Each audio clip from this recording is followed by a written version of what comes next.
Okay, let's see. Oh, not that. Oh.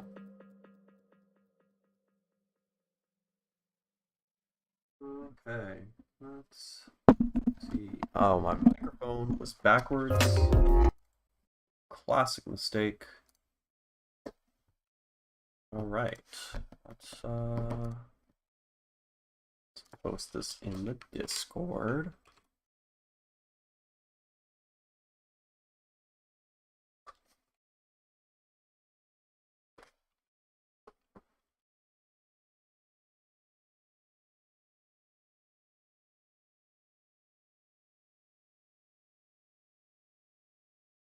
Okay. All right, so I am going to work more on this song. I've like worked a little bit on it for the past two live streams. Pretty much all of it has been made in the past two live streams. So I'm gonna see if I can finish it. And if I don't finish it, which I probably won't, I'm then gonna move on to other songs that are also almost done. And I'm not gonna start a new project file because I have way too many songs that need to be finished. And if I just keep starting new project files, I'm just wasting my time. And yeah, and then it's also like there's like a 50-50 chance that it's gonna be dog shit if I start a new song from scratch. So yeah, so I'm just gonna play the song, and then I will work on it.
That shit is way too loud, for sure.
Okay, yeah, definitely some mixing issues. Turned out that my Sub was not being sidechained at all, so fix that. Kind of interesting because I spent like 99. Oh, I think I muted myself. Yeah, I spent like 99% of this song mixing in headphones and never using my monitors, and so now I'm getting a lot more information. Like the sub bass doesn't sound great. There's portions where it rings out too long, and so I need to do some like automation on that. And then over here, I think I can maybe make it go like quarter notes with the main pattern, you know? So like I could probably just do some volume automation. I'll say I'm gonna turn this into a more interesting rack. By interesting, I mean I'm just gonna make the max 0. And then I can automate more easily. My cat is here. Okay.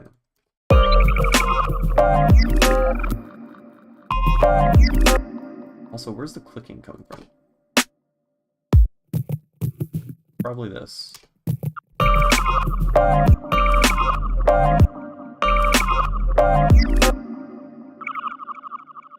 No? Uh-oh.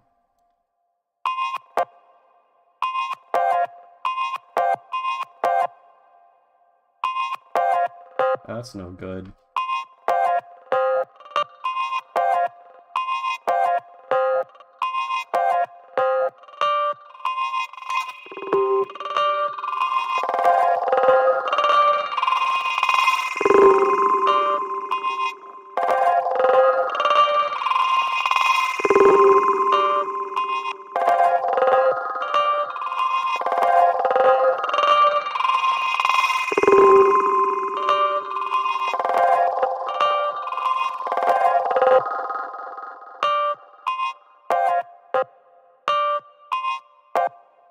Why are you clicking?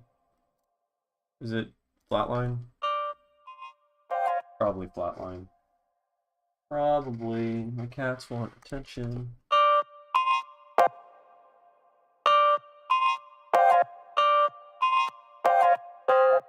Yeah, it's probably flatline. How do I reconcile with that?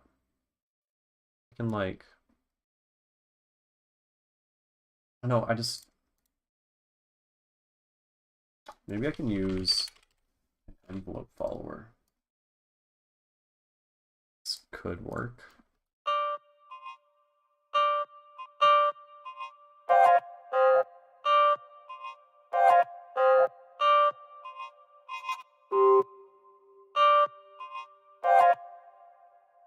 And it's like normal compression beforehand. That could probably work out.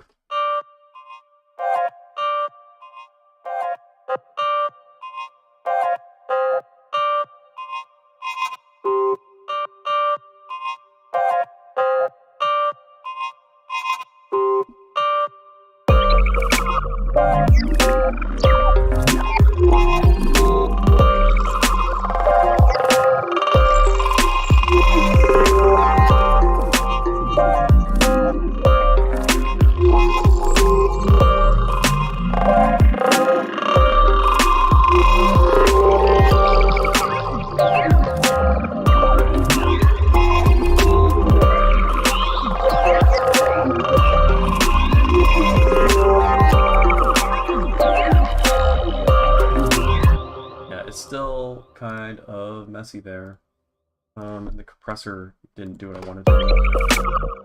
Turn this off.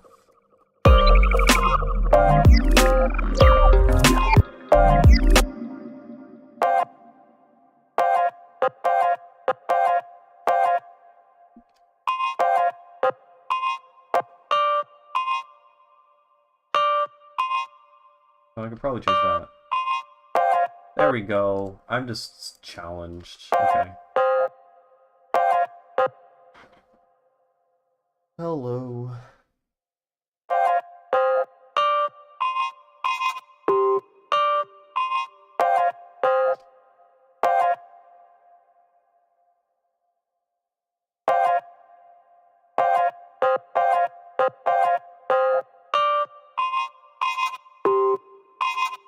Why is this one distorted?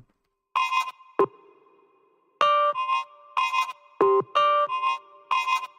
don't think I do anything else. Oh, they're just different notes. Okay, that's fair.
Snares are fucked also. They need to be better. There we go.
Okay. That's pretty good. Just make it just a wee bit more interesting.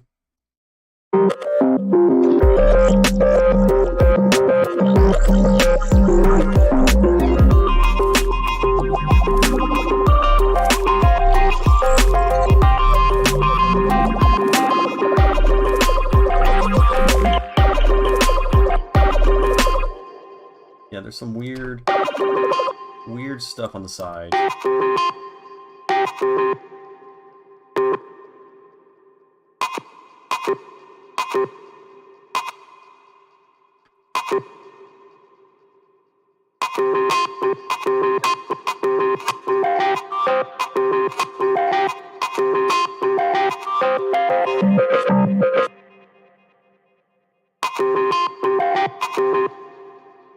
Yeah, why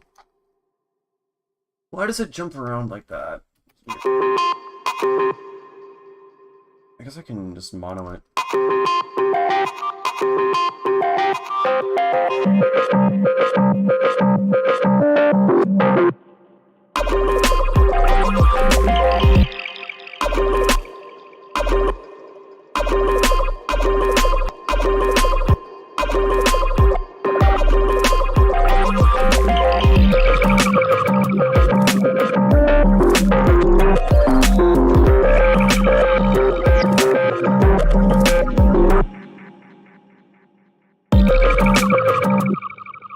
Okay, this is how it goes. There we go. Yeah.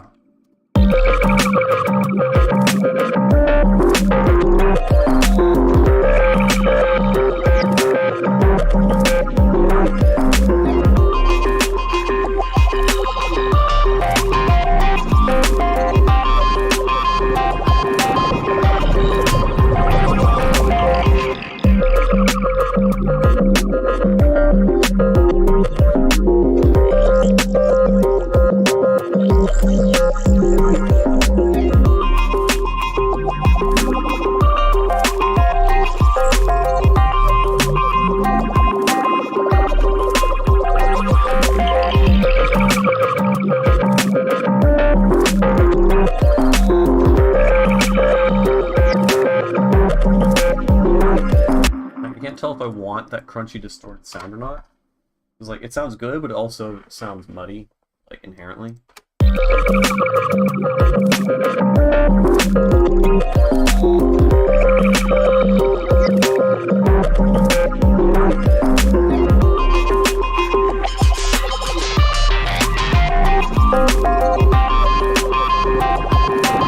guess I'll just lower the amount.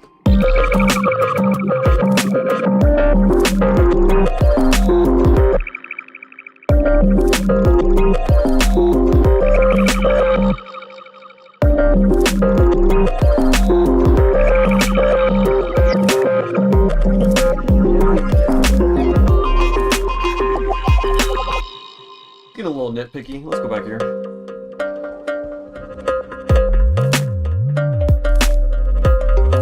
Yeah, and I think I wanted to add more bubbly dudes. Without that. Stretch it.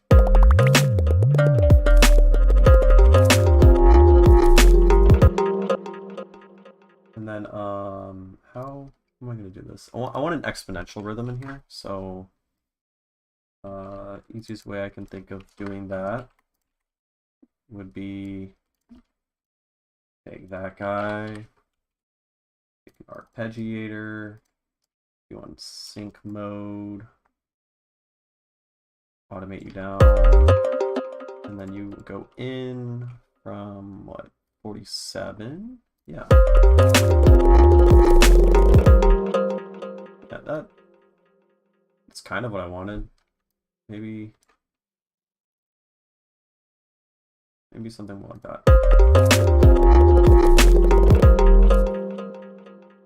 And then we can automate this guy to go up.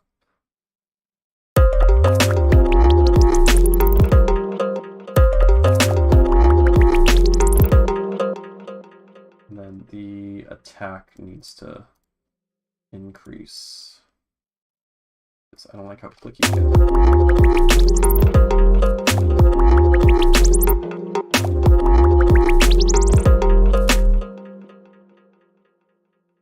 Then maybe I can like pan it differently.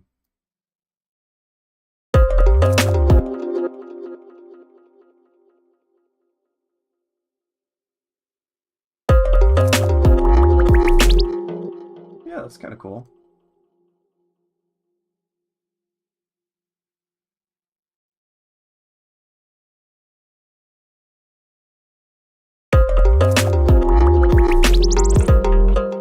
Yeah, I fuck with that.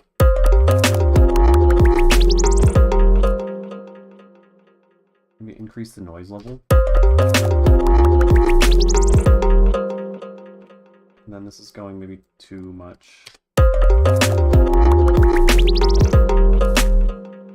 We can increase delay.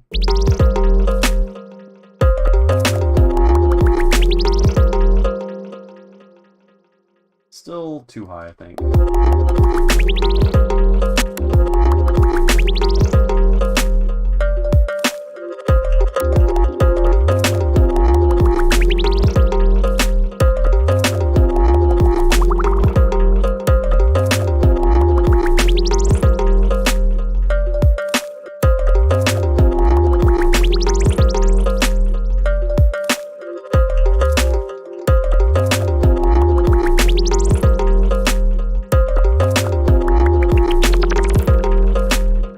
Interesting.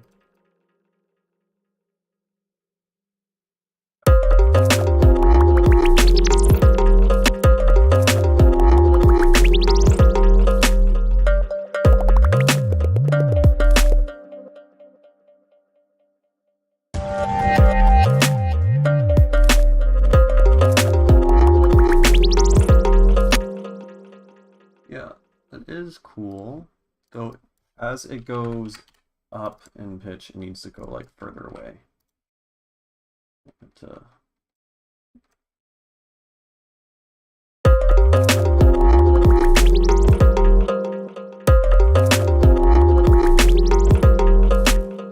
I could just use like an equal loudness contour probably, just because as it's going up in pitch, I want it to also get quieter at the same time. Yeah, that's perfect actually.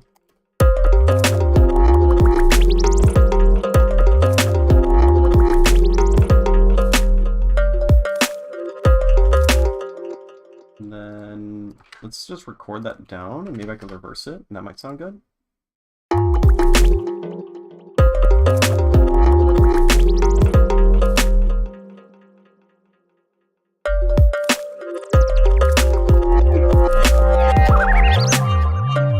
That does sound pretty good. Okay, and then over here, now the attack is too high. Bring it back down. Whoa. Let's chill. Bring the noise back down. What was the noise at? 27 or so. You bring the reverse guy back up in volume.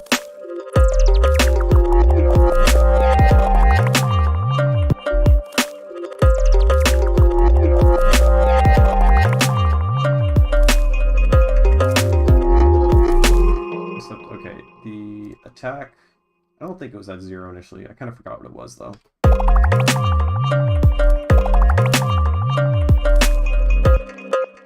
And then I do like the kind of random panning thing going, so I will do that.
MIDI from 46. So MIDI from 46 to 47 with an arc. Yeah, so I just took 48 here, which is just an empty MIDI channel, and then there's an arpeggiator, and I made the rate do that. So it just speeds up and not linearly. So just like a little bend there. And then prints the MIDI onto here. And then from here, this patch is it's just an operator, and I'm automating the attack. I don't think I'm fucking with the decay right now. And there's a LFO that's going really fast with a high amount. It's controlling the pitch. And then I'm also automating the frequency. So I have a frequency set to fixed instead of coarse, so you can just twist this. It creates a little bubbly sound. So it's just like a pitch bending sine wave, basically. And then, yeah, with an exponential rhythm from the mid. And then I'm also increasing the noise level. There's also a noise oscillator in... Oh! I thought this was in parallel, but apparently it's FM.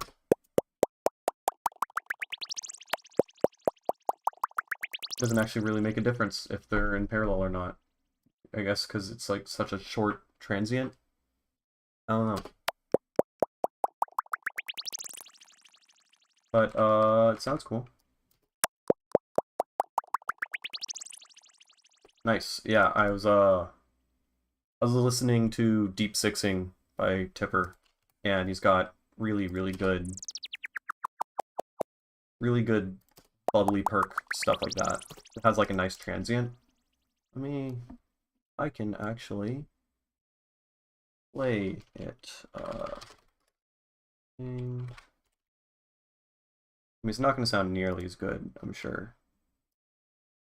But...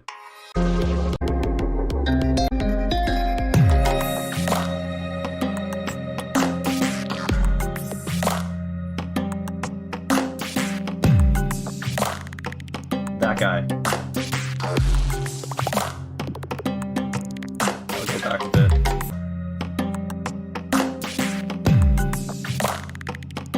Yeah, that's so good. The fucking sound stage on that, it's like, it's so goddamn dynamic. You can like, I don't know, the levels are perfect on that. I guess I could like, if I really wanted to try to do that instead of like a smooth automation thing, I could try fucking like stepwise going down or something. I mean, honestly, if I want to get like really close to it, I could probably use my stereo imaging rack. Yeah, that's probably my favorite song right now of all time. It shifts. It's usually Tipper songs that are my favorite songs. Like Dead Soon definitely is competing for the #1 spot, and Deep Sixing. Those two are very good. Yeah. It comes up. I listen to it all the time. It's really good to test out sound systems. I'm working at Dolby right now as an intern, and my coworker showed me these like pretty decent studio monitors in like a nice treated room setup, and I played Deep Sixing on it, and like the fucking, I don't know, like understanding how good hearing Tipper on a proper sound system is like nothing else. Like it made me realize how shit my own system is, my own room treatment and everything. And then like just hearing the sound stage and how fucking like it feels like you can really like pick out and like touch each of the individual elements based on like how close they are, and also, you know, just gain staging and stuff like that. It's a good song. Tipper, it's good.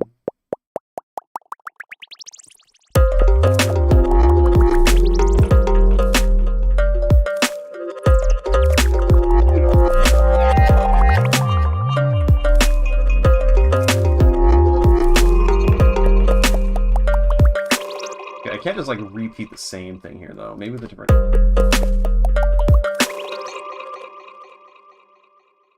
And then different frequency.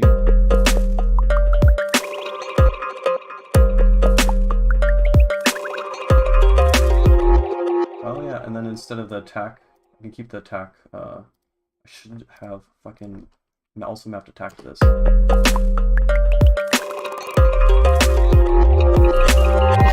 Thank you. I appreciate that. Yeah, life has been kind of dope the past couple months.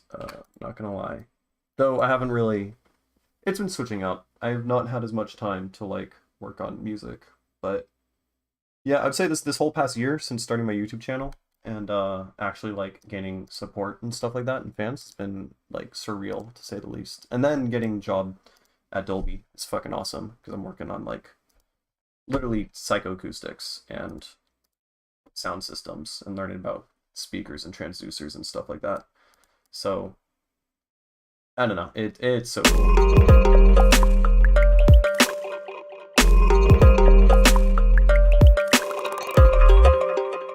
I don't need the noise to go like that. Or I could just not have it be exponential the entire time. And then reverse U.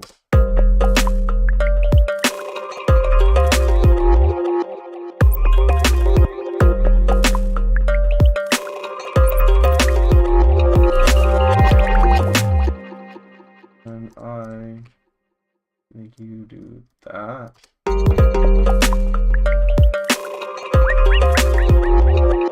Yeah, it blew my mind. I have a degree in mathematics and I'm getting a master's right now in computer science. And I was studying data science and machine learning. And so I was fully expecting to get some like god-awful soulless job crunching numbers for some company developing a machine learning algorithm to like increase the profit margins by like 3% per year or something. And that's just what I was gonna do, and then do music on the side. And then I got fucking blessed with this. So yeah, now I have, after this internship's done, which is, it's only like, I'm only there for like 5 more months, so it's not gonna last forever. But I have like credentials and shit, so who knows? It is very cool. So I can like, I don't know, doing, yeah, it's just very cool. Very draining for sure. I'm probably working like on average, I'm working like 45 to 50, about 50-ish hours a week. But if you're also including commuting, then it's like 60, which I'm like so tired all the time. I have like no energy to do anything. But I'm at least doing something fucking awesome. So I have a lot of empathy for people who are working that soul-crushing, god-awful, crunching numbers job and working 60 hours a week and also have no time for anything. So yeah, I feel very lucky and privileged for sure.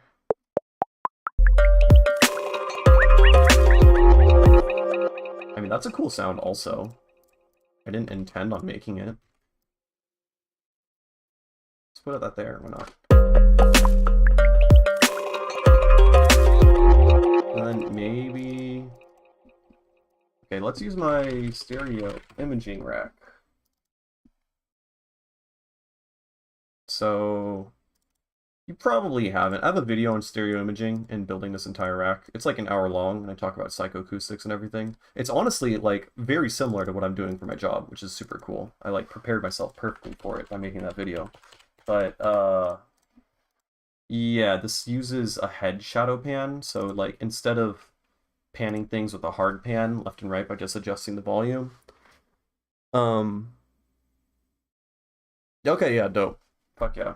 Yeah, so I'm gonna see. I'm gonna just copy all of this automation I just did with the hard pan, but did that for the angle. And then let's.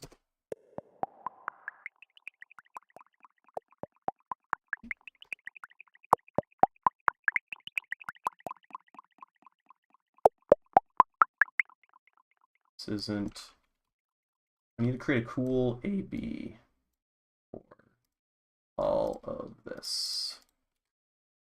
And yeah, I appreciate the kind words. Yeah. Okay, so.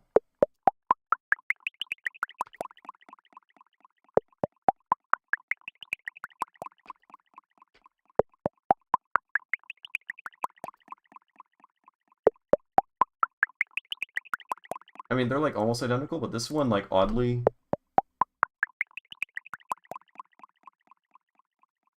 Yeah, I can't really particularly describe like how different they are. But they are different, so that's cool. And then if instead of using, yeah, a utility to adjust the gain, let's use the distance, dude.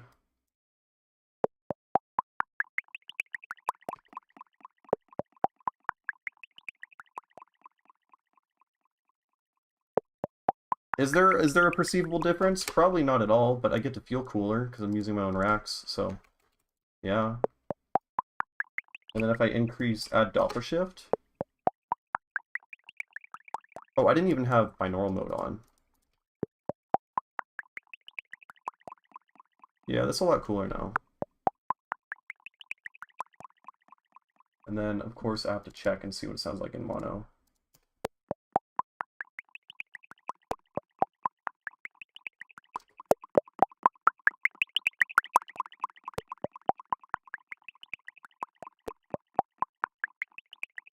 Yeah, there's no real difference, so that should be fine.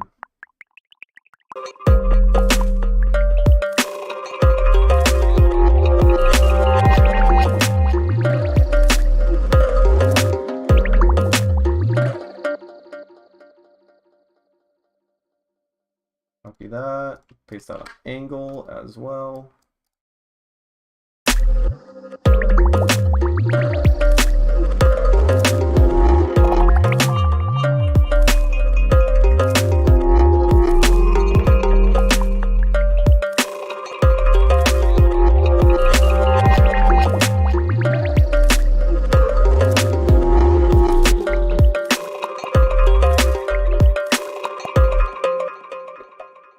There's like noise. Yeah.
This guy is weird. Oh, I just need some EQ, I think. There's like too much low end. That's probably it.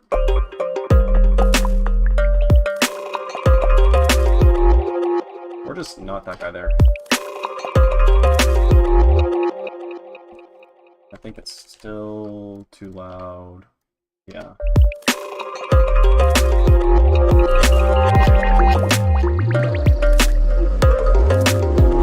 And then here, I can like make it so that they, while they're still kind of spread out, they're trending downwards. Yeah, that's cool. So it's still panning left, but it's wide, you know? It's wide between all of them. You can do the same thing to the right.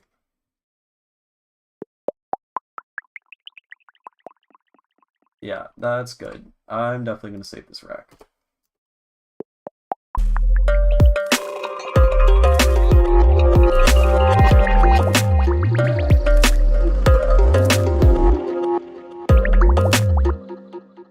And then I think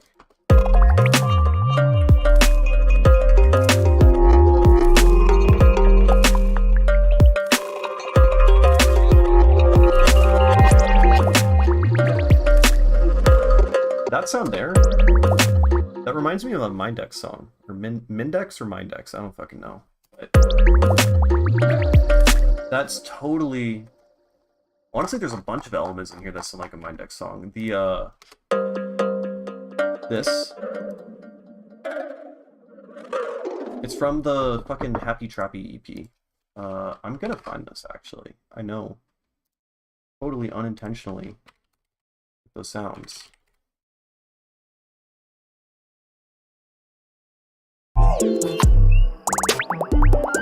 That's it.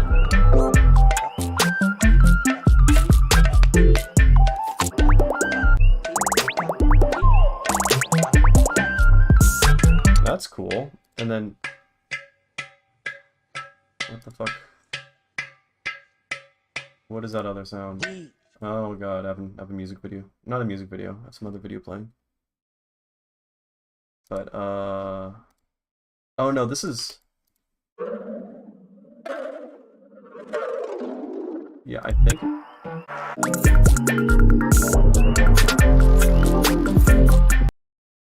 There's another song, I think, in here.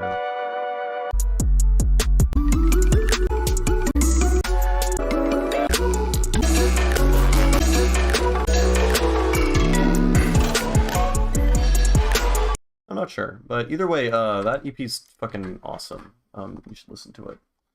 Alright, I'm gonna go back to this.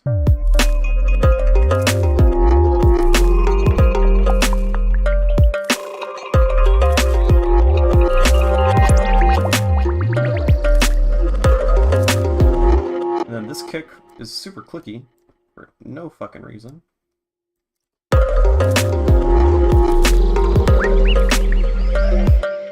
And that was like a bird whistle, also for no reason.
Okay. Yeah, I am pretty stoked on this song. And I'm also pretty happy that I made this entirely while live streaming. Usually when I start songs while live streaming, they end up like shit. Like, don't look at yesterday's stream. At least past an hour. After an hour, I start a new song and it goes nowhere. But, that such is how making music works. But yeah, this is like, I mean, this is pretty much a done song. I'm definitely gonna like keep tinkering on it for probably months on end, because that's how I do. I still think this could use better percussion, more stuff. I mean, I don't want to keep on going back to Tipper for fucking inspiration or songs, but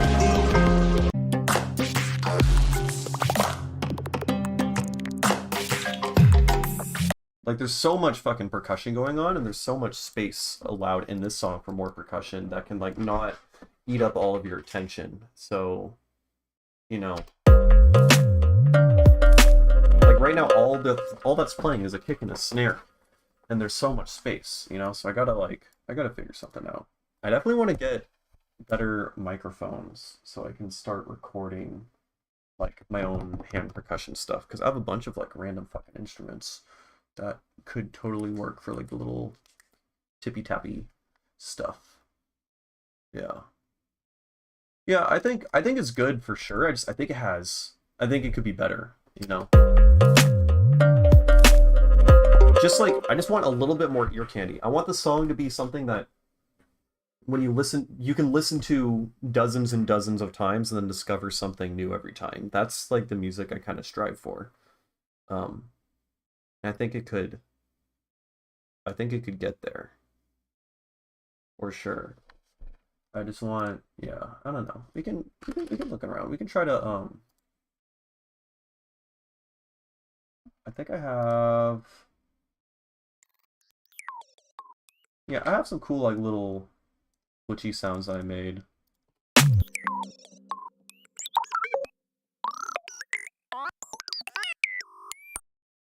I could probably make work. They're a little bit too random and crazy, I think, but maybe. Who knows? Like, do that. We put on slice mode.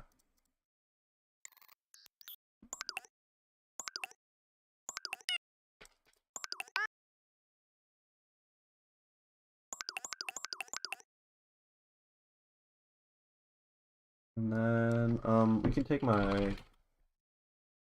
no, what is it called? Stereo imaging. Yeah. Take this guy. Do some.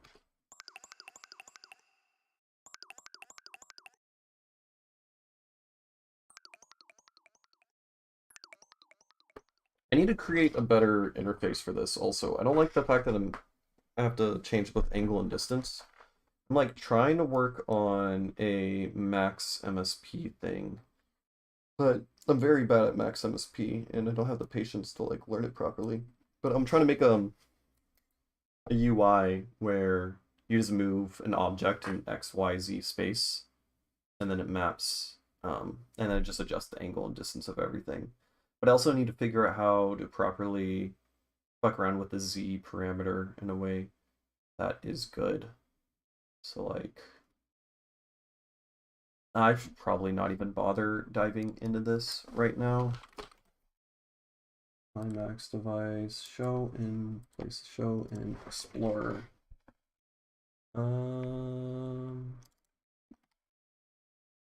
Yeah, I'm diving into the thing I shouldn't be diving into. I'll just like show like a premise of what I'm thinking of, and honestly, it should be pretty straightforward. At least if I don't make everything native within the plugin, I could just make it so that things map to back outside of it, you know? But is it just not gonna appear? No, it is. We're coming. Yeah. I need to open up. Yeah, so essentially there is this oh yeah, this presentation mode is fucked. SP50. This is not working right at all. What the fuck is happening? Is there like another version? No, this should be it. Why are you... This just like changes in a discrete knob size, 0.1, 0.4. There we go. There we go. Okay. Essentially, all that's going to happen, all that you have are these three knobs, right? X, Y, and Z. That's the listener, the one, and then the dot is going to be the object, and then you just pan it around like that. And so you just automate the literal position, and then made it so that Z makes the dot bigger, because like perspective-wise, if you're above, you know, if it's closer to you. And the idea is that you just have like a three-dimensional panner, and then this is going to output simply to a this just outputs to, I guess, three different things. There's going to be the azimuth, which is just angle here, the left-right angle. And then I'm just going to take the distance function of just the difference between all the coordinates and then, you know, square them and square root them. And then that's going to output the distance, and I can just map it to whatever. And then there's also going to be phi, I think, which is the other angle, which is going to be like the y and z angle. And then I have to map that onto some sort of height parameter. And I still have to figure out the height thing. But essentially, this is just going to work as a multi-mapper. So I could still map it to other shit, but then having that as an interface instead of this would be cool. Honestly, I could probably do all this now. No, I'm not gonna bother with it right now. But that's my idea. And then eventually, like if I get good at Max, I would make everything native. So like right now, the idea is I would have this here, and it would conjoin with a stereo imaging rack, and then it would just work as a controller for it. Whereas if I was to get good, I can make everything within just one device. So that's kind of what I'm thinking of.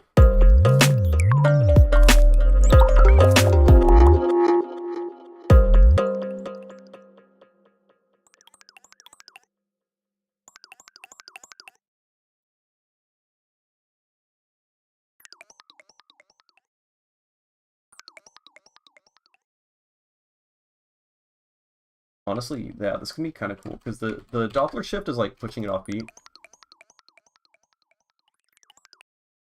And that's kind of a cool sound.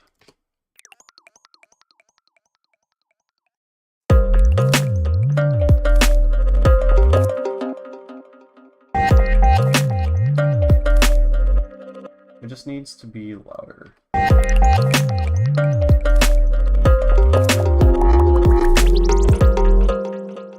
I think that's dope.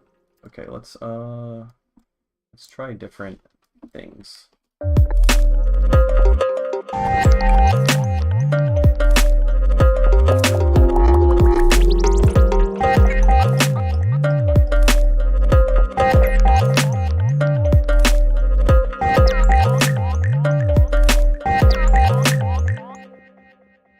Distance.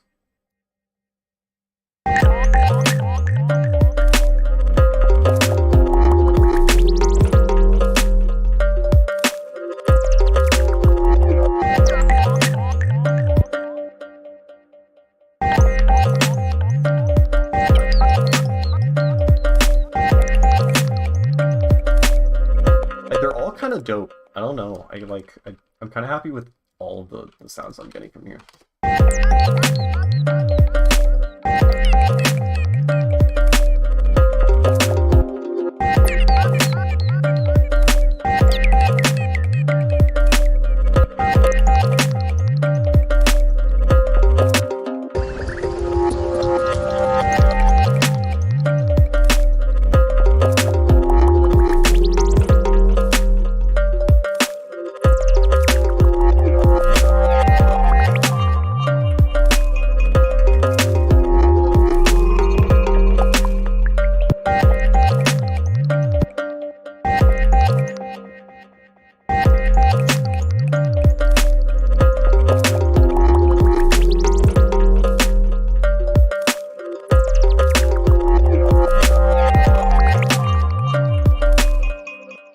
Make the angle go this way now. And then, oh, we need fucking binaural mode on. Yeah, duh.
Okay, that's sick. Now I still need something for these little parts here. There's still like now there's like a bunch of dope ear candy going on throughout, but then some parts don't have anything.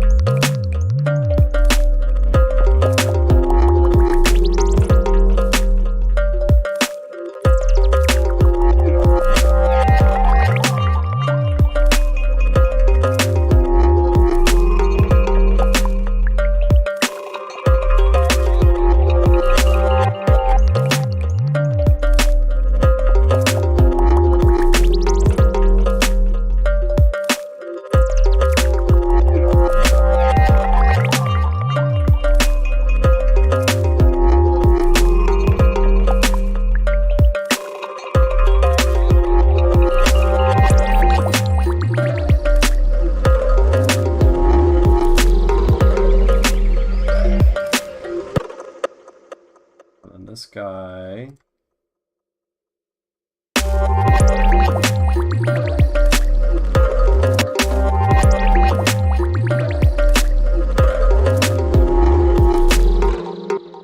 And this dude down here, we're gonna do something different with. Turn off that. We can pitch you down, and then warp you, and change the notes.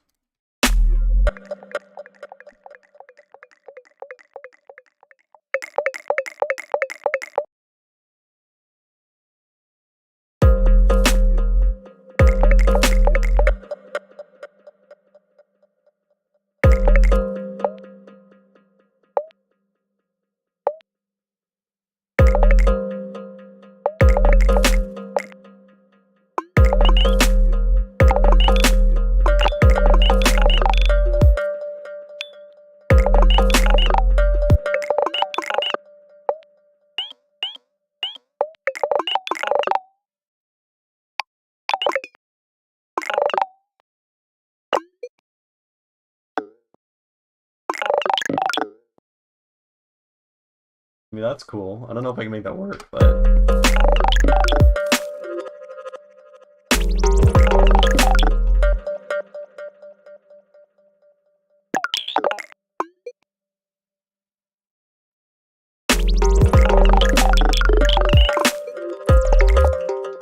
And then maybe some filter movement to make it less, like, abrasive.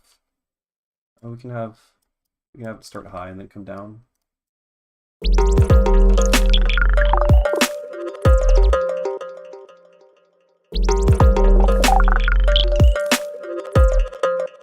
That's kind of good.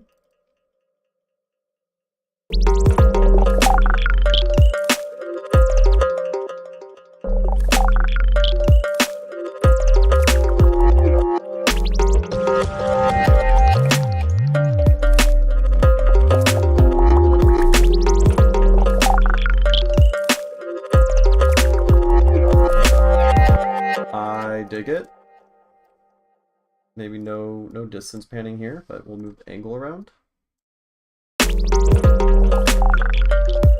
Yo! Oh, that's so good, actually.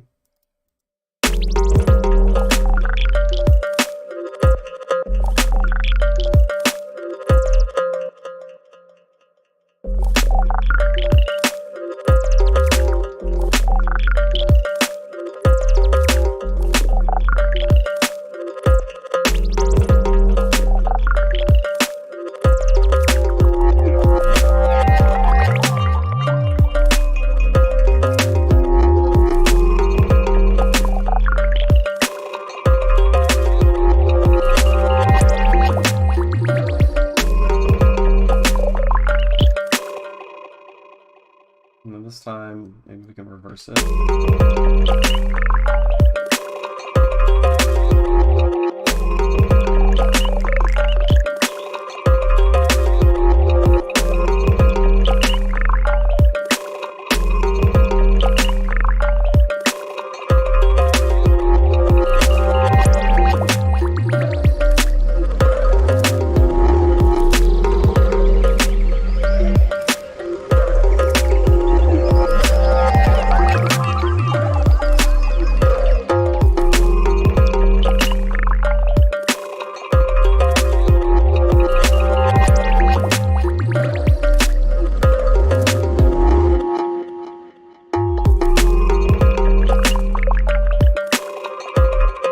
That's kind of crazy.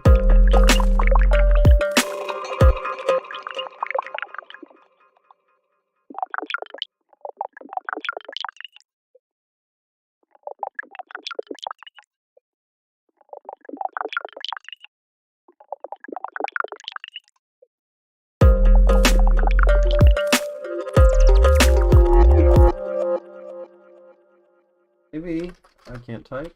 Maybe we can add delay.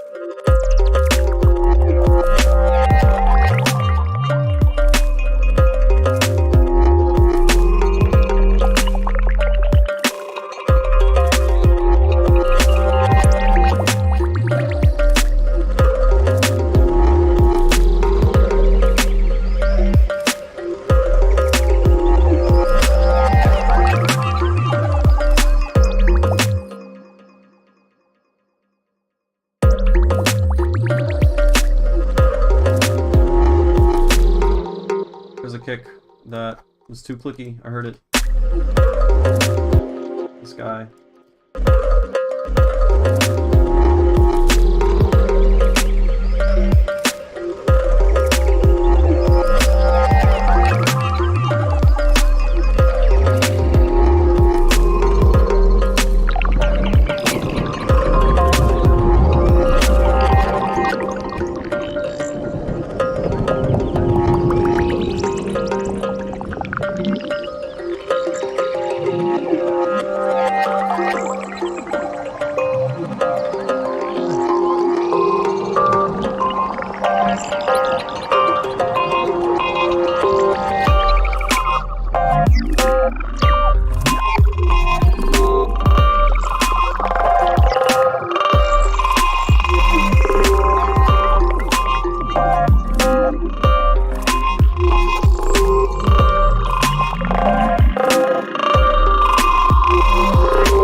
I'm happy with this. It sounds fucking tight. Well, there's like ear candy I was talking about. I do think still that in this section here, I add these like really fucking boring hi-hats.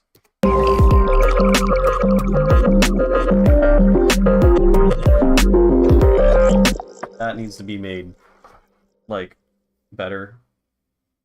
But other than that, like that's the only thing that sticks out is like not as good as everything else. But for the most part, we're definitely getting there. Maybe some like drum fills possibly be good. But yeah, yeah. I am gonna go drink some water and use the bathroom because I am sick and dehydrated. And in the meantime, where is that one thing? Here, I'm gonna play a video of this dude fucking shredding on the talkback.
Sick.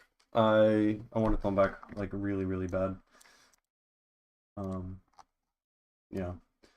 Okay, I guess I'll listen through one more time, maybe make a couple more changes, and then we'll move on to a different song, I think. Yeah, I think that's the move. And I'll listen on my monitors and not my headphones.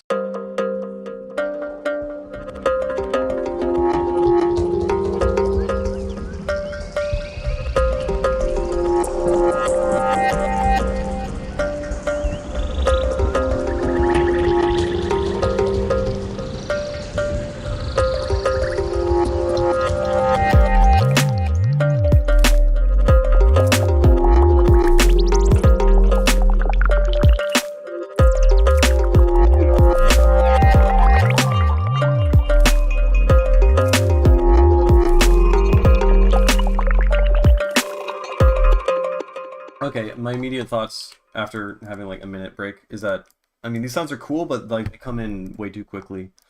So maybe I can like filter them in slowly so they're still like very faintly there in the background, but you don't really perceive them unless you're really, really trying. So that could be something. Maybe.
Okay, so now I'm thinking, I'm just curious if I can make this sound better if I make the sub like fucking pulse with quarter notes, you know? So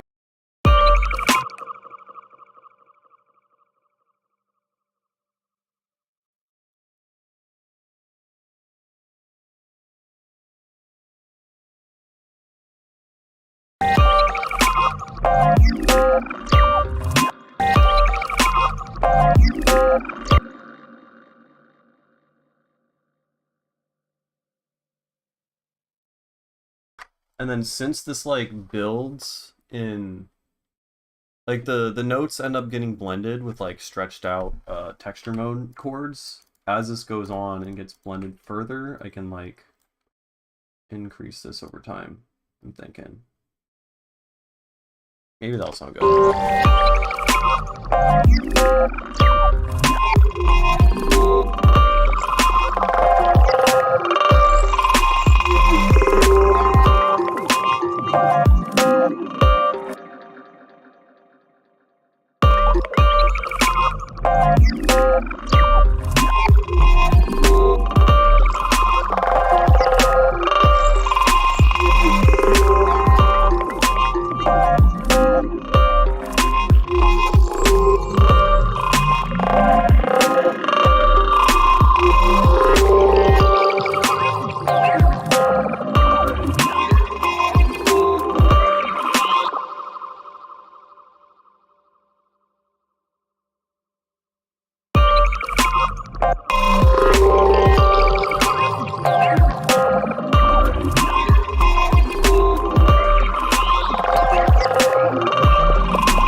Yeah, I think the sub thing is good. Makes it a little bit better, just a wee bit. I'm just gonna revisit this section one more time to make sure that like the new ear candy stuff isn't like super break.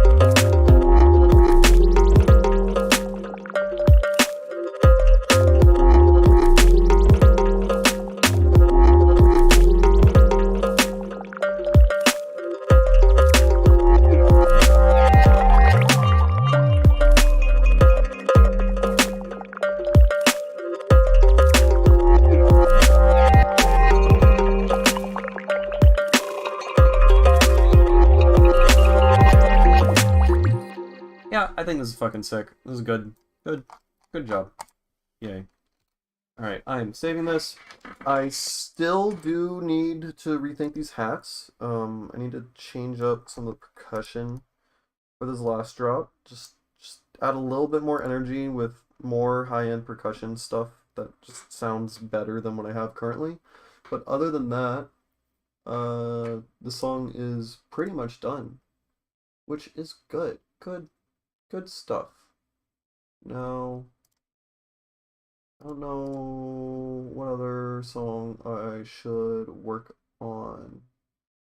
I guess I can revisit this down tempo song that I like worked on like months ago, like almost finished, and I felt like kind of lost on what to do for the final section, but sounds pretty good. And we'll see. And if I don't feel inspired, then we'll just keep moving on to different songs. So yeah, should be good.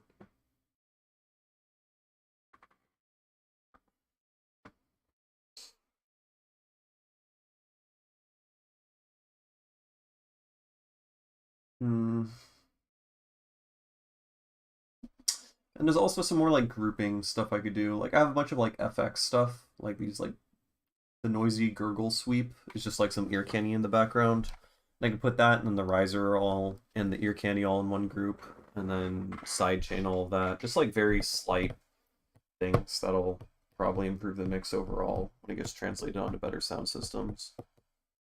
But yeah, I mean, I'm liking where it's at. It's at like -7 LUFS right now. I'm probably gonna keep it there. I could make it louder, but I don't think I need to or want to. I might make it one, like, I might make it to -6 if I can without, like, fucking up the sound at all. But, yeah.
Yeah, I don't know. I mean, I think the ending is still like kind of weak, but like it still works. It feels almost kind of cheesy. I think also the drums. It's like 4 minutes straight of just hearing that same snare just hitting relentlessly on the three, over and over and over again. So, I mean, I don't think I can double time the drop to make like the last drop. I don't think that's feasible. I think that'll be shitty. So, I don't know. Maybe changing up the snare. I think mix wise, there's also a bunch of issues with the drums. I also don't like how the drums come in. It's just like,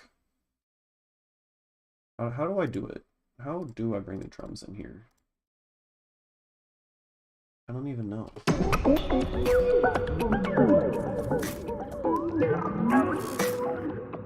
Yeah, they're like super quiet, but I don't know how I'm like automating them to come in here.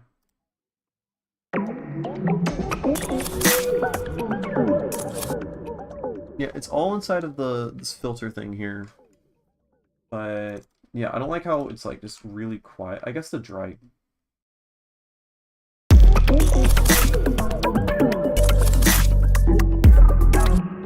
Increase the drive maybe. On one of the drops, I felt like the snare should spread into the ears. Yeah, there's like a lot of glitching and stuff with the drums. And that could be very cool. Was it the third like main drop here? Maybe it was this one. There's really, if you think about it, there's only two drops. There's like a long melodic intro. There's this guy.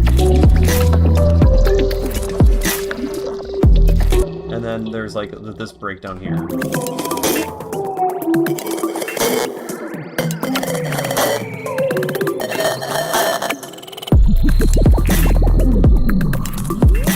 Yeah, it would definitely be here, because this is where all like the glitching and stuff happens. Spread into the ears in a crackling way. I'm trying to think of a good way to do that. I don't want to use granulator. It sounds like too much effort. I feel like grain delay is probably not going to sound good. It's going to sound too delay-y, Then maybe. Oh, okay, that fucking works. I take it all back. I was wrong.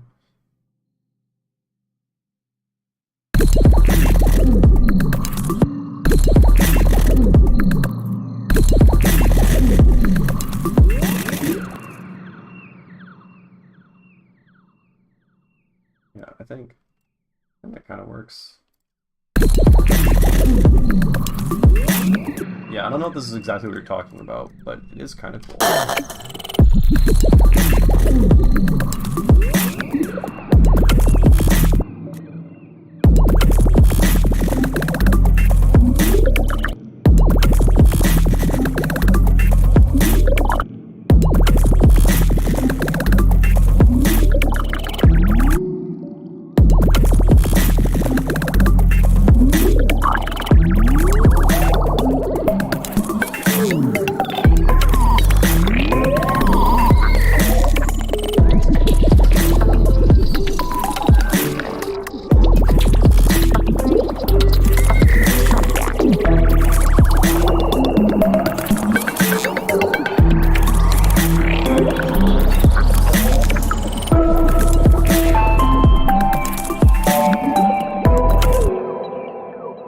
Yeah, I don't know. The problem is, like, it all works. None of it doesn't work. I'm just not completely satisfied with how they all work together, or how it ends, It's like, I want it to be better than this, but it's not bad, so it's not extremely clear what my issue is. I think everything up to here is good. But like once I start introducing these other chords and stuff,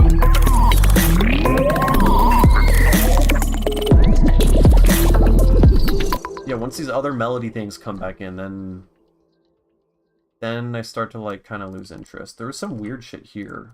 how these came in before. Yeah, that's not good. These need to come in slowly.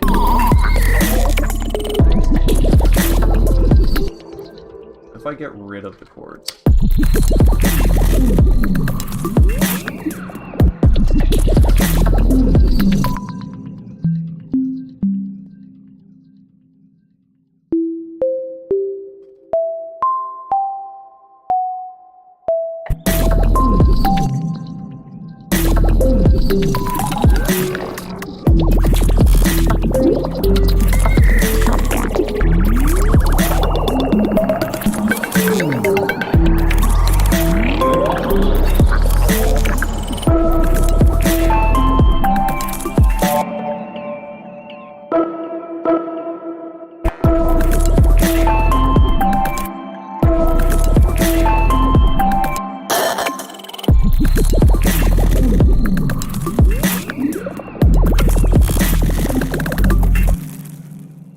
Okay, the snare is good, but it happens too often. I don't want it to happen.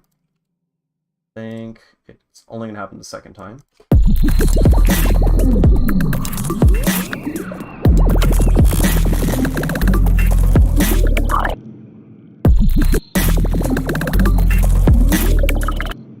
Actually, it could happen the first time, but just like much quieter. So you have to like really pay attention.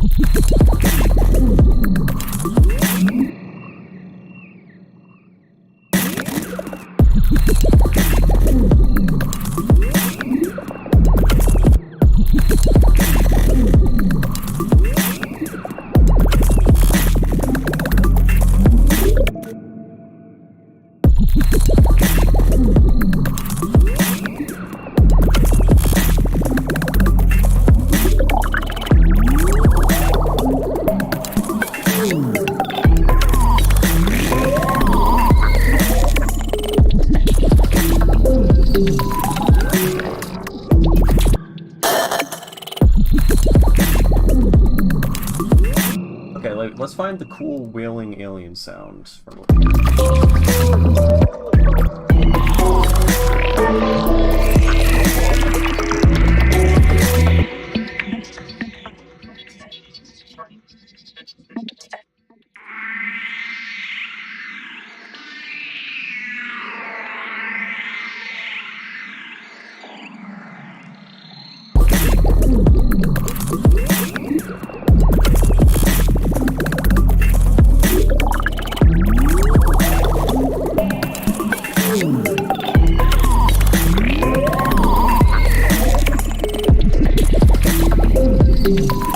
Why is it so quiet over here in this section?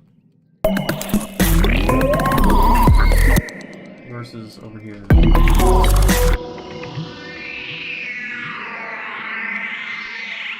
Oh, there's literally just a gain utility. That makes sense.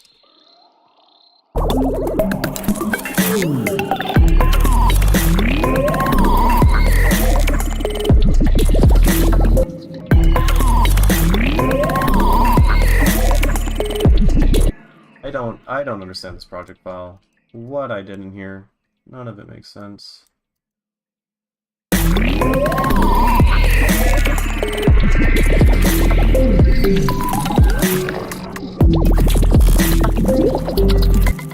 Okay, that makes blending into this section a little bit cooler. I can make this like wubby sub thing. This guy. I can make that slower. See if that's cool. Put this in halftime. 6 notes. That's not cool. I take it back. What if 8th notes and out of triplets? I can't fucking...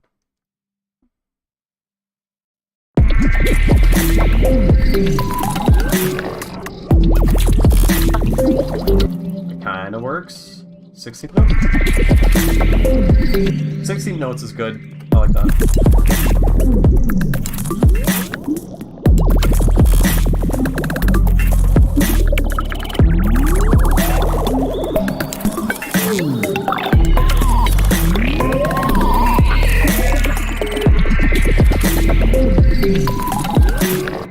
I'll change 12 notes 6.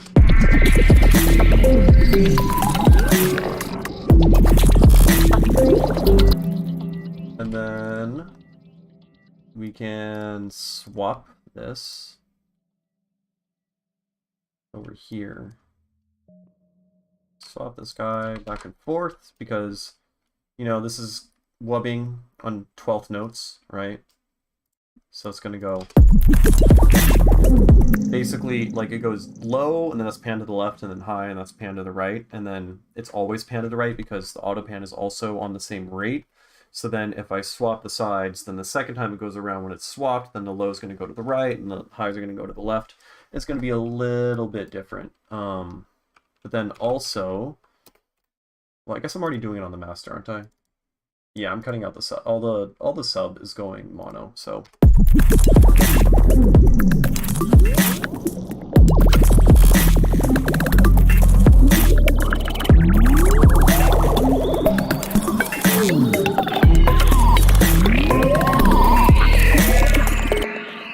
There's weird. Is that this? Okay, that's why this shit was cut out, because that doesn't sound good. I understand now.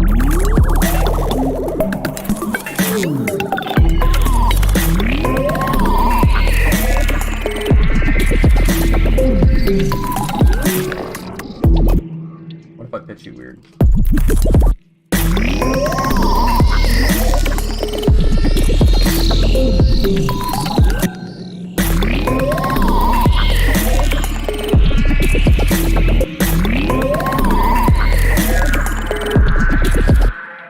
Yeah, no, just the original, I think, is the way to go.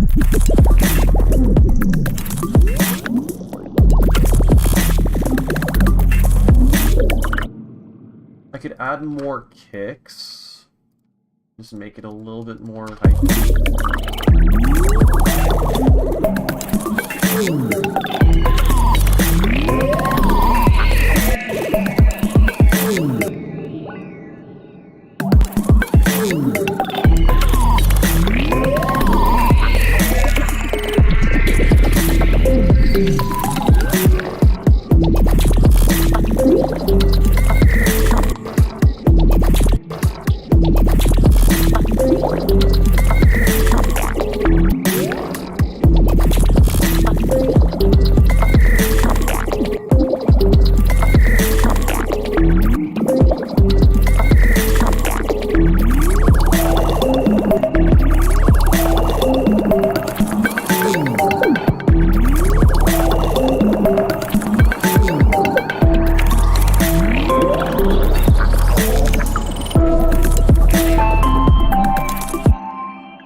I still do not know about this section here. This is weird.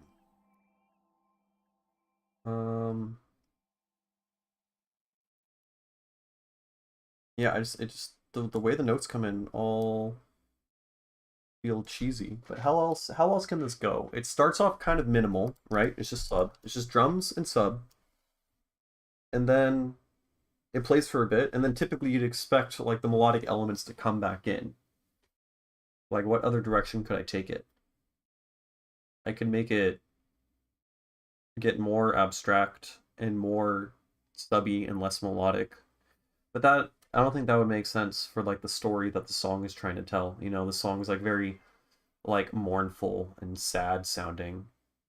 And so for it to just end in the fucking just a bunch of alien sounds with no melodic reason might not be good.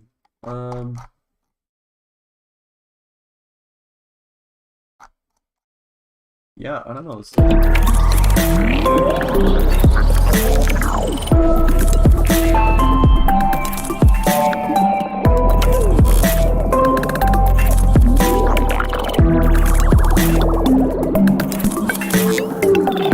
Alright, let's just mute all this shit.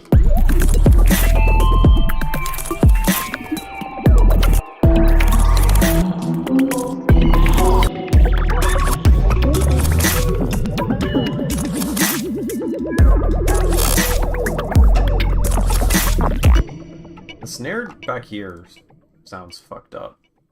What did I do? What's different about the drums over here?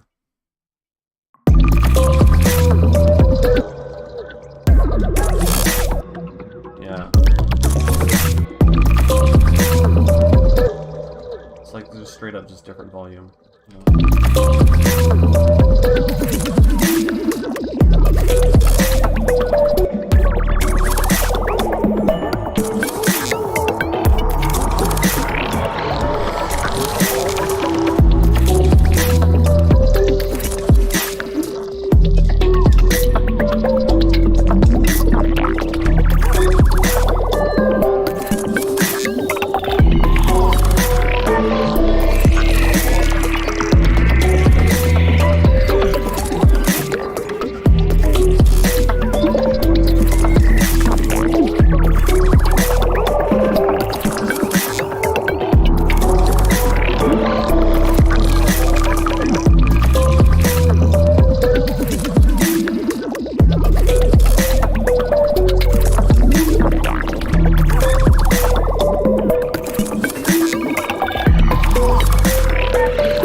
There's a couple things I could do.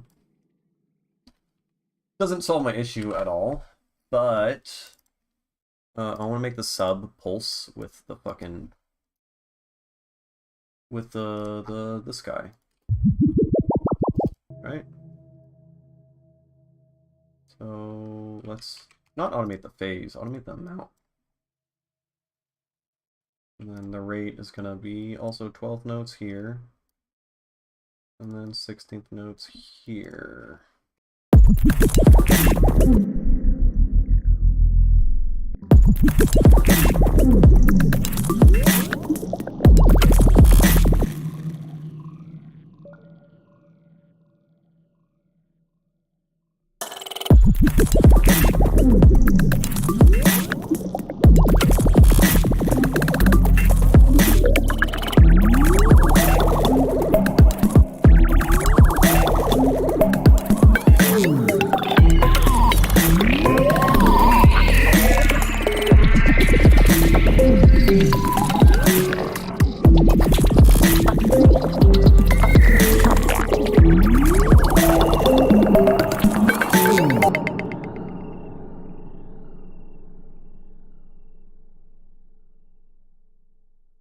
Yes, I was muted. Okay.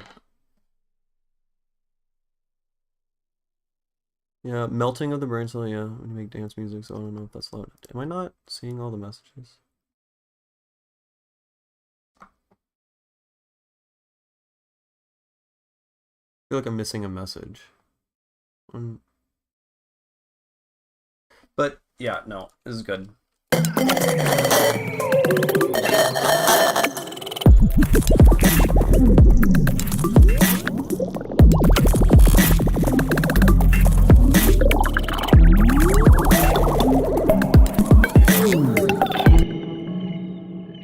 Okay, I have an idea. So I think I was using some like chopped up female vocals earlier, and I can introduce that back in. It's like a glitching element thing. So I just have to find wherever that is.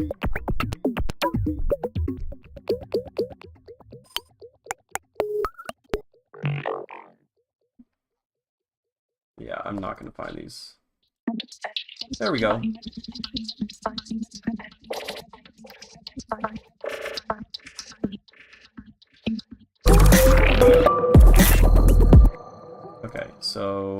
here.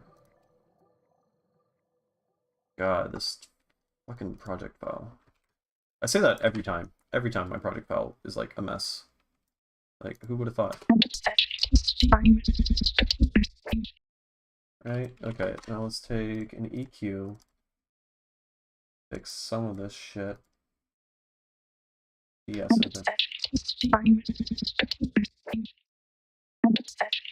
and then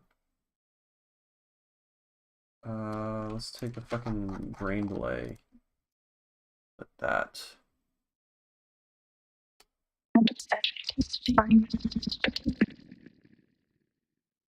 How am I gonna do this?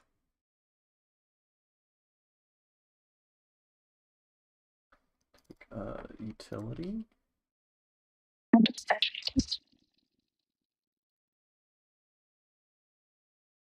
And then utility goes before.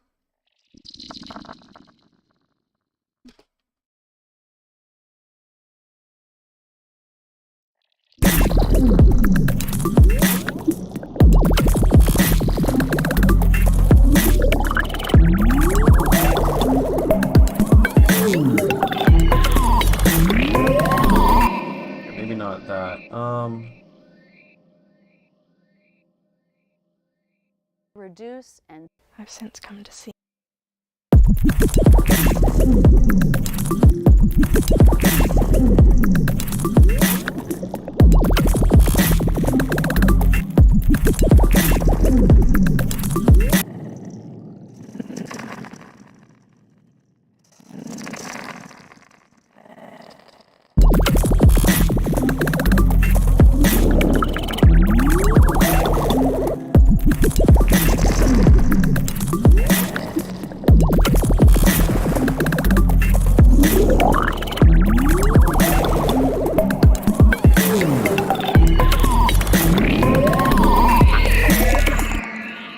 This is like something. This is like a thing. And then we need more utilities to like sculpt the fucking dynamics of this dude.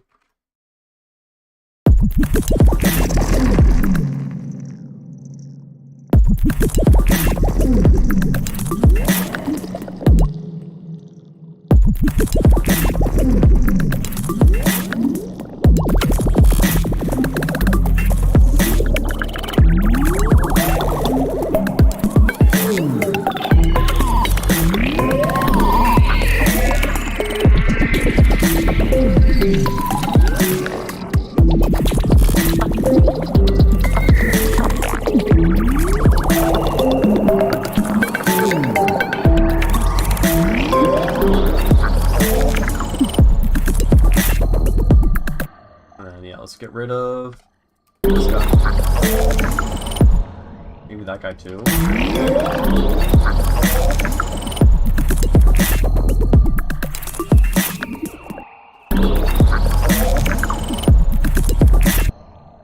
And then we can do like a beat stop thing.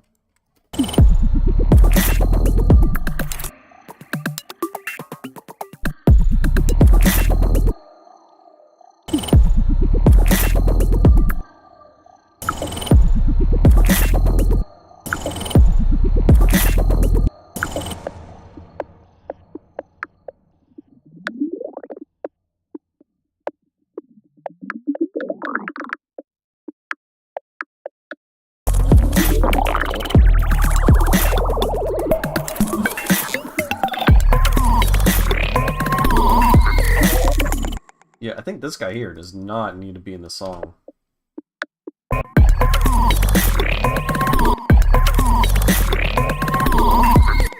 Yeah, that is just unnecessary.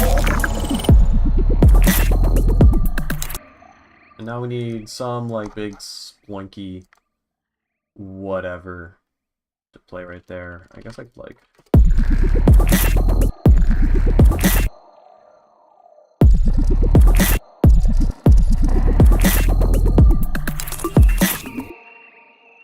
and go look for all my glitchy dudes.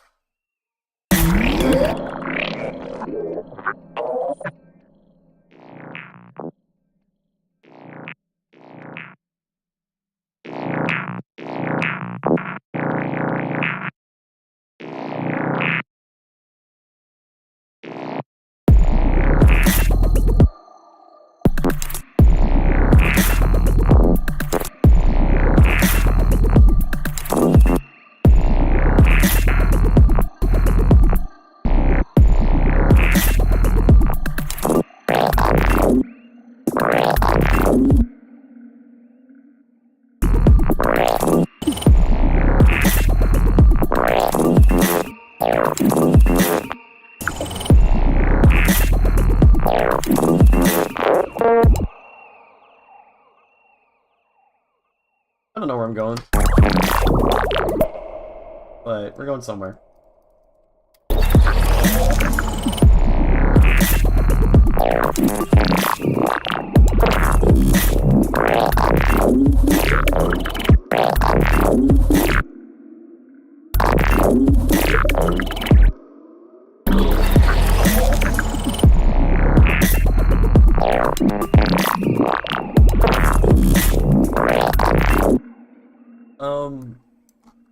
Yeah, okay. Give something.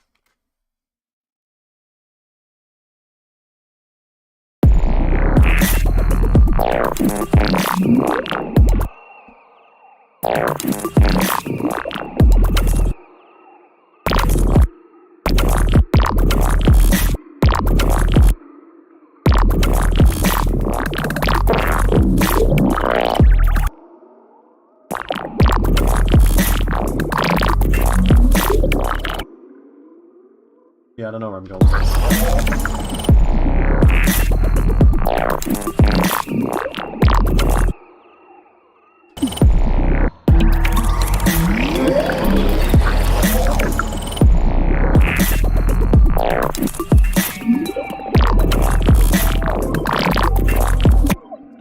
like a blend of like melodic shit and the other stuff. What is this guy?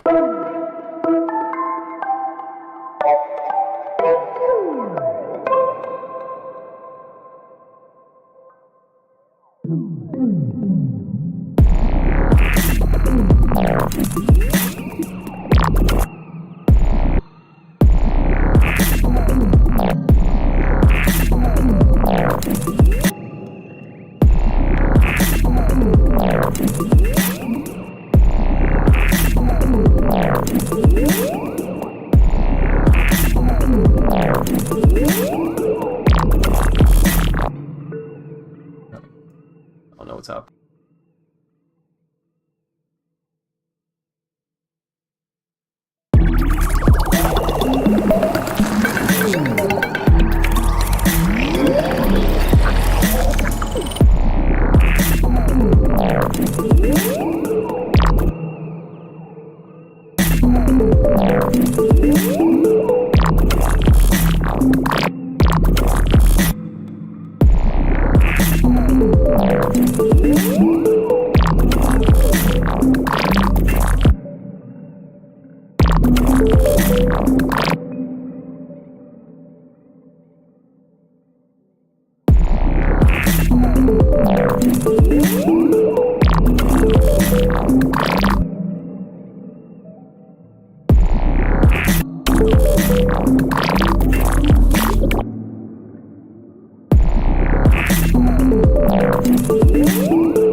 Yeah, I don't know. I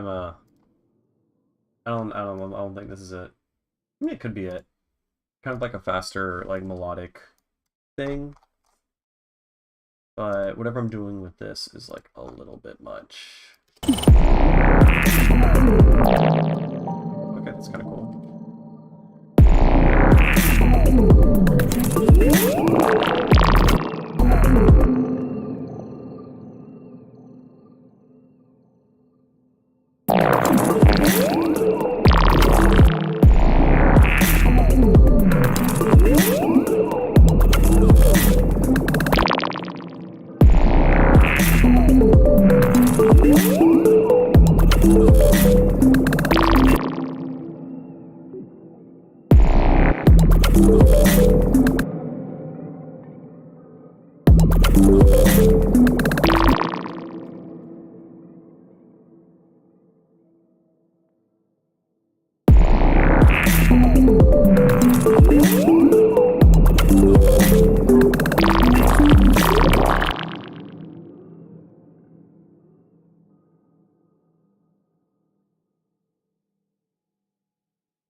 I mean, that's not, like, it's not great, but I like that direction, at least, with the, like, almost, not a, is that a marimba? Sounds kind of like a marimba. Like a xylophone type vibe, a lot more happy and colorful. Yeah, I do like this direction a lot more. Um, so I'm gonna save this project file. I'm tired of working on it though. And I am going to use the bathroom and I'll load up a new one. What should be the new file?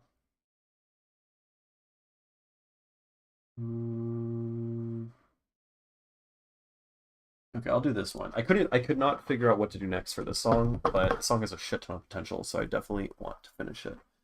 And then in the meantime, I will continue playing this.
Oh, come on.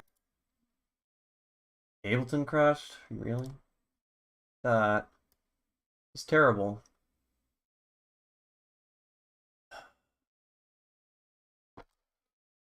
Well, let's see what the issue is.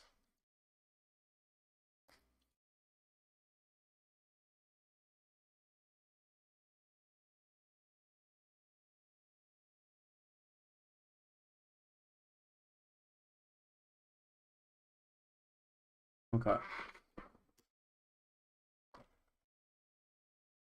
So maybe it just doesn't want me to load that file, which is fair. Because I said I was going to work on down tempo today. And that is an up tempo song.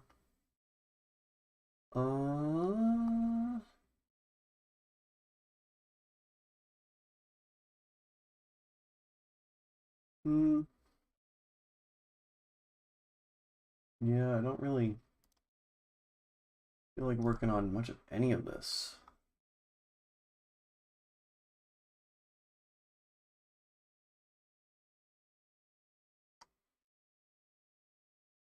This one is promising, but it needs a lot of work. But I need to get work done on it, so we can try that.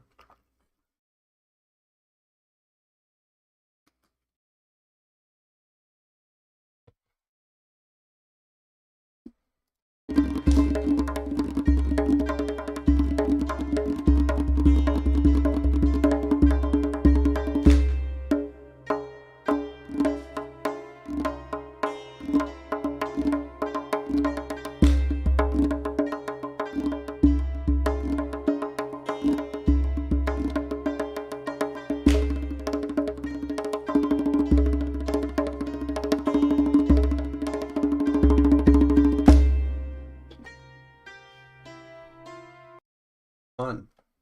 Okay, here we go. So the song, the drums suck in it.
There should be a snare playing right here.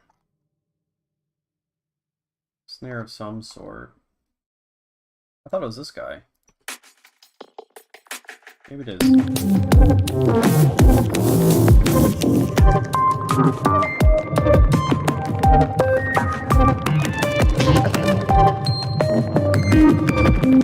What's up, Nonkalonk? How you doing? I'm revisiting old songs that need to be finished, and this one has really, really shitty drums. I should probably just replace, like, all the drums, which is gonna be a pain in the ass, because everything's mixed around it, but the mix is really shit, so...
Honestly, I think the drums for the most part sound pretty much fine during like the actual heavy drop section, but everything before it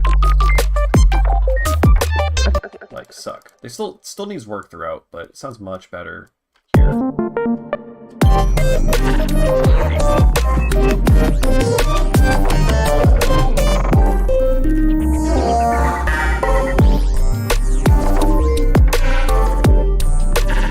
Yeah, like, I want that snare to be a little bit thicker, so I think I'm going to try layering it with the snare from the last song. And I think I have to insert an audio track here if I want to take everything out of this. I'm going to drag all of these snares out. Except they're double timed, which unfortunate.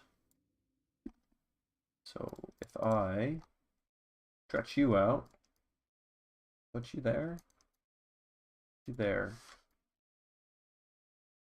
yeah.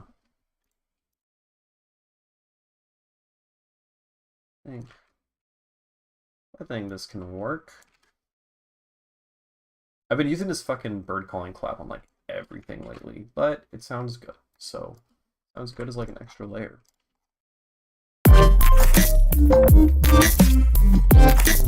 Oh Lord. What happened here? Oh, that was in the wrong spot. Sick. Cool. And then the bird calling clap need to not be in complex. And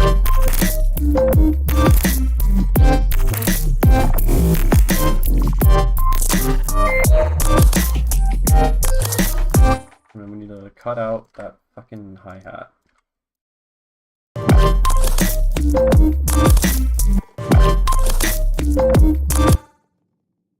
Wait, I have a snare here. Why can't I hear it?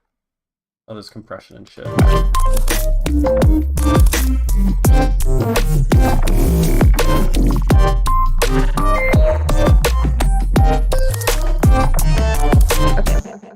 Yeah, the spray from the bird calling clap is pretty good. I think with this snare. That might be all I need. That might be it. Just cut out these shitty hi-hats. Yeah. Yeah, the clap is legendary.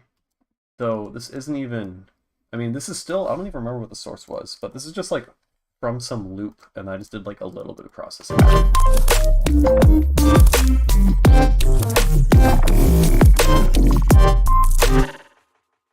Let's just, alright, I don't feel like copying the rest, even though there are slight, subtle differences.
Okay, snare sounding fucking chunky now, but now the kick.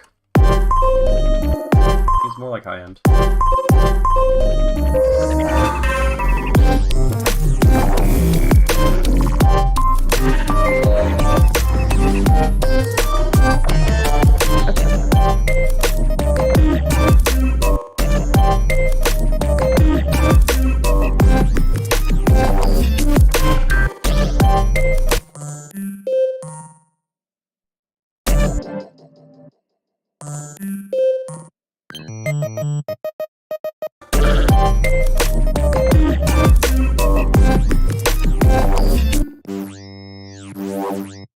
Oh yeah, this is when I was like using operator.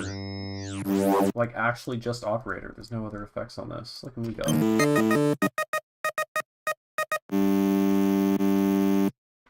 So I need to. Oh, my cat is back. Hello. She hates getting picked up. I'm trying to pick her up in them. Oh, she didn't freak out too much. Usually she just like wails.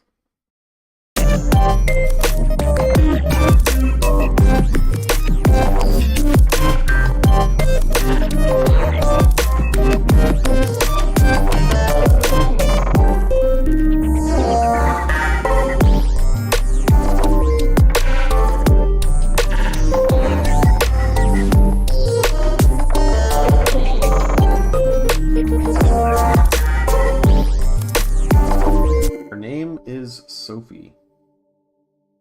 Yeah, she is a sweetheart, but she likes to piss everywhere, so that makes her less sweet. But besides that, she's a good cat.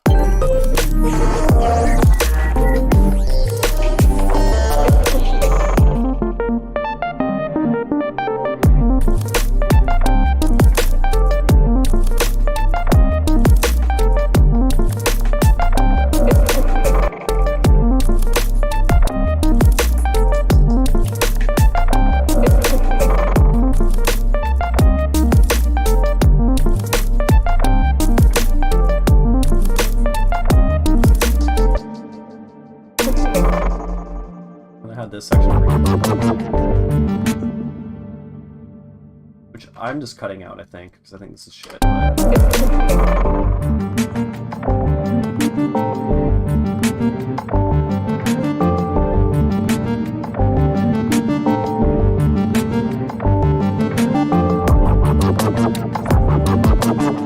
That sucks. Ignore that. But the idea is there. The idea is cool, but then at that point the song's like starting to get a little bit too long. Though I do concede, the first half of the song sucks. No, it doesn't suck. The mixing sucks. It's a clusterfuck, and it might actually just be too much of a headache to deal with. So.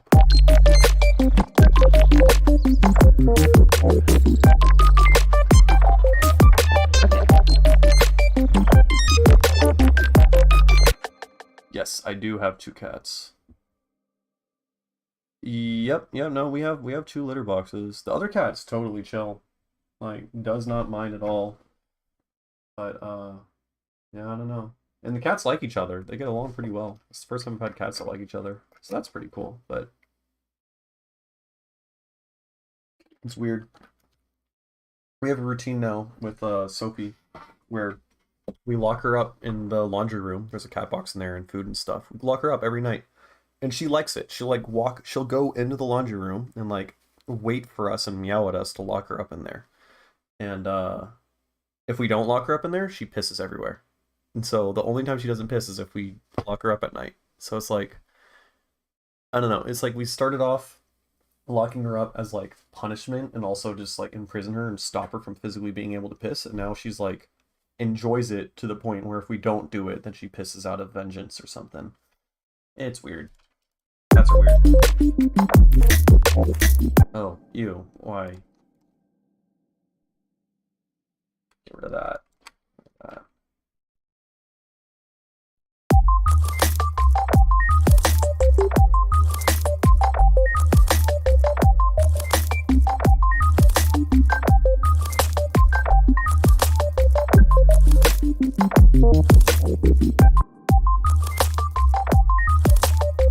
Alright, I think this kick sucks. I think that's a big one. Let's see if we can get a better kick. And by a better kick, I mean, let's just cycle through the same like 10 kicks I use constantly.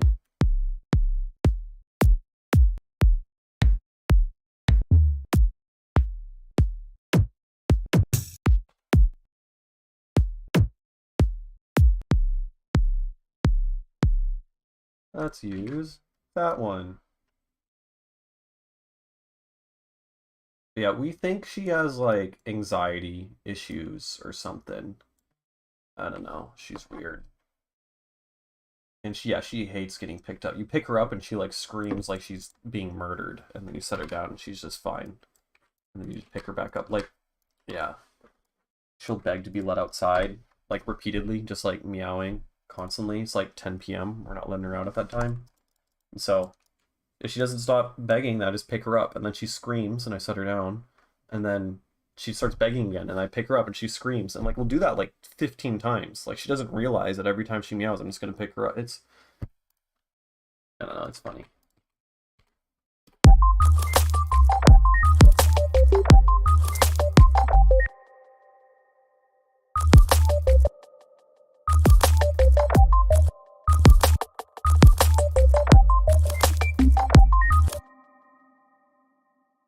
All right. Now see, yeah, this is where my issue comes in for not using MIDI. I have to do this shit. Except at this point, I don't think I changed up the drums at all here. Right? Still the same thing the whole way through. Which goes to show I'm a little bit boring. I should make my kick pattern a wee bit more interesting. But yeah, let's...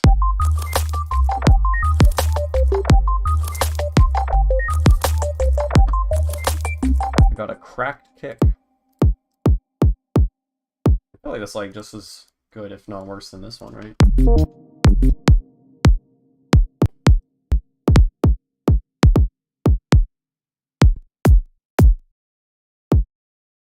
Yeah, I'm not a fan of the transient of this kick. Like you can hear it's like kind of squashed. A little bit more than I'd like. This one too, a little bit.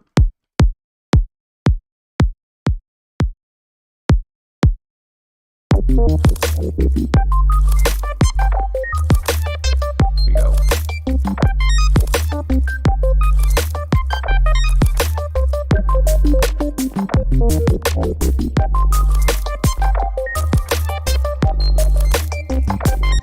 is happening with the dynamics of my melody?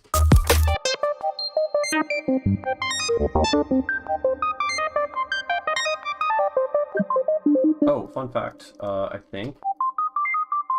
Okay, this entire melody is just this dude looped over and over again. Wait, yeah. It's just that over and over again. Wait, no, I lied. Did I lie? Yes, it's just that repeated the whole time, but then I'm just moving certain notes up and down octaves.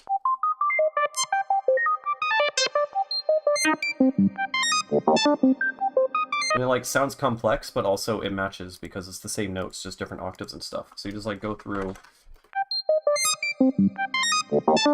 And then it's just an operator and I'm just moving, I'm just fucking with one of the FM levels.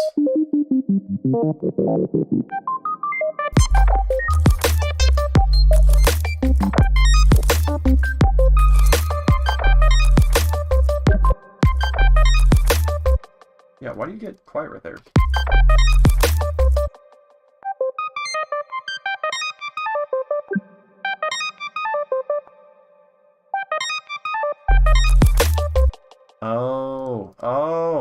Oh, I'm sidechaining from the snare group, which is where the fucking bird calling flap is.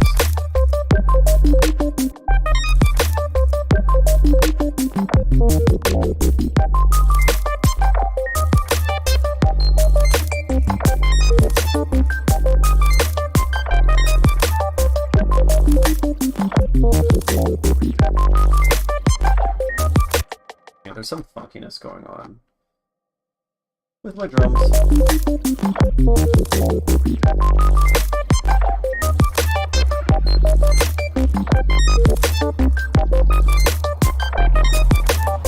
Also, I have these guys in the background,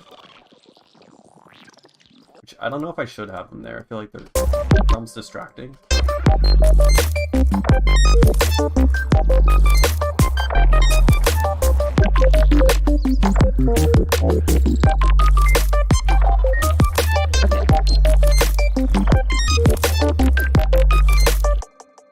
Let's just listen.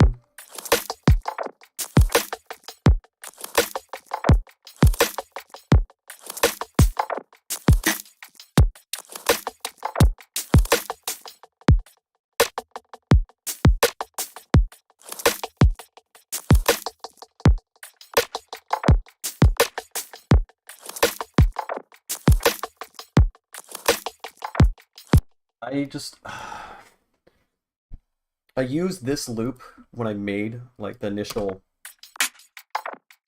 like this whole song was this was the very first thing I put into it, and so now like if I remove the loop, it's not the same, and so I need to keep it. However, I don't like how it sounds, and it's like impossible to mix to make sense with the song.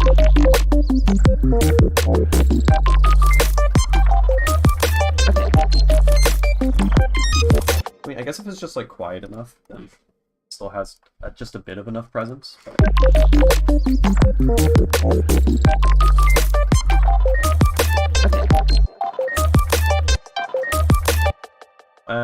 Aha. Side chains are all fucked up. I gotta check like everything. Let's check everything. Yep, you too. No, not snare. There's a different snare. I got fucking 2 channels called snare. So I'm really intelligent.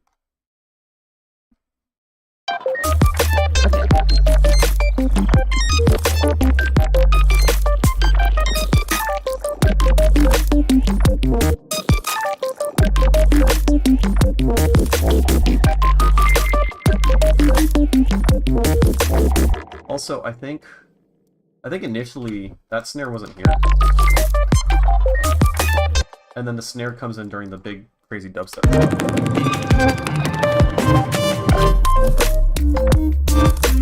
Which like makes it hit harder, right? and it doesn't really,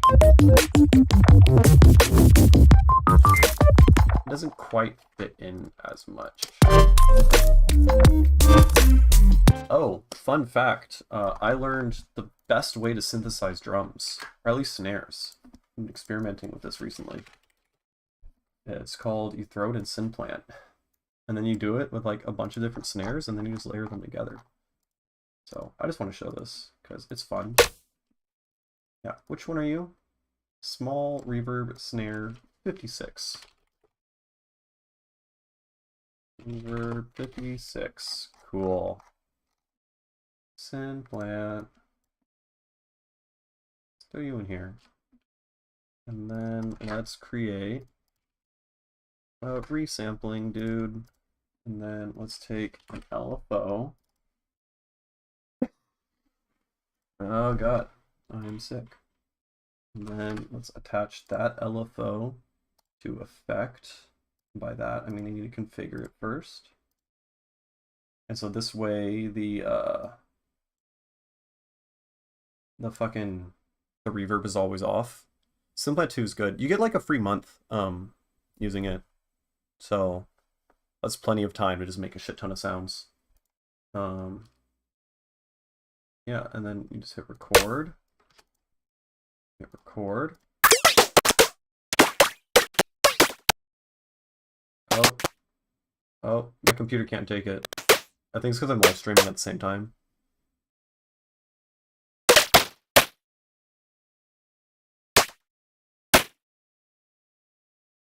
But yeah, you do that. And then you could do it again with a different snare. Let's do it here.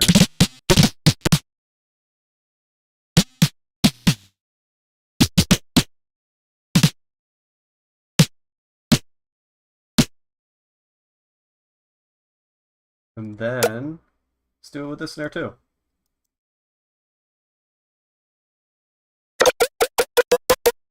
Some snares aren't as good.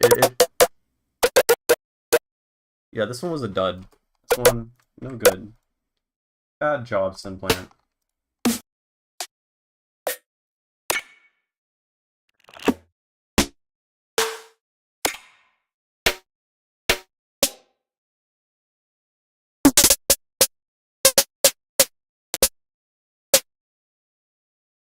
It's definitely not perfect. Some things where like the noise is kind of interesting. It sucks, but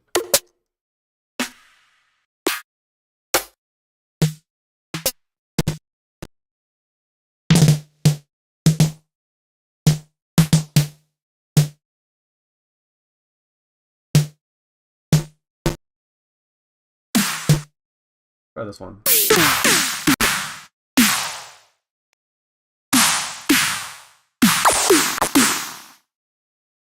Yeah, it's not good.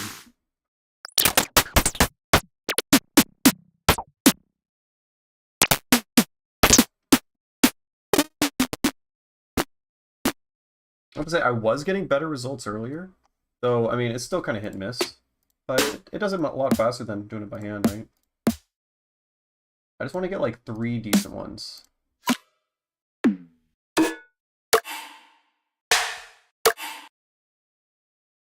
Let's get rid of that weird fucking thing.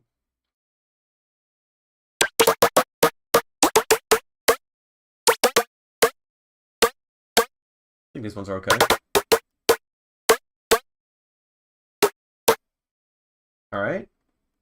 So we got these 3 dudes, right? And then let's make a sampler. Put this on slice mode. And then let's throw all 3 of these in here. And then, oh, this isn't exactly gonna do what I want. Hold on, I need to think. I guess I'll make it work. We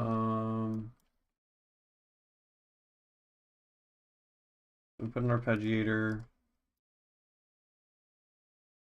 And then We do this. I don't care about my Steam friends. And this is on Slice, and this is on Slice. I guess I'd have to do 3 separate ones if I really... Yeah, that would be the easiest way. Okay, you convinced me. This one. Put a snare there. Put a snare there. Right. Delete these. Slice mode. Now let's make a giant stack of notes.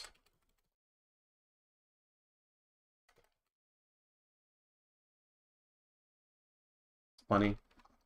And then copy paste, copy paste. Put this on random, put that on random, put that on random, put all this in a group, put stab on here. Yeah, see, I wish this was all under one thing. Make it a little bit easier.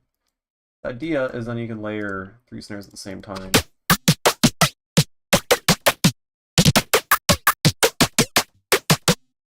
Like that's pretty cool. I'm gonna make a shit ton of snares like that. What would be the best way?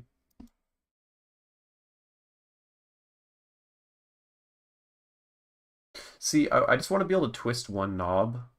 Like I want to have a rack, and then I can adjust the like fade in and fade out of the individual things. But since they're all on individual tracks, it's like more of a headache. I could use multi-maps to do it, but oh, this guy needs to be on Slice.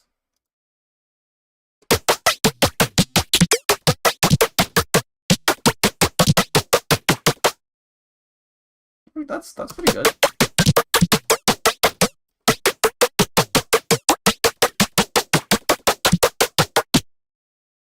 And I mean, there's like a shit ton of combinations that can be made, right?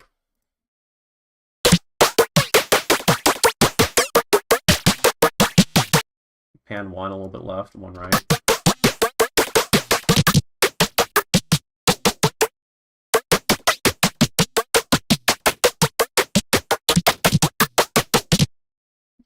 And then, oh, whoops. Let's just for this.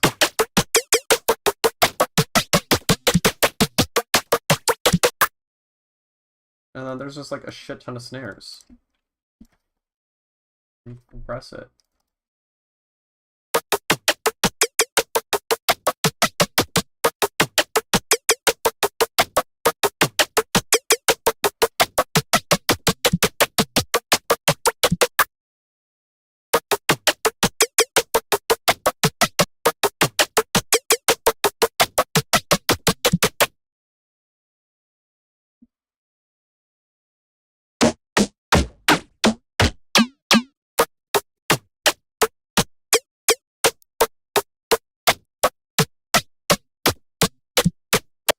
Something like that.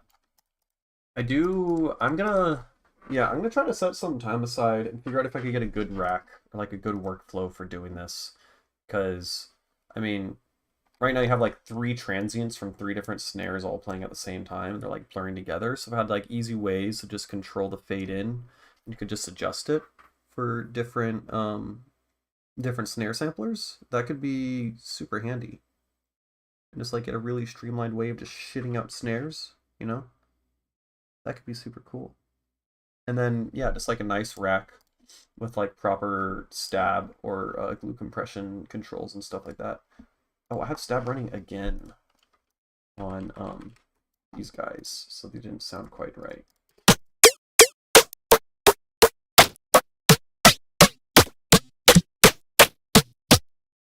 I mean, I think some of them are definitely usable. And again, they depend on like the source that you're using. Or you could even, without even going through all that shit, you can create like a nice rack using the same like principles, and then just like throw snares that already exist in here rather than a bunch of Simplant snares, you know? Yeah, anyways, I got very distracted.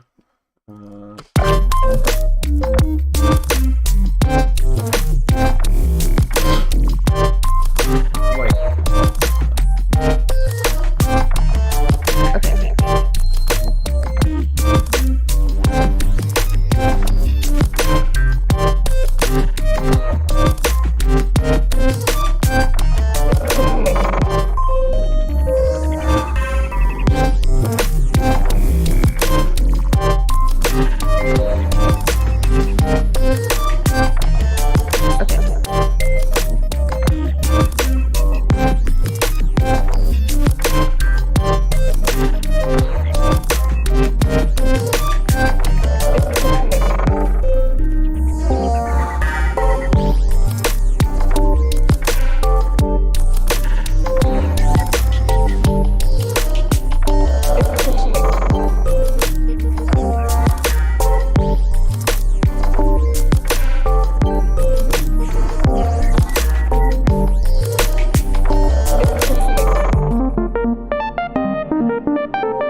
bad. Yeah, it's like make the drums sound better in one section and then they just shit the bed in the other one.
I feel like I made the song worse overall. I think just like the levels are off because I just spent a lot of time on the drums.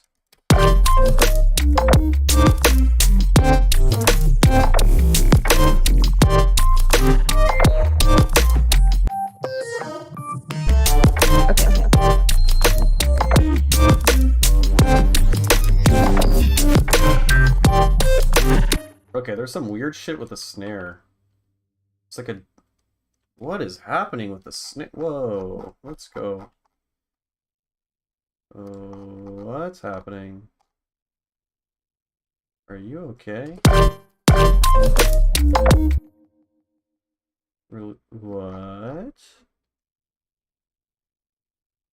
So, something about this vocoder is fucking weird.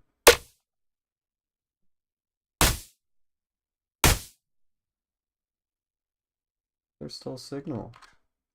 Odd. Okay. Very strange. Anyways. Yeah, this should be better now.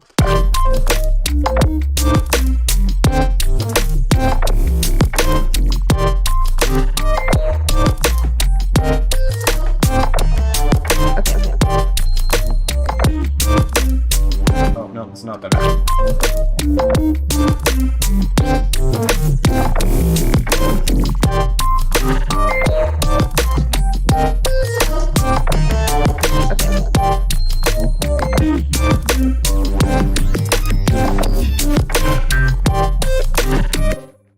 Alright, kick must be chunky.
I just am not satisfied with this kick.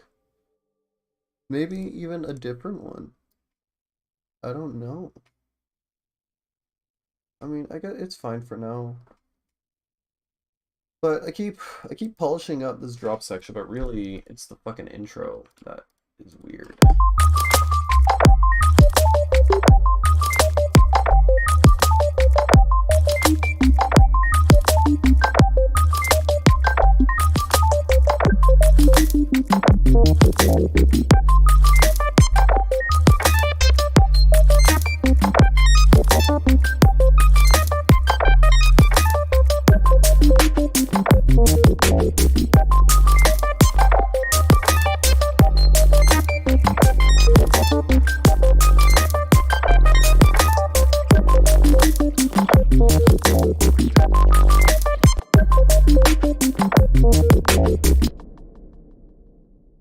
What?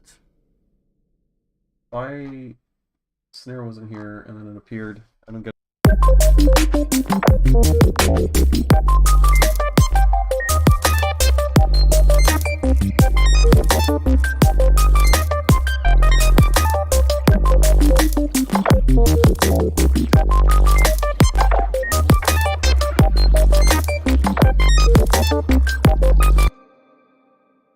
I do really like the sound of the snare in this section, actually, but it needs to be louder. Saturate.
That sucks.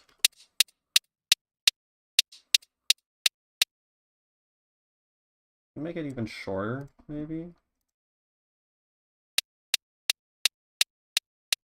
Hardly. I don't know.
this section.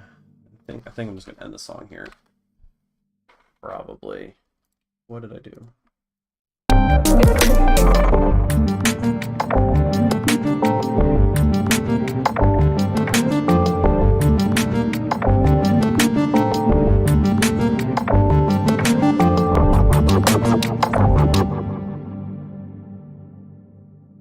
There's no kick drum there, but okay, this is sounding better. I still don't like the kick drum. I'm gonna change that.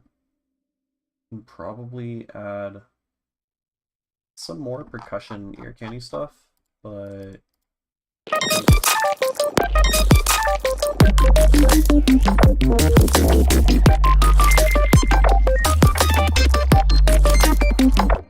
okay, I wasn't listening in headphones earlier. I just had my monitors, and now I'm not.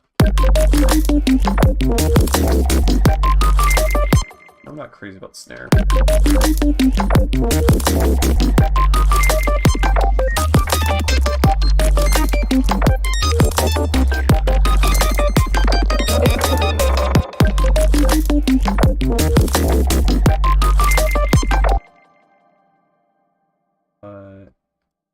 Maybe, yeah, some stereo shit. So we can swap that guy.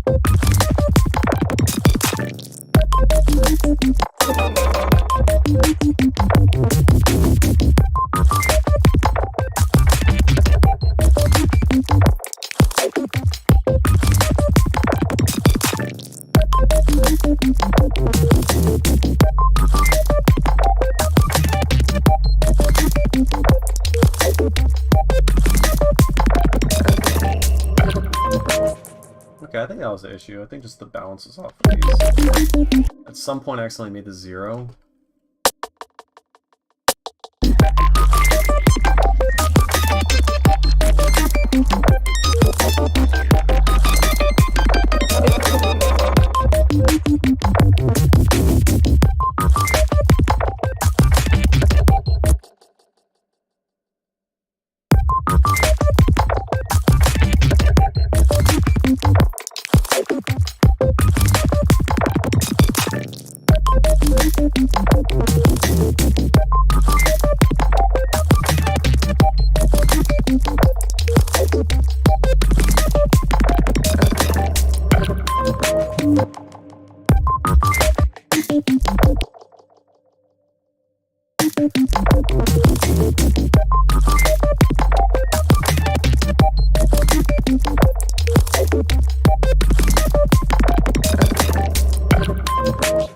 Yeah.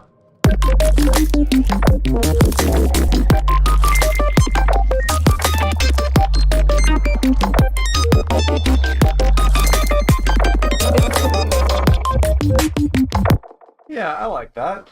Okay, okay, we have made some progress. I have to save this under as a new file. What version of Ableton is this? 11.3, I think.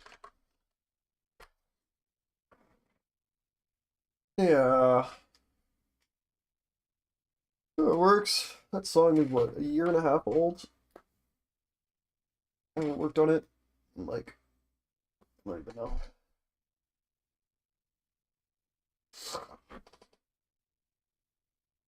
Yeah, last time I worked on this, oh, 6 months ago. Okay, it's not too bad.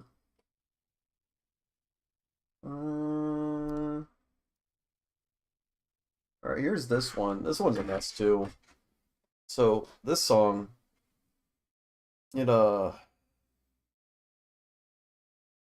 my brain is not working. And I'm feeling more congested and sick by the second.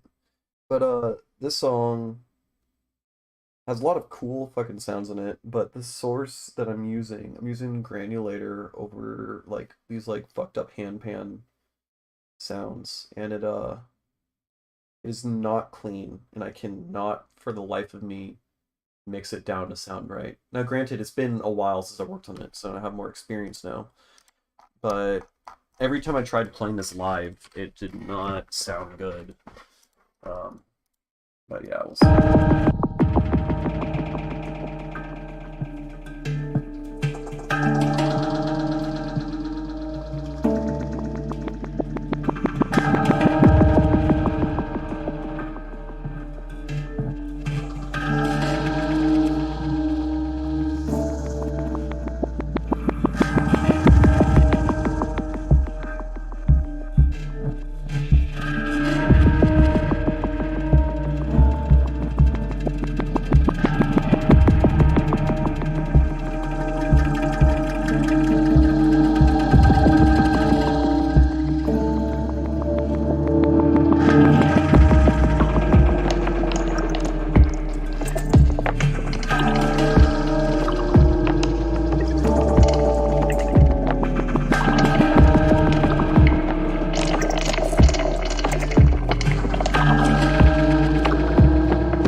Yeah, that's on there.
Granular thing. I think there's a layer of vocoder, but it's not.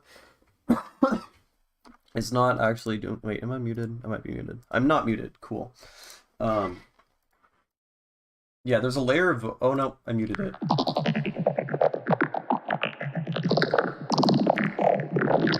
But that was just the. I think I just ran whatever the sub bass pattern is. I made that a sawtooth wave, and then I vocoded that with the granulator thing. But this,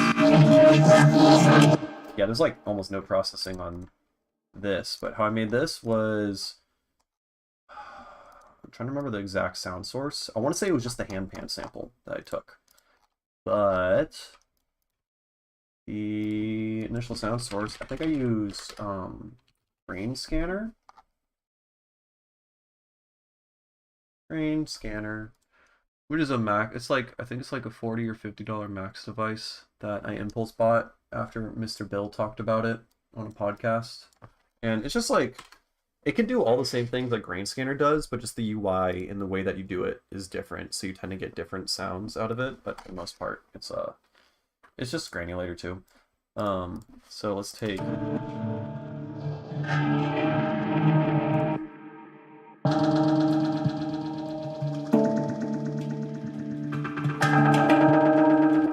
Yeah, let's take that. So that sample. And then let's get a single note playing. And then...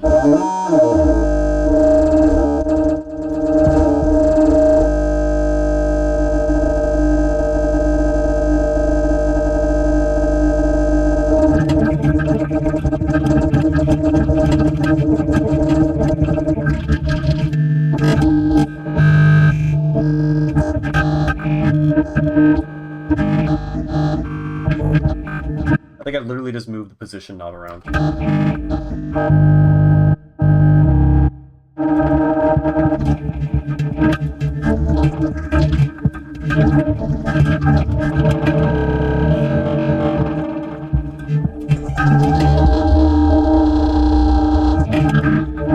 Yeah. How to make it talky? No, it just sounds... It's just this. It just happens to sound like that. I can't... I don't know why. Yeah, I can't think of exactly why it ends up sounding formaty. Yeah, because you're just basically just making wavetables out of random sample parts. But I guess like the way that it's transforming into different wavetables is like kind of resembles the prosody of like human speech, like the voice, the way that sounds transform. Like, as each individual... No, some of the things do sound like breathing, like a vocal, you know? Like some of the... Here, let me turn off scan. And then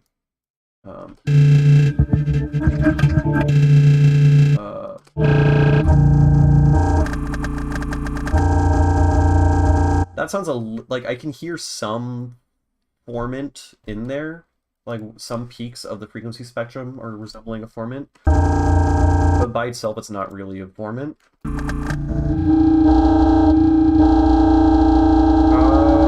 Like that does sound kind of formanty. I think this happens to be that some of them sound like formants, and when you're jumping around really quickly between them, then it ends up sounding like formant filters moving around. Sounds like speech. Non-ties through the talking granular channel stuff. The same. Here, I'll play it. I think it's the same though. I don't know where you are. Sound design, probably.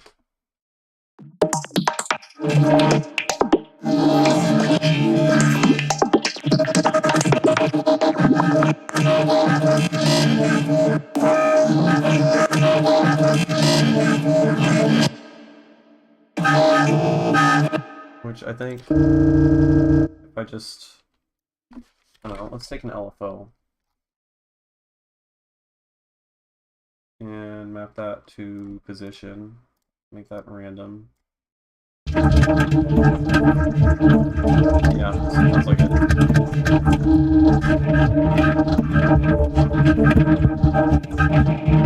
Yeah.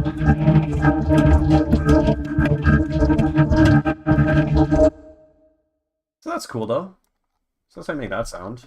Probably you can make it on other things. But the problem is that sound in particular, while it sounds dope, I cannot get it to sound like look at all the shit that I tried. Now grant you, I started this project file, yeah, 2 years ago, so I was definitely worse then. But I don't know, the shit sounds really bad on a sound system. At least last time I tried to listen to it.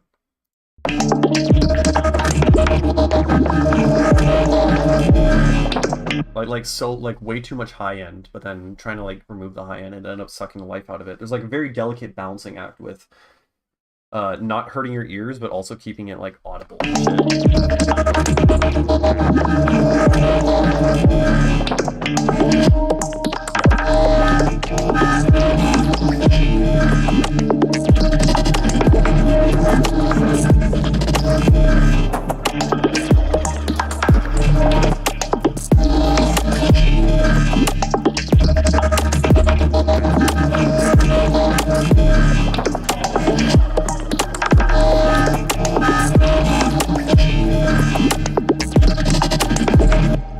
issue is soothe. I have soothe on this, right? Do I not have soothe on it? Yeah, I have soothe here. Surprised I don't have more instances of it. I must have like tried it and deleted it, because my issue with soothe is that, yeah, it very fine line between sucking the life out of something and making it sound and it still being too harsh.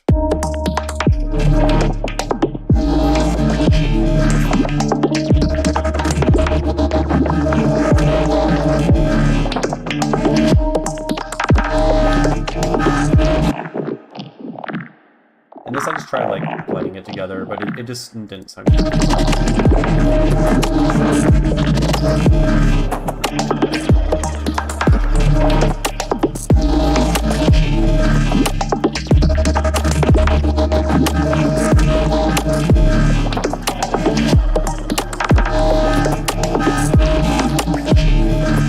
I put soothe on groups usually in light amounts, and then I usually end up lowering the mix amount.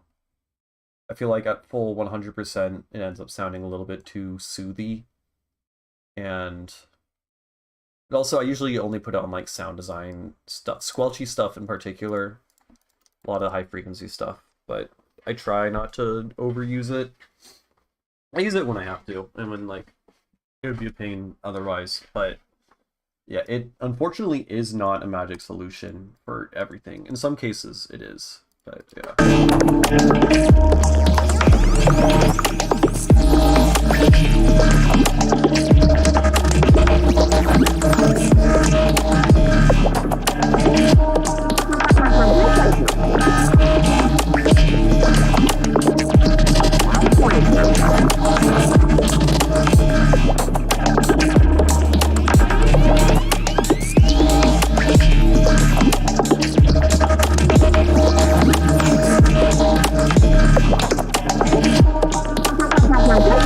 Oh, and then these guys here.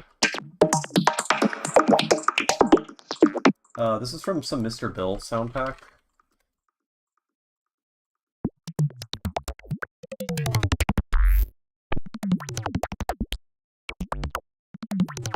It sounds exactly like a certain what's that guy's name? Trip Street.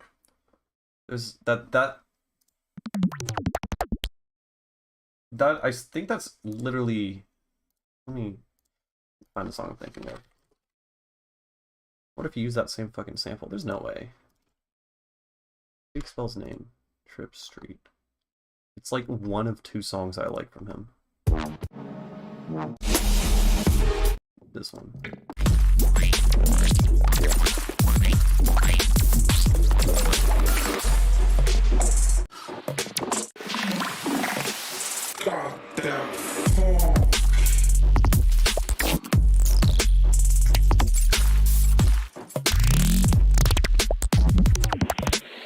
Yeah, this is the same fucking samples. I found it. Yo. That's 100%. There's no way that he independently made the same fucking sound. I mean, it's in a Mr. Bill sound design pack. That makes sense. Yeah. Yeah. Alright, I feel better now, because I remember being like super impressed with the sound design there, and I was like, damn, how did he do that? And then Mr. Bill did it. Yeah.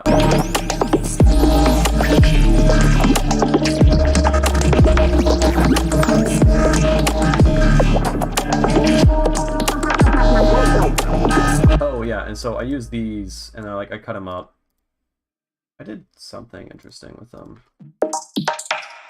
And then, oh, I guess I resampled everything, but just vocoder, and I vocoded these with the handpan melody pitched up like an octave.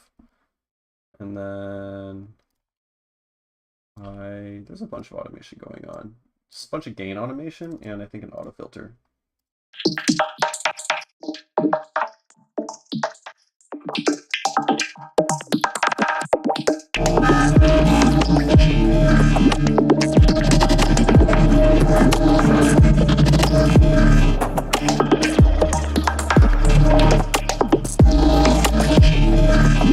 But the snare sucks in this song. That is something I need to fix.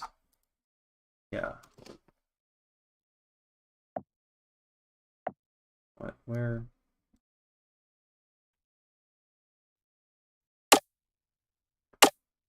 That's the snare. I should have saved all my shitty Simplant snares I made earlier. That would have been cool to use there. The Regency effect. Alright, alright. I will check it.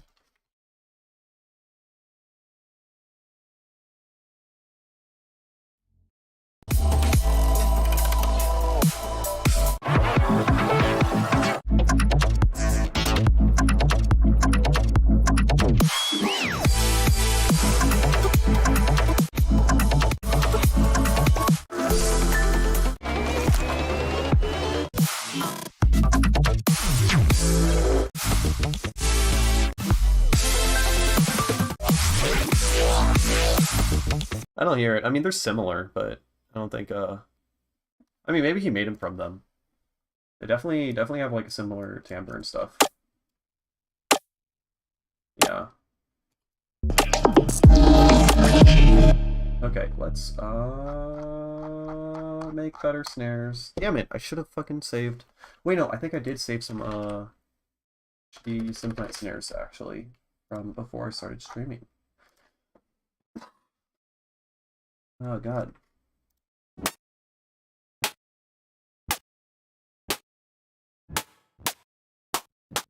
Yeah, those are even worse, honestly, and they're not at all what I'm looking for.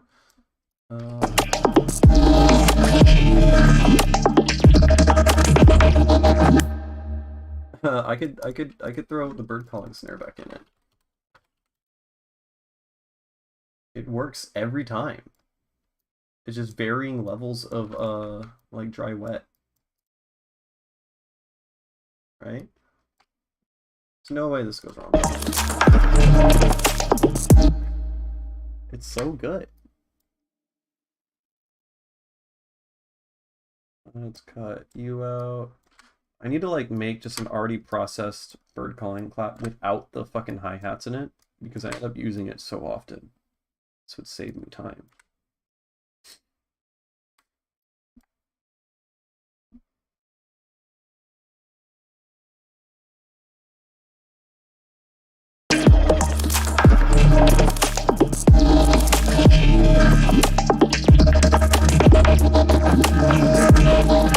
But yeah, definitely I need more of this like crunchy reverse snare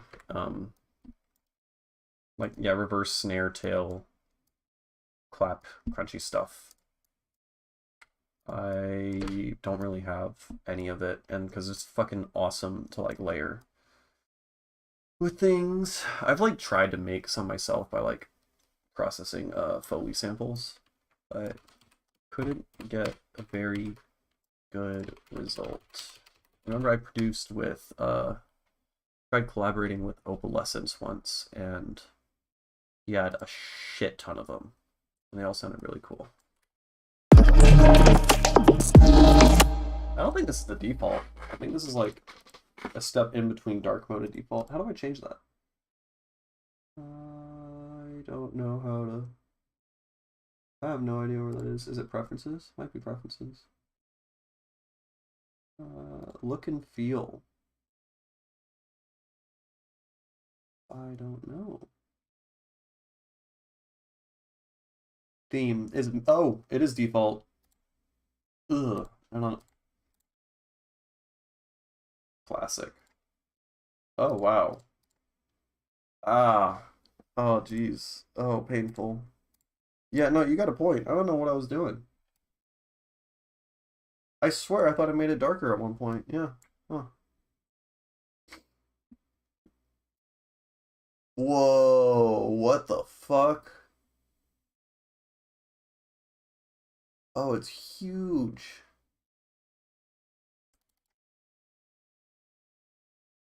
Let's try zooming it out a little bit. Nothing crazy.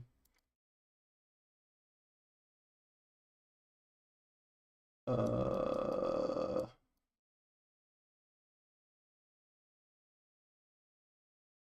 I can make it strobe for no good reason.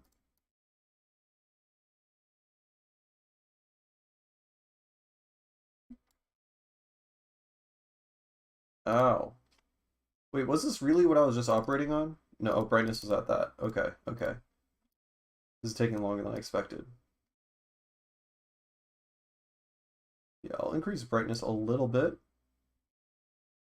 And then zoom display, let's move it down and like, yeah, 89. Fuck it.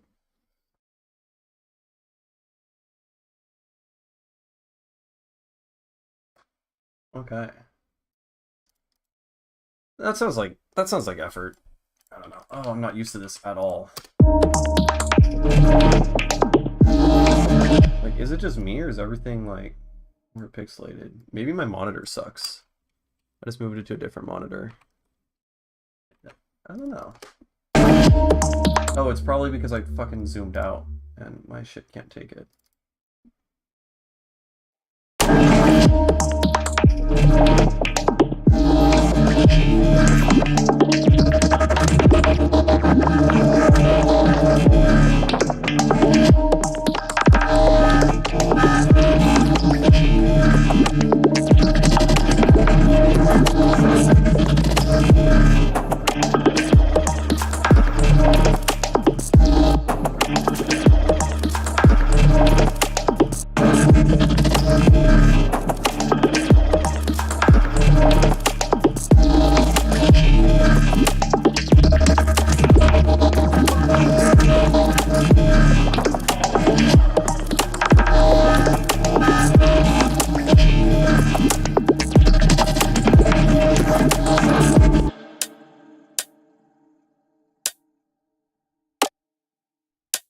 Is this even doing anything?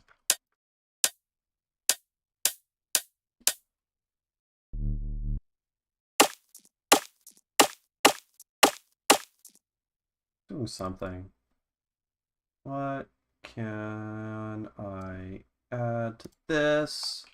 I can do the branch thing again. I can get branches. I'm gonna do the branch thing again. See if I can get something cool. Branch. Yeah, branch is great. These dudes. Alright, that's too many. There.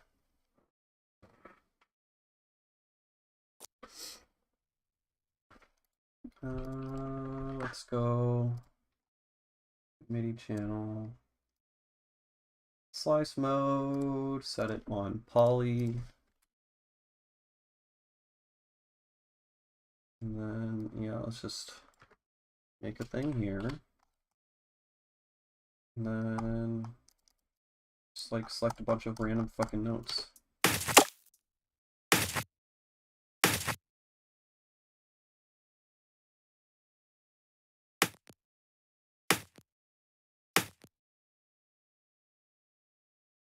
Oh, shit. Is there an easy way to like make it like a chord, like a strumming guitar? I want to just like highlight all of them. Yeah, that's cool. Okay.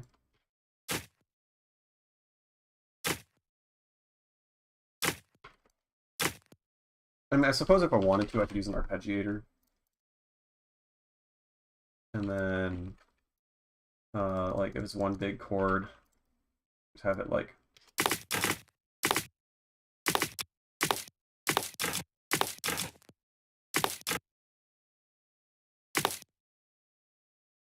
That. Something like that. But I think just the manual thing I just did is fine. And then I could copy and paste that over and then just move it.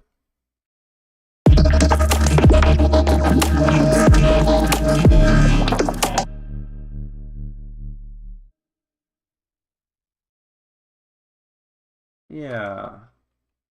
This is cool. And then I could duplicate this. Pan 1 hard left, pan 1 hard right.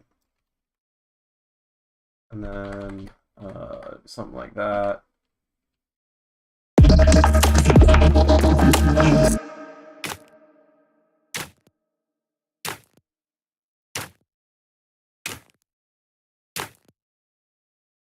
Why is it that the left one, I mean the right one tends to be louder?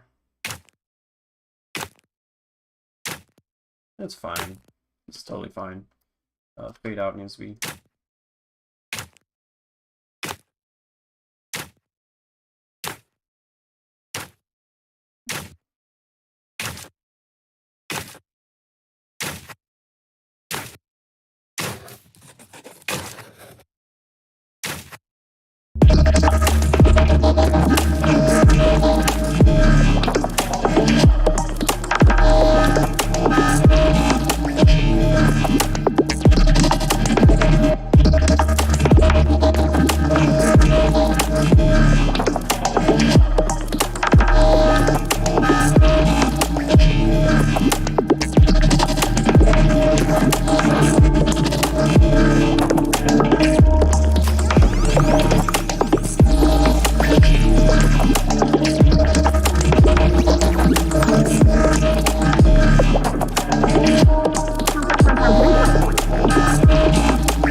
Like about that ending there is the fucking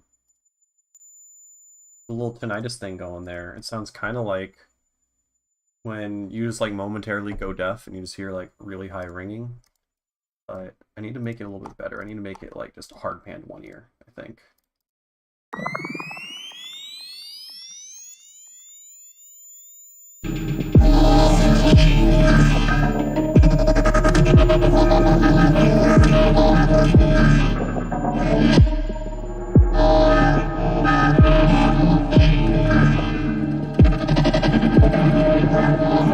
Like, it's kind of annoying, but it's still quiet enough that I don't think it's like too abrasive.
Oh, I had this snare here the whole time. Oh, it was muted. We're safe. We are fine. Just delete that.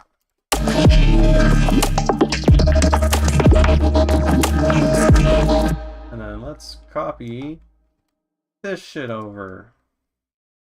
Yeah.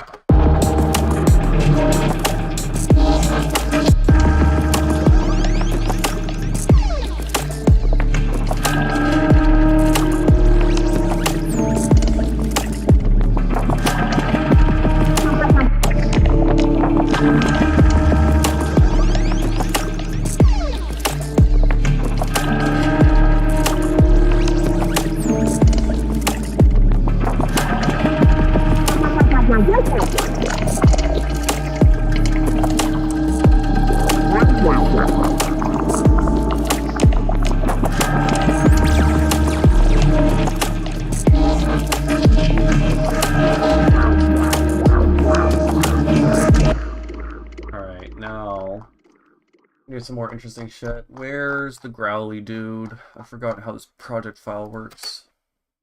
Not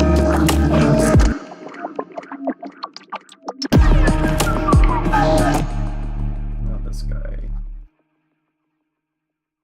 Thank you, abstract apathy.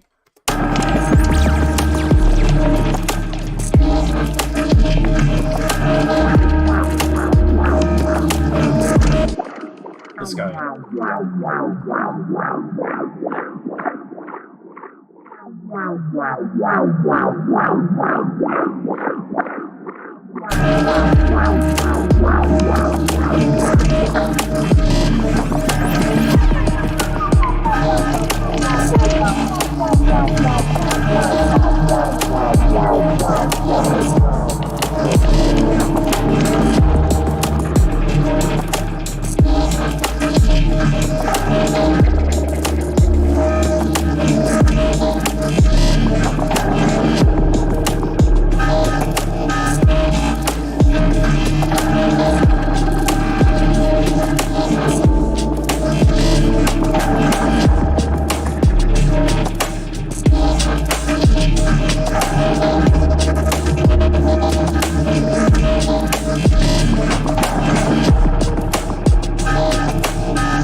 Let me width down more.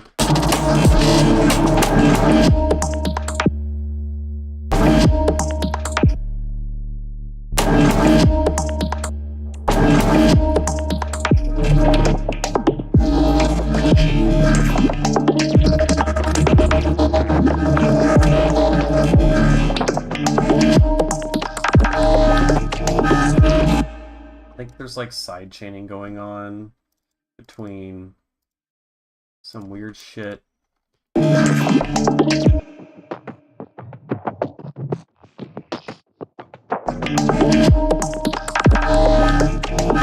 This might not be necessary.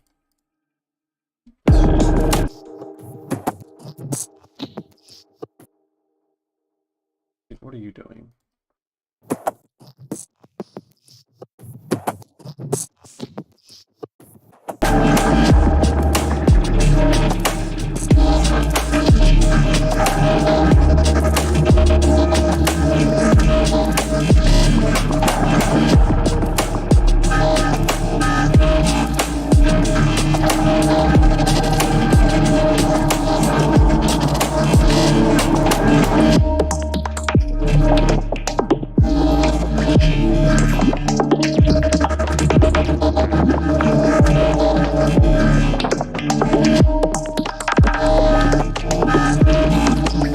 Oh god, I forgot about this.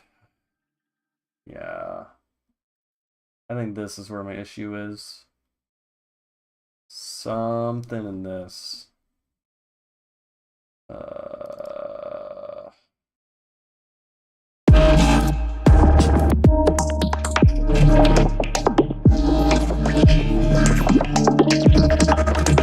So I have this guy on. This is essentially, it's just a tremolo that's attached to the sub. So if the sub is playing at 44 hertz, this is oscillating at 44 hertz. Except it's actually half. It's 1 octave lower than whatever the sub is playing. And I made it through an extremely painful, convoluted whoa, wait, what? Yeah, no, never mind.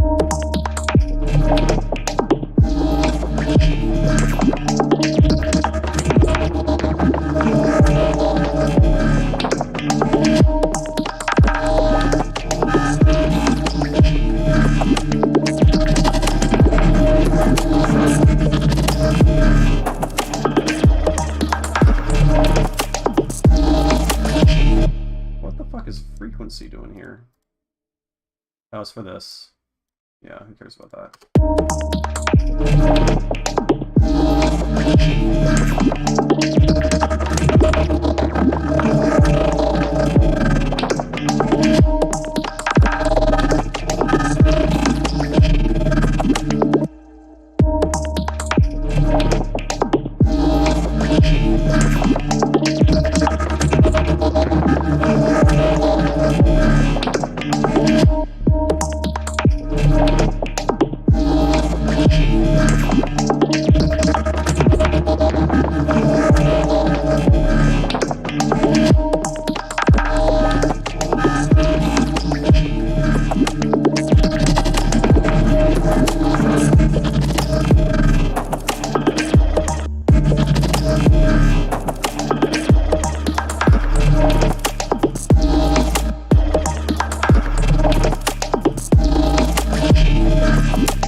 The same thing. Okay. Fuck. What was I looking for? Oh, there's a random melody hit.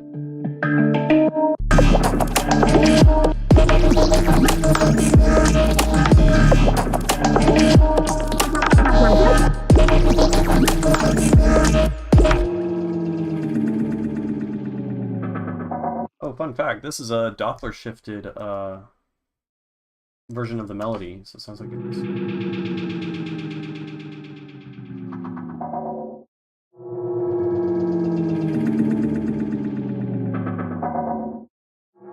Yeah, that sounds kind of cool in the background.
Okay, I have an idea. I know how to make it super realistic. The, like, going deaf in one ear thing. But it might be annoying. Because I could just lower the volume of everything except for that in the right So just pan everything left. But I mean, I could try it. The question is like, will it sound good on headphones and will it sound good in stereo? Or will it just be like fucking obnoxious? Who knows? What would be the easiest way to do this? I'd have to put everything in a group. Oh. I don't want to do that.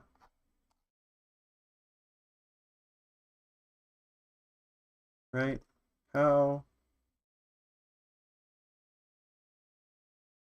Oh, but I think I could make this go.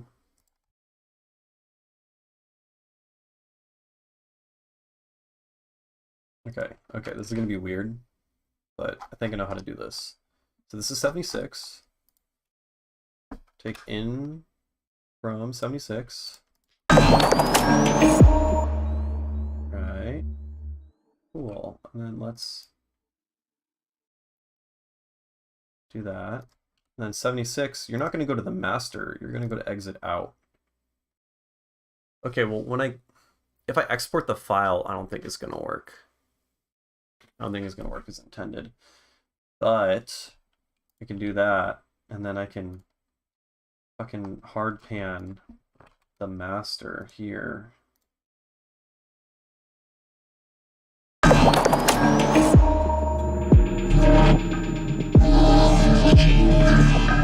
That's cool. It does it. That's the thing. It sounds like you're going deaf in one ear.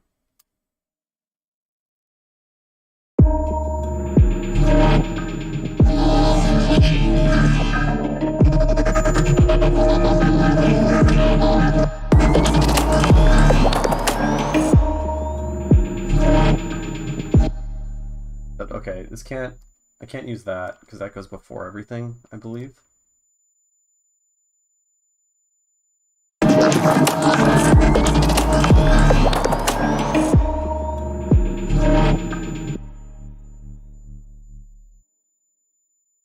Maybe instead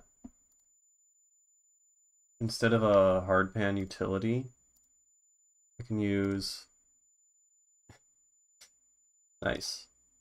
Yeah, hey, I have also had hearing issues for the past, like, 3 weeks, and it fucking sucks. I still have them. I have to take pseudoephedrine, or else my ears, feel fucking clogged. And then when I'm chewing, I just hear, like, bubbles against my eardrum. Just, like, it's awful.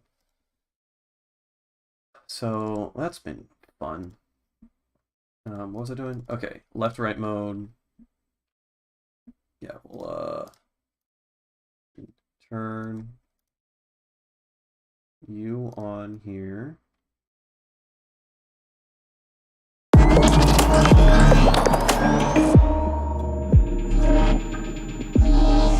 Oh, that's good. That sounds like it. That totally does it.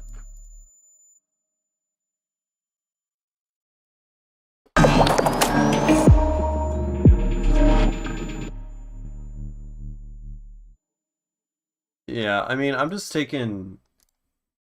I mean, yeah, when I take pseudoephedrine, I feel mostly fine, but, I'm still thinking about it all the fucking time. And also, being hopped up on pseudoephedrine 24/7 isn't fun. You're just like... I don't know, you're just like uncomfortably stimulated all the time.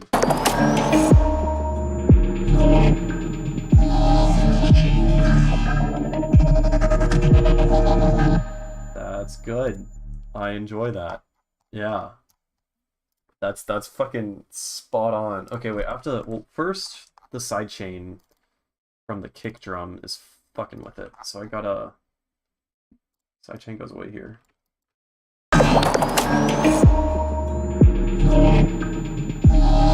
Oh, dude, that, like, trips me out. Oh, that's so spot on. That's so fucking weird. And then, oh, I think the actual... Yeah, you are not going to pan, you're just going to stay right.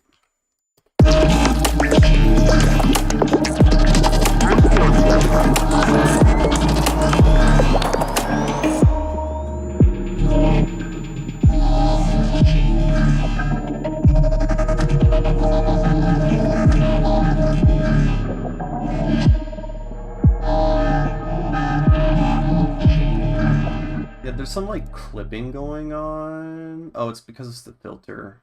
The filter's weird. The filter has issues. So I'm gonna lower this by -1 dB.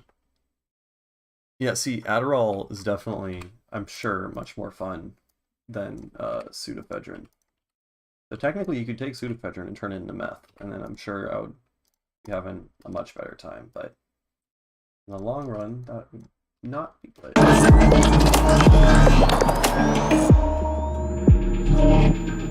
Oh, dude, I'm like, this makes me feel uncomfortable. That's like how spot on it is. All right, I need to see how this sounds with fucking actual with my speakers on.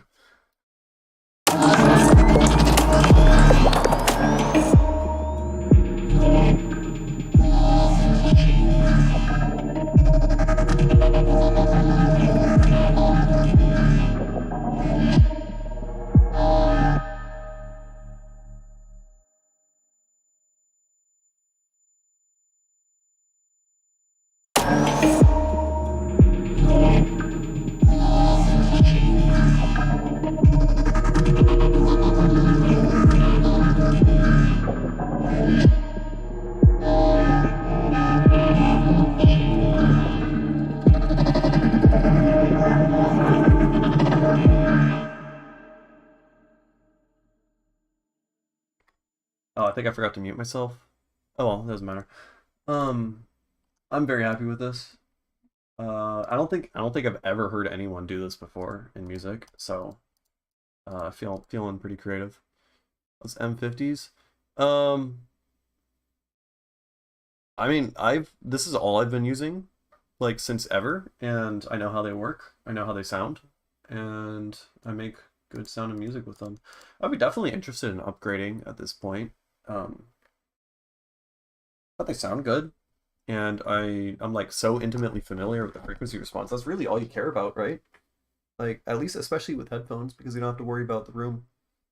So, yeah, like I recently moved my monitors. My monitors used to be like sitting like on my desk like fucking right here in front of me. And I just recently got speaker stands. And now they're like actually elevated. The tweeters are in the correct position, pushed away from me, and it sounds totally different. I'm not used to mixing on them at all. Even if I was using like a suboptimal mixing setup before, I knew it so intimately for like so many years that I was good at it. And that's like really what matters most, I suppose. I mean, having a flat frequency response, especially in the sub bass, matters a shit ton. Like there is like a massive like cancellation node right where I'm standing, like sitting at about 44 hertz, which is a little annoying, but like I've gotten so used to it that I know how much my walls should shake with my subwoofer on, even if I'm not necessarily like feeling it myself. Um, but I mean the ATH M50Xs are they're like a fucking go-to for a reason. I do really want um open backs. Yeah. Like I feel like if I upgrade, it wouldn't necessarily be to upgrade my mixes. Though maybe. I don't know. I haven't tried better headphones yet. But I feel like it would be more so for personal pleasure, which I also am down for. I want to try open backs like very badly. It would be very cool. So in terms of upgrading shit, I am going to get Barefoot Footprint O1s in the near future. I'm gonna do it. I'm gonna bite the bullet. Because these monitors are, I mean, they were gifted to me, but they're like $200, $300 each. And I don't know, at my job, I was like listening, I got to like demo some other monitors that were like also in the same price range. And uh, they sounded way, way better. So much more depth. And so I think my actual physical monitors, I definitely can use an upgrade, and I've been like salivating over the Barefoot Footprints for so long. Only problem is that, well, one, they cost like 4 grand, and two, my room is not treated in the slightest. I have a Murphy bed right behind me, so like you can see my unkempt bed. Um, fucking, it flips up And so I can like change the room acoustics a little bit that way, and naturally there's this like shit ton of furniture and bookshelves and stuff right behind me. So I think that's doing me a favor in terms of like sound absorption and stuff. It's the room is mostly dead. Like no, no, it is not dead, but I don't know. Again, I'm like super used to it. But yeah, I definitely need to look into room treatment. I know room treatment theoretically matters like just about as much as like upgrading like massive speakers, but massive speakers are more shiny and exciting, so I want to do that rather than getting panels. But again, my room is so small, I don't even know where I could put the panels, because you need like thick panels to actually do anything worthwhile, and I think with such a small room, it's like gonna, I don't know, it's not gonna pan out well. It would take so much effort. So I think I would just not treat my room until I move out into a place. Yeah, not much glass though. I have a window right there, but I have blinds down. I don't know how much the blinds matter or the window matters for that instance, but yeah. However, my monitors are pretty close to the wall behind them. And I'm not exactly in the middle of my room, I'm more like kind of to the side. I don't know. I need to learn more about room treatment and room acoustics, and then I also need to actually have a space where I can afford to like fuck with everything. But either way, I'm gonna get footprints at some point in the near future because I can now afford it. So yeah, fun. All right, let's.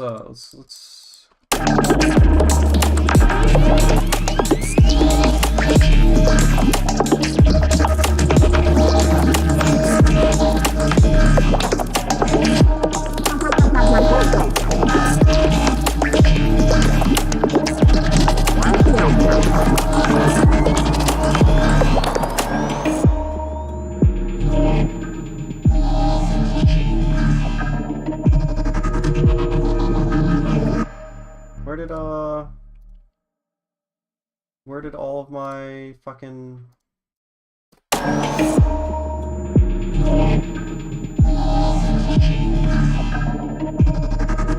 should be louder, I think. And then, oh, let's put this in a group. And then...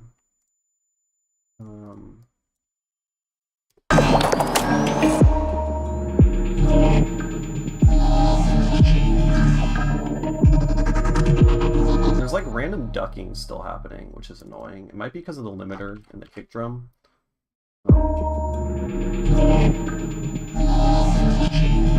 No, there's like a side chain still going on, which is annoying. But yeah, so the JBL 308, I mean, I don't know anything about them, but I need to find out what those fucking speakers were that my coworker demoed for me, because he's like a fucking, he like builds speakers and stuff. He knows all about them, and the ones that he showed me were, oh, these are 300 for a pair, aren't they? Yeah, oh, it's $400 for a pair. The ones that he showed me were 300 for each, so if you can afford that, I need to find out. I'll find out on Monday or something if you're interested in knowing them, but they sounded like ridiculously good for the price. I felt like the sound stage, at least, I don't know, there was like depth. I could like reach out. I felt like I could reach out and touch some of the sounds and shit versus, yeah, I don't know.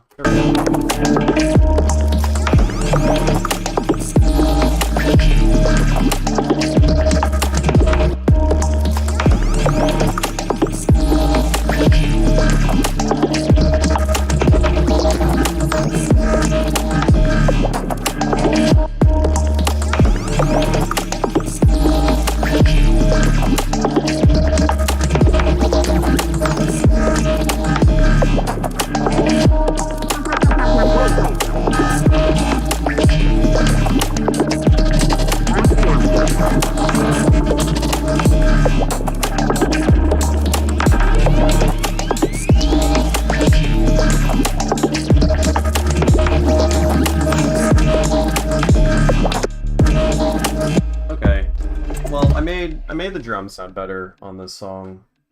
The ending is cool.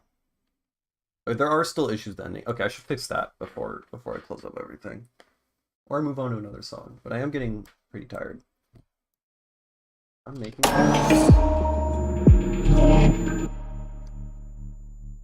Okay, so like right now, the way I have it, it like ducks out.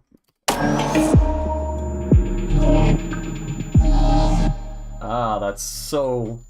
Oh. It like... I feel deeply unsettled when that happens. It's so bizarre.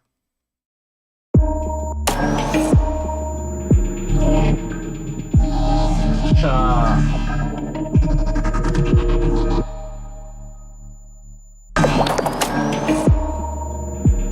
Yeah, it's gotta happen like slowly, I think.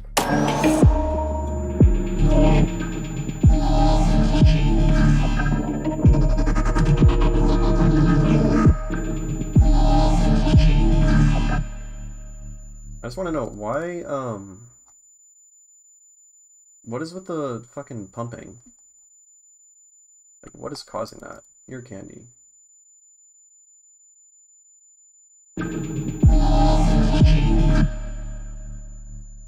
I'm tired of hearing tinnitus, and this needs to stop. And this should all be going to... Oh, exit out. You need to be outside of that group.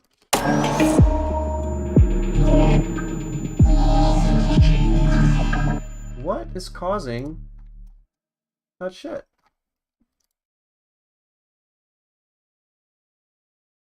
I don't understand.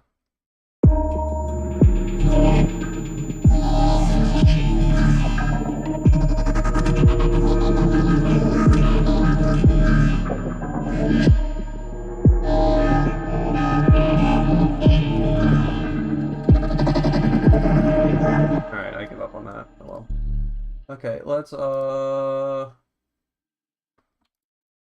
see, what other files do I have that need work? I mean, this one's fun, but I'm like tired of it. I like over listen to it.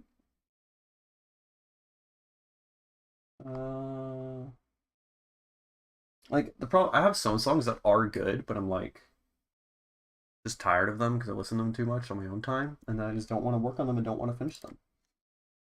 Here, this one's cool. This one I do want to finish. But this one also sounds super muddy. And I don't know, the things I do with the sound design are pretty weird in terms of like not making it mixing friendly at all. Again, like with this song. Though I think the song is sounding better. Um yeah, I don't know.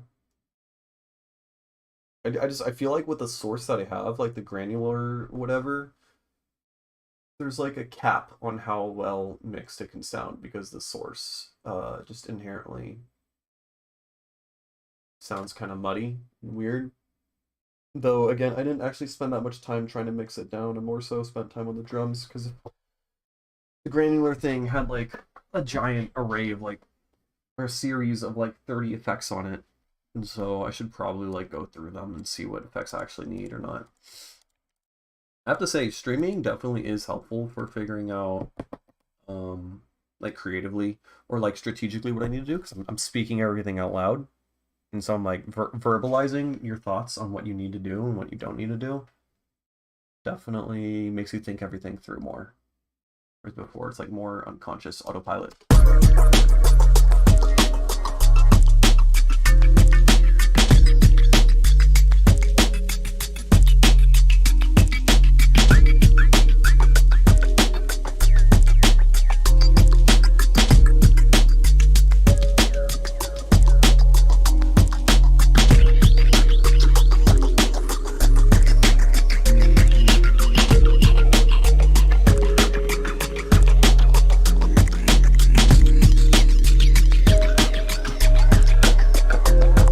Congrats on the EP with Legal Beats. I feel like you already told me that, but I don't remember for sure. And yeah, I am very lazy and have not opened up the project that you sent me, which I need to get around to doing for sure. Yeah, next time Next time I open up a new project file, I'm going to try to open up that one instead and see if I can make something of it.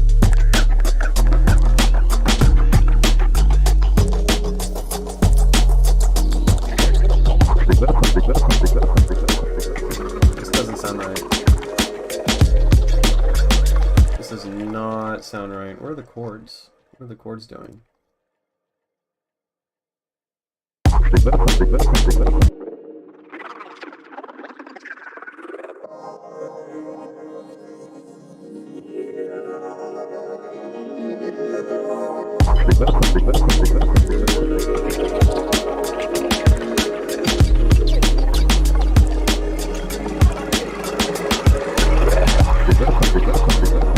This does not sound right.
For the most part, the song sounds right. There's just like some... Maybe I'm misremembering how the song's supposed to sound, but there's like some big mixing problems that I feel pretty sure weren't there before. But yeah, mostly the drums are kind of fucked in this. It's also kind of the vibe to have like kind of shitty drums for the song, I feel like. It's like very loopy. You know, it's like more sampled trip hop kind of style, maybe.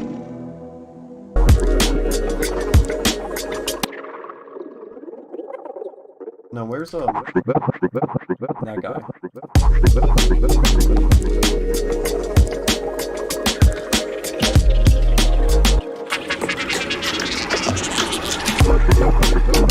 And then these drums don't sound right at all.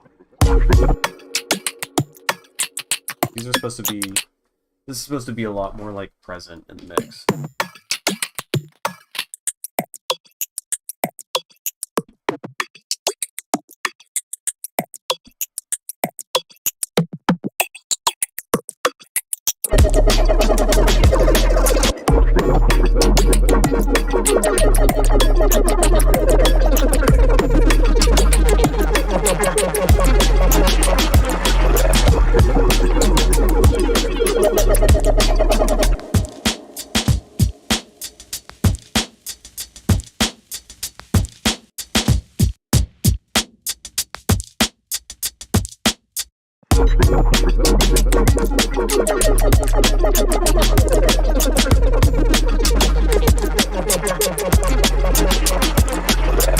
Oh.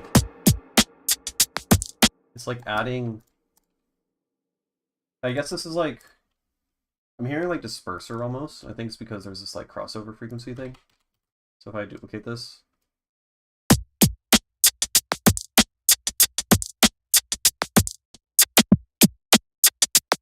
No, I'm tripping. I don't really hear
I don't remember exactly how I made these, but I believe...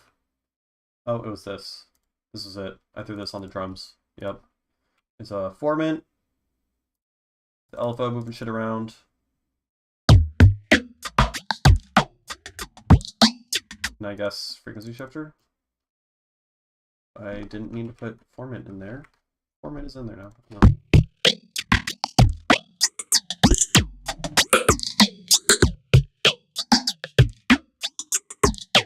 I thought there was more to it. I thought there was like redux and stuff.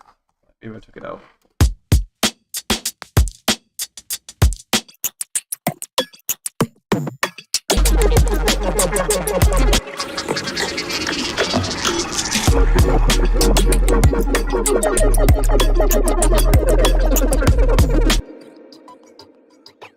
And then how do I do this guy?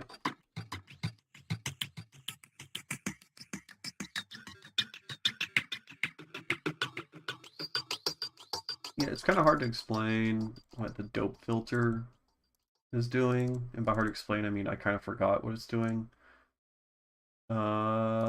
Essentially, this is... Oh. You can think of this as just like one bandpass. I made this a long time ago. I don't even know if this is actually doing anything. But this is being boosted and everything above it is cut out and everything below it is cut out.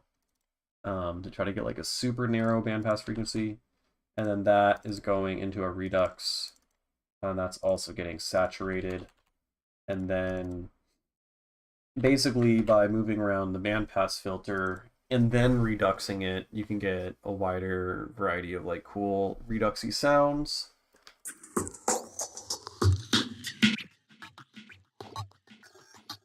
And yeah.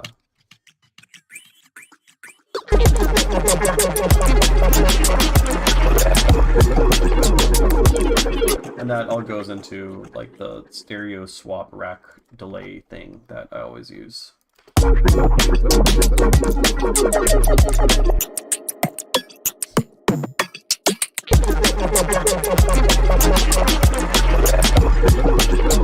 Yeah, this has like Boards of Canada vibes, I feel like. Yeah, definitely. Which could be cool. I mean, I've been talking about making like a down-tempo EP or album or something. And maybe this could work on that. I don't know. Would be nice to play for like a sunrise set type thing. But the mix down sucks. I need to I think it's the problem. The culprit is this guy.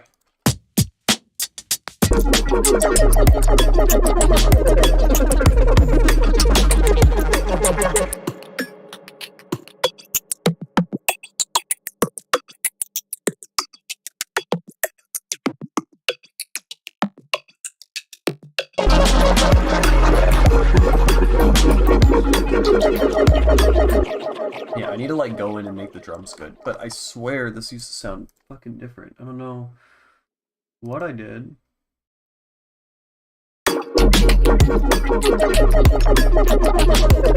it was just louder. I think this was more so what it sounded like.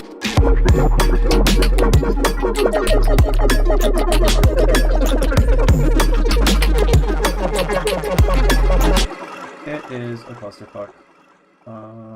Let's just keep looking through songs. I'm tired of it.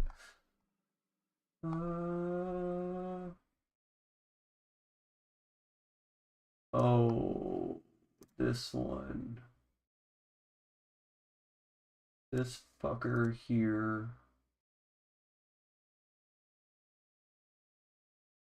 Then different intro. This guy.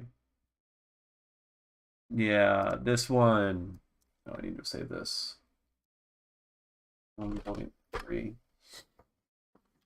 So this song here.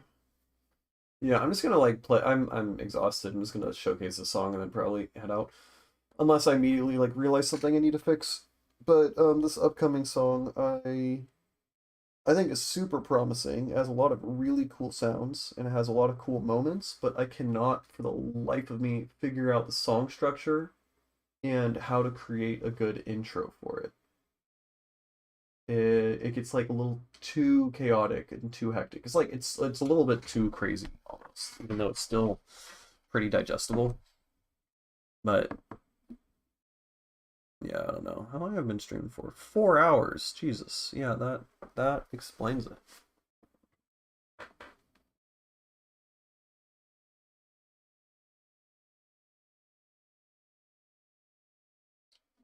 Hopefully Ableton doesn't crash. I think it's working though. There we go. Okay. So we got this thing.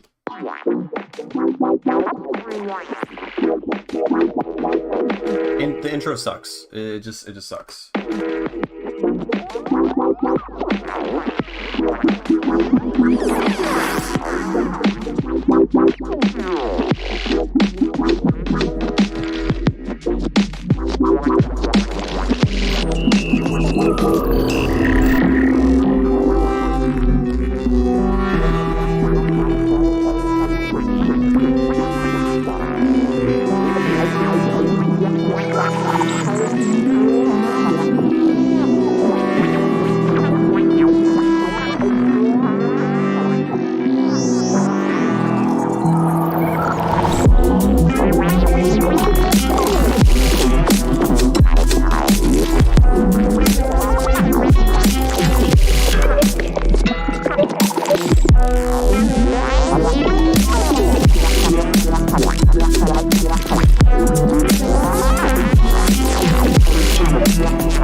I just realized this is without, this isn't even the right version. I literally just cut out an entire like 32 bars before this, so that's why that still sounded kind of decent. It's still a little bit relentless, but here, I need to show, yeah, this one. That one, yeah. But yeah, there's a lot of really fucking cool moments in it. So yeah, I guess I'll show you the original and I'll get your thoughts on like whether or not I should keep the thing that I cut out. Yeah, all the squelches are just from the generator. It's just like the MIDI notes don't actually matter for the most part, and I'm just here, I'll show you more detail in a second. I'm gonna use the bathroom though. I'll be right back.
Alrighty.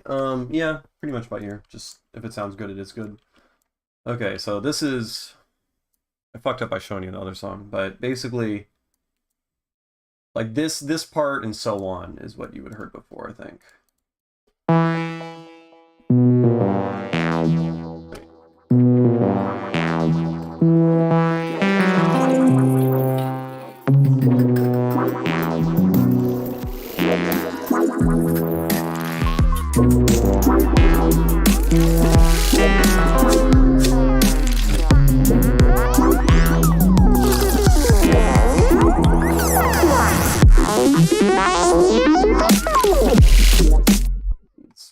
What's wrong with this file? It's missing shit.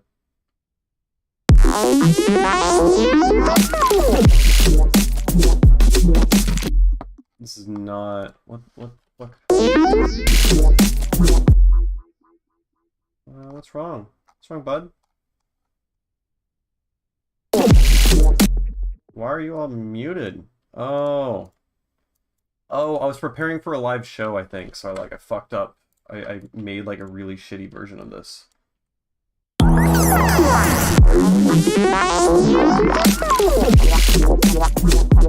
This does not sound right. What did I do? I'm so annoyed.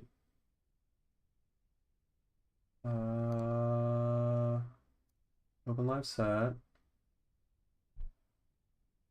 Using V2.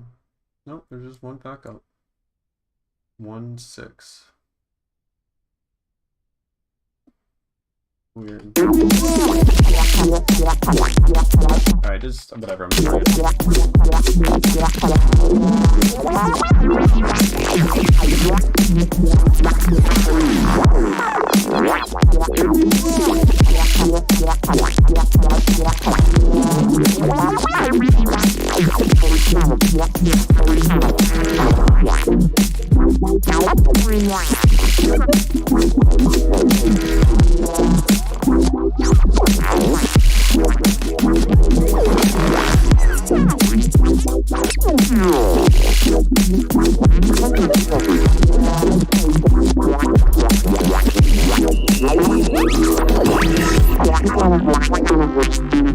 Yeah, this is not the right fucking version.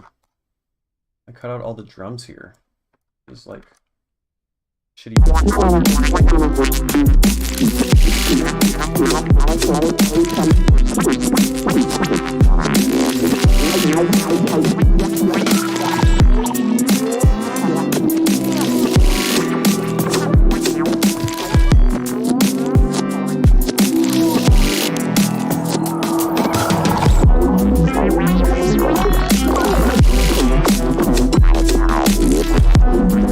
Anyways, basically my conundrum was, I don't know, I kind of like the sounds in this section here.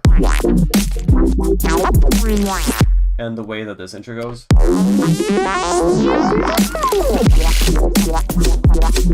Like this thing here. Is like super fucked.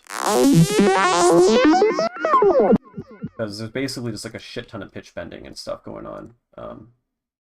At the same time as this is like arpeggiating through a bunch of stuff. And so you're getting like crazy pitch movement. But yes, so for tuning the squelches for the generator.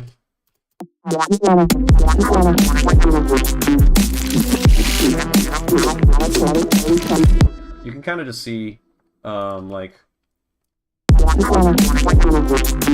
if I like this squelch, I'll like copy paste it over here. And then I can try just like move it.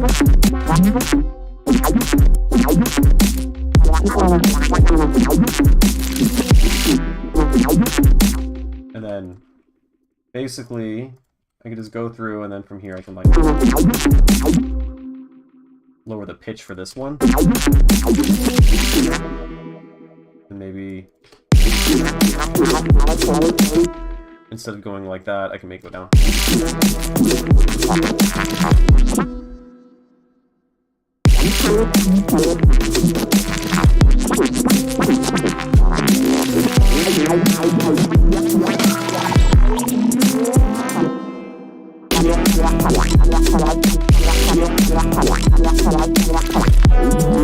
But yeah, there's no actual like pitching. I just like do it by ear. I mean, since everything is moving and being bent, you have a lot more liberty for things to be quote unquote out of tune. Because if like the note is just being bent through the whole thing, as long as it like passes over your intended note, that's kind of like what it's supposed to do, you know? It's because we're not playing in a scale really.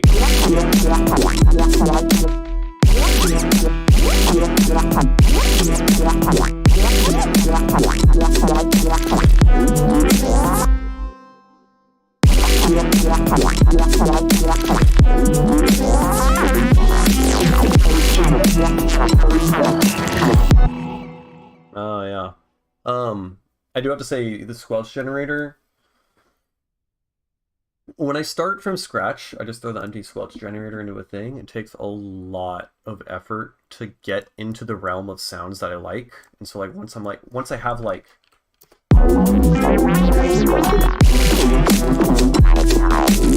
if I get this, once I have like some cool bass, then the rest is easy. I just copy and paste the thing over and then just like nudge the input around and stuff like that. And then it all comes together. But getting to the point where like all the knobs are in the correct position can be a pain in the ass. So I usually just save the patch where I did it initially. So you can see that this here was originally my Tangled Snakes patch, which is just the same squelch generator, but just like I just started off with the squelches already made in there. And then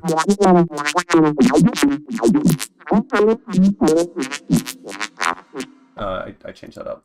But yeah, basically I just start off with squelches that I've already made in the MIDI notes, and then I start bending them around and stuff like that, and like flipping it and making like a VIP or whatever.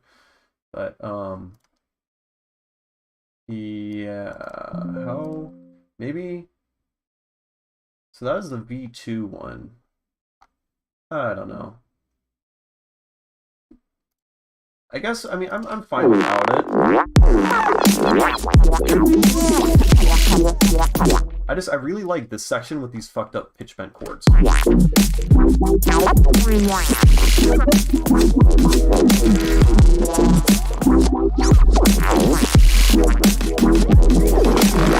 like these are chords, but like they're also getting pitch bent, and so It's like there's no real scale or key. I mean, the intervals between them are consistent. Like these are probably some like weird major scale chord.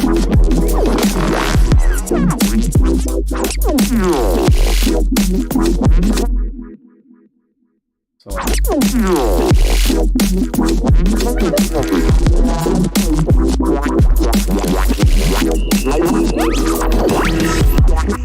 yeah, you can just see how all these knobs are turning. A lot of this looks more complicated than it is. It's just like once I get a sound, I copy and paste the thing over and then nudge some knobs around. For the most part, I'm just moving input and I'm moving the pitch mean or the pitch range. Increasing the range increases like the randomness for the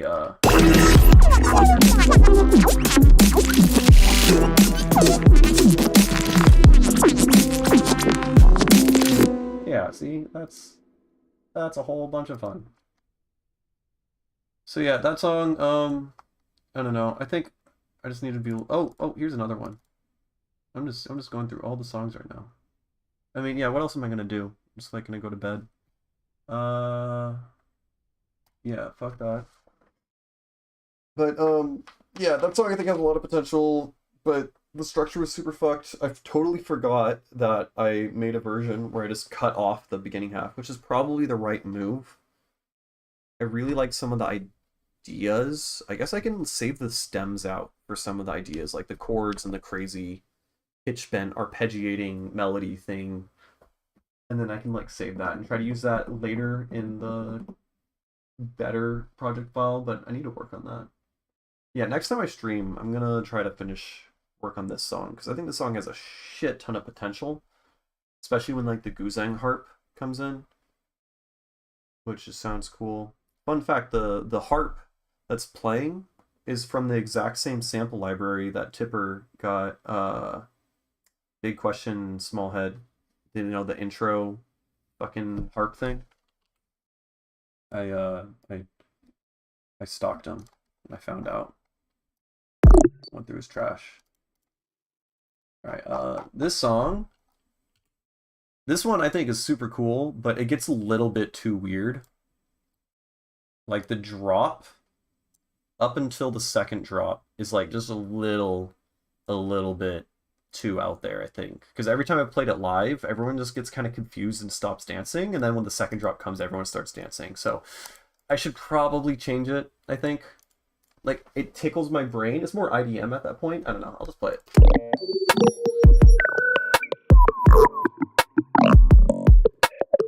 It was a contact library. It's some like world ethnic instruments contact library, and I tried to pirate it because it cost like $800, and I couldn't properly pirate it. But I had a 10-minute or like a 5-minute trial period of the fake library, and then I just immediately tried resampling and recording as many Zhang harp sounds as I could before my trial failed. So, yeah, pirating.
Yeah, I think at this point I can add something new.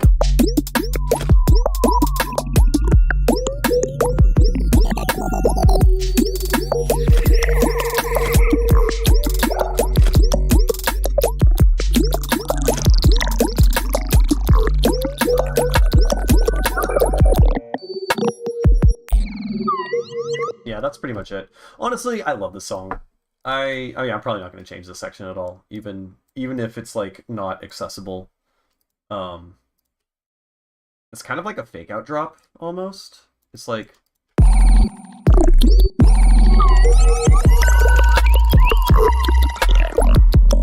it could probably be made better, but I don't know. I think the sound design is like super interesting, but yeah, it's also a question of like artistically, should I compromise something I like for what the crowd likes, you know? It's like I still like this song, honestly, but the crowd doesn't. They get scared. So should I? And it does, but it does have a payoff. It's not like they did dislike it the entire time. It's just this section. And so like artistically, it still has merit because like it puts them in the dark for a bit, you know?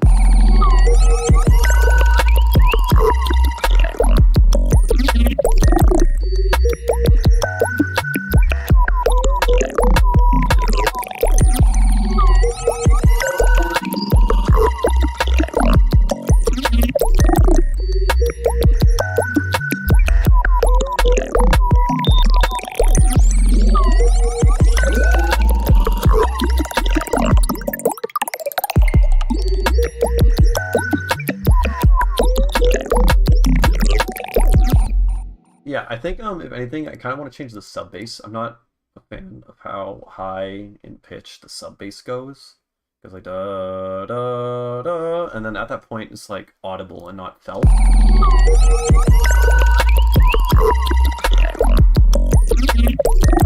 Yeah, it's still pretty low, but just like that pattern could probably be made better.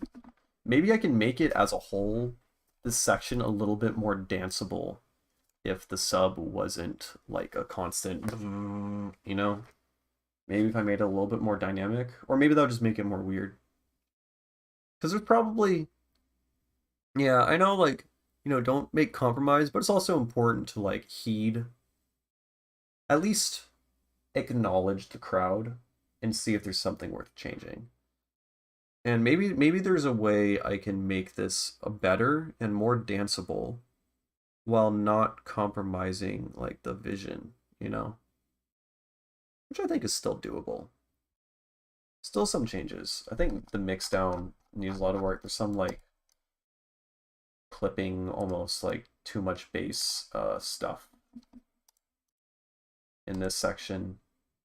Can't really articulate, but definitely, yeah, definitely can be mixed down a little bit better. And then this section over here is mostly fine, honestly. I just need to make like an outro or a breakdown and then another drop.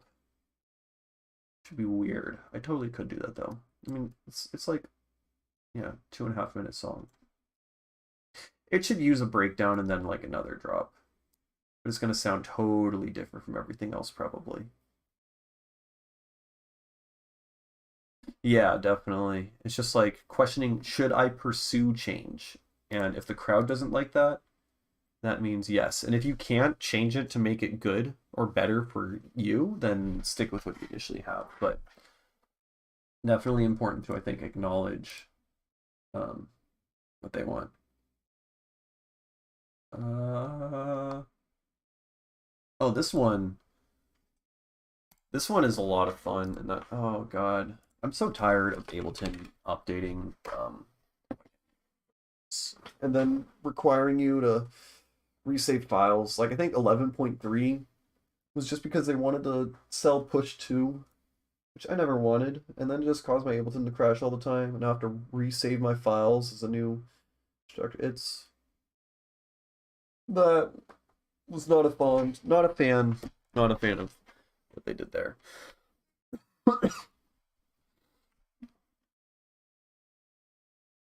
Yeah. And then let's see. Okay, so this song, let me think about how to articulate this. So I made a oh, and Drift? Really? I thought Drift came earlier. Honestly, I've not played around with Drift like at all, which I probably should. I know it can do a couple things that are kind of unique with what? It's literally just like phase drifting, basically. Media files are missing. That's the only one that's missing. Where are the drums?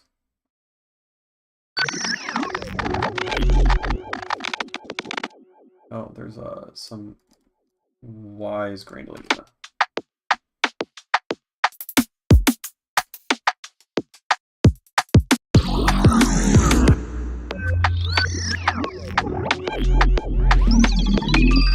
Okay, so all the sounds here. Honestly, I've been considering making a video about this, but what I did is so janky. Yeah, or maybe like a Patreon thing. But basically, I made a Python script where it uses this machine learning um, fucking model, like machine learning model that off of GitHub, basically, where it listens to a wave file of audio of someone speaking, and then it takes every single phone, which a phone is like a phoneme. A phone is like a syllable or a sound that you make. So if I say the word sound, the S is a phone, and ow is a phone, and n is a phone, and d is a phone. And so what this would do is it would take a timestamp for every single phone with the S and the ow and the n and the d, and then timestamp it with that phone.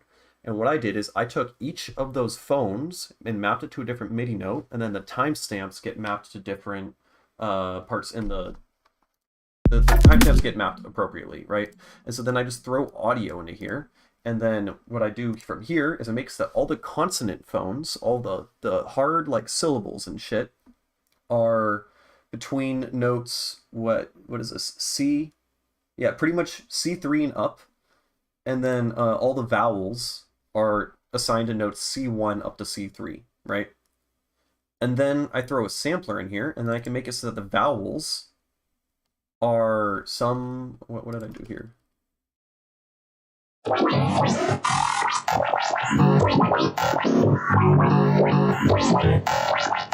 So I make it so that the vowels are one sound and then the consonants are another sound, and the consonants can be like something, oh, that's why the sample is offline. Boo, beep. Do I have you? I do. Let's throw you in there. So consonants are gonna be like a more like choppy sound with a harder transient, and then vowels are gonna have this other thing, and then it ends up having the prosody and like the like it sounds the rhythmically it sounds almost like a human speaking, you know, but you can like load your own sounds into it, and it is kind of like a translator, not a translator. It's like a code, you know, like theoretically. And actually, I haven't done this, but theoretically, if I was to like take every single human phone and then map it as a sample, like took a sample of someone speaking and mapped every single phone into here, it would be able to reconstruct it. I don't think it would be able to. It's probably not that good, maybe, but I should try that. But yeah, you can get cool sounds out of that. And then I also made it so that every time a consonant plays, an autofilter closes on the vowel, so it's as if like your mouth is closing. You know, if you're saying like "ba" or "ka" or whatever.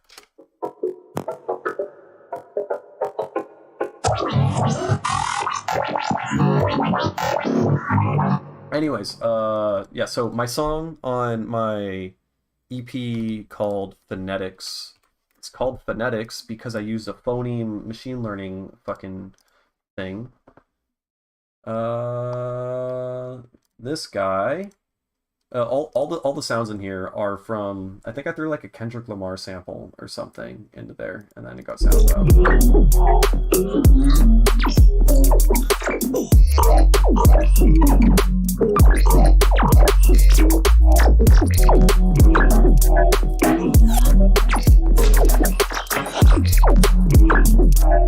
And I don't remember the initial sound source, but you can just like load whatever you want.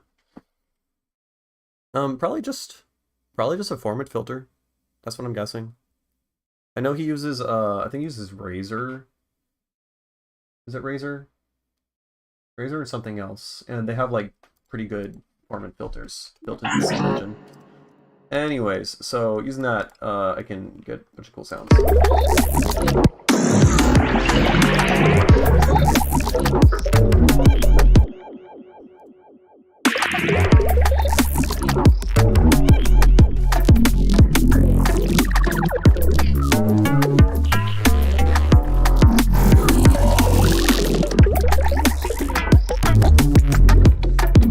I need to mute this Nero bass thing. I'm not a fan of it.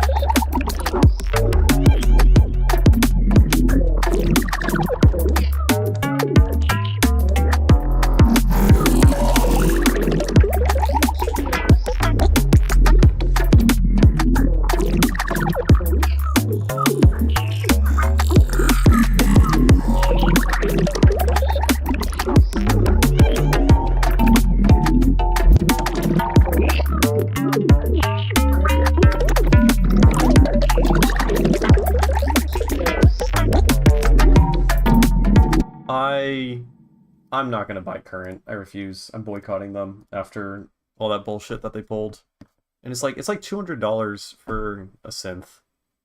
I don't know. I mean, I believe that it's good. Everyone keeps telling me that it's good, but I feel spiteful. Also, I try not to ever purchase synths because I like to make stuff with like raw effects. The only times I usually buy stuff is like if it's offering something super unique. Like Synplant 2, that shit's crazy. I've also always loved Synplant. That makes sense. But yeah, I guess I just wanted to show off the phoneme thing because I always thought that was like super clever and creative. Now maybe on my Patreon I could like share the script, but it is super janky and it's like not like the script and the instrument file, whatever, the phoneme synth. So you basically load samples into different things and it spits out different stuff. You know? But I feel like it's like a little janky and like requires a lot of effort. Yeah.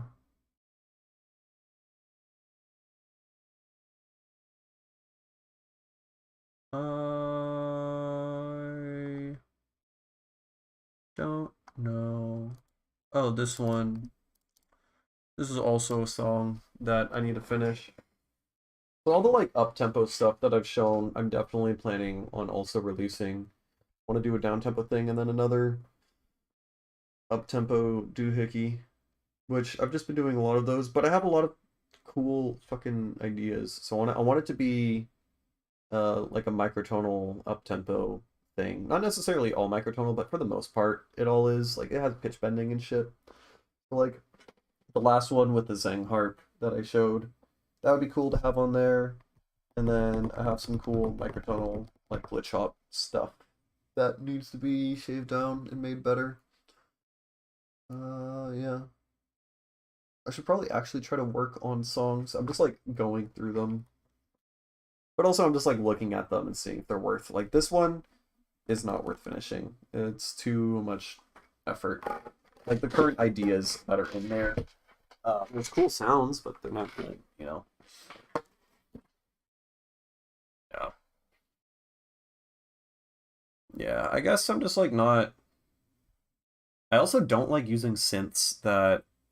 I don't like doing post-processing within synths also, because a lot of like my routing and stuff and like rack building involves, if I have to like control parameters within the synth, it's just like more of an issue and it's like less pleasing to do because you have to like hit configure and map to certain things and all that. If you want to like, though, unless, you know, maybe if it you could do complex routing within it, which I'm sure you can. It really just depends. You need to stop being a hater. But also, it's $200. I don't know about that. I have serum.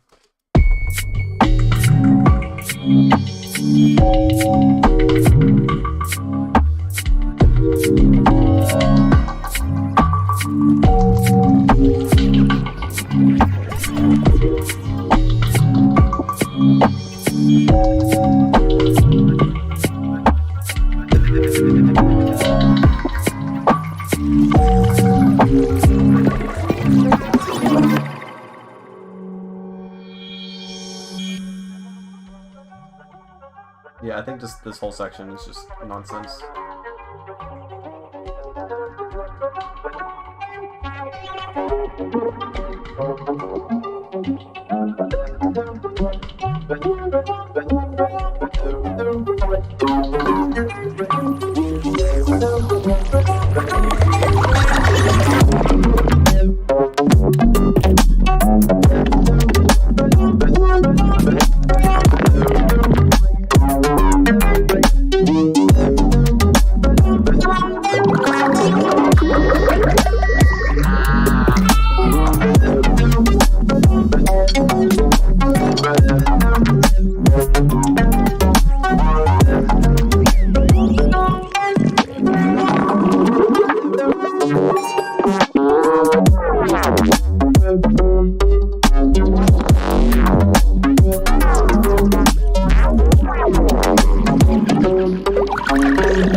Yeah, I'm happy with this one. This one's good.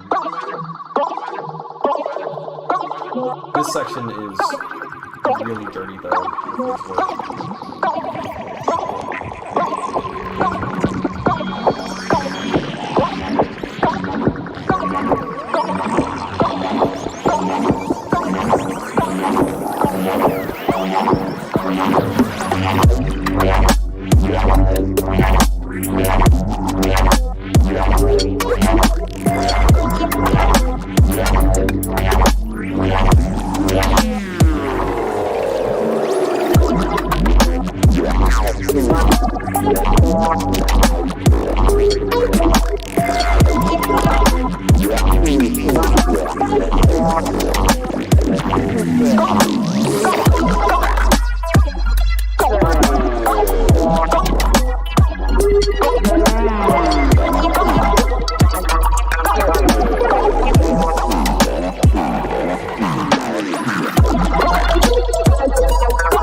Yeah, this one's good.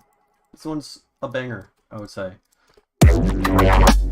Except this sound? Where? There's just a bunch of layers. That's probably why it sounds so muddy.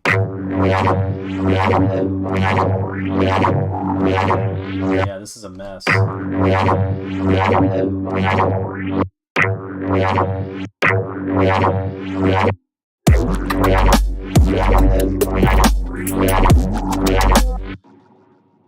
Yeah, that is a mess.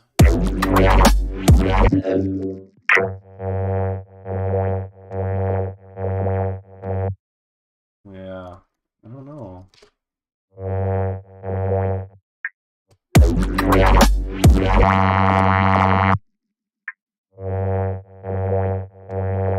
What are you without this?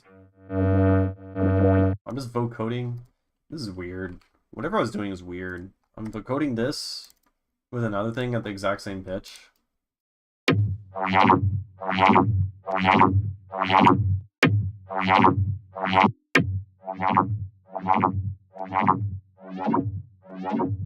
More things vocoded. This is so weird.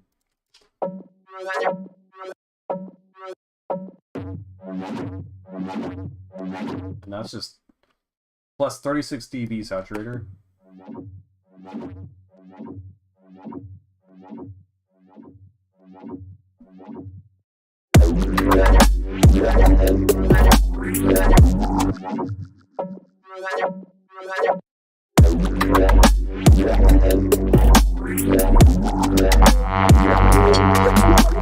Yeah, it's so weird. I could probably...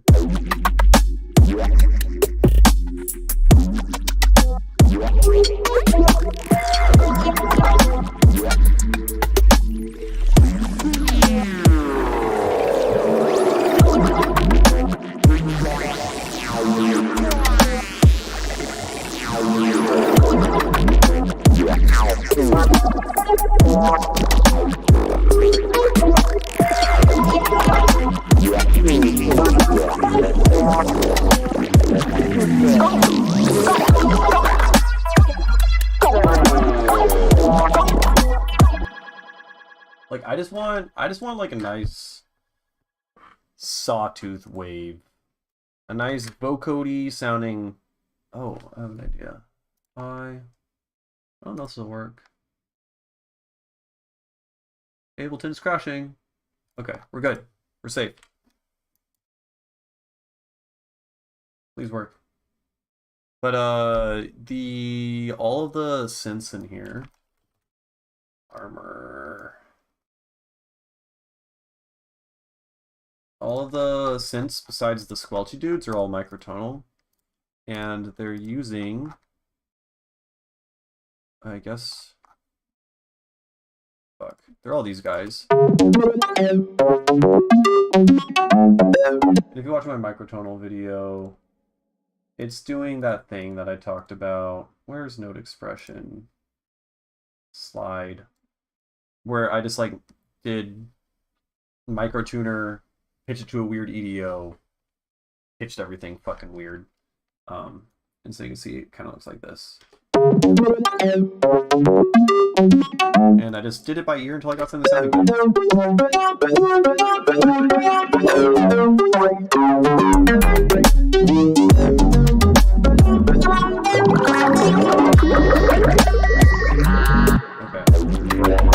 Okay. Alright, back to this thing. I got Harmer.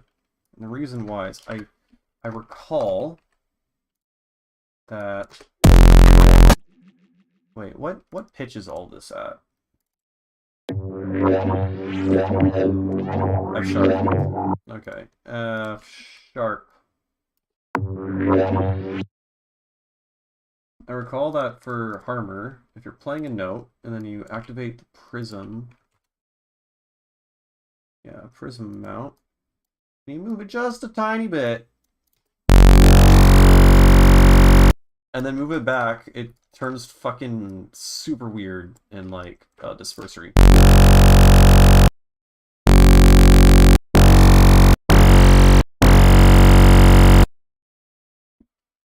And that's the sound I want, I think. Yeah.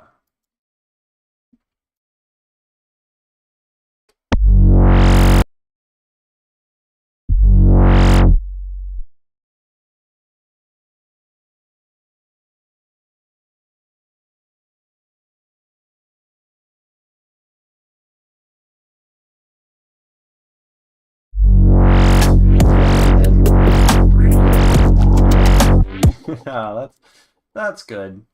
That's good. Some form of that. I think that's good. Razor. Honestly, I want Razor more than Harmer. I don't know. I spent a while. I remember I'm obsessed with the idea of wait, reverse. Anyway, but I'm obsessed with the idea of additive synths. Additive synthesis I think is the coolest fucking thing, is how it all works. And you can make super unique sounds that you can only do with additive synthesis, as well as you can also do subtractive synthesis with it. So it seems like the coolest thing. And we're in the fucking future now. It's 2023, and so I feel like all of the like big additive synths I feel like are from like a fucking decade ago. And I'm so curious about like what we can do now with like current processing power and technology and stuff like that. But anyways, I got Harmer because I was like, I want an additive synth, and I'm like just really bad at it. I don't know, something about the UI or my workflow, because I guess I'm not used to working like inside of a synth as often. And I also don't like how you have to like draw all the manual envelopes and stuff like that in here. Like it gets like, I don't know, I'm just not a fan. So I don't use it that much. But Razer, if what is what makes them additive. But I'm pretty sure Razer is an additive synth. But this prism amount, what this does is it basically, where's prism? Harmonic prism. What this does is it says, also there's no like good, it doesn't tell you what frequency bands are what. $60 you can crack Reactor. I think I have Reactor. I'm pretty sure. I have Form. I remember I bought Form after watching a Virtual Riot live stream, and I used it like twice. It can make cool sounds for sure, but I didn't use it that often. Which is why, again, I try not to buy plugins, because for the most part, it's just a waste of money, and I don't ever I don't end up actually using them that often at all. Like Harmer. I mean, I made some cool songs with Harmer, but I never use it anymore.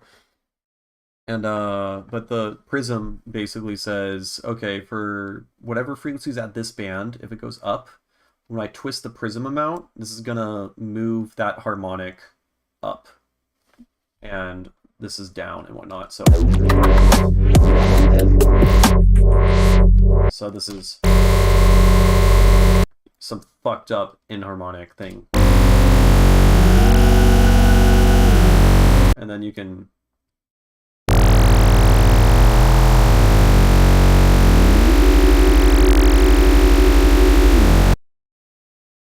That just sounds fucked. Wait, what if I just do this?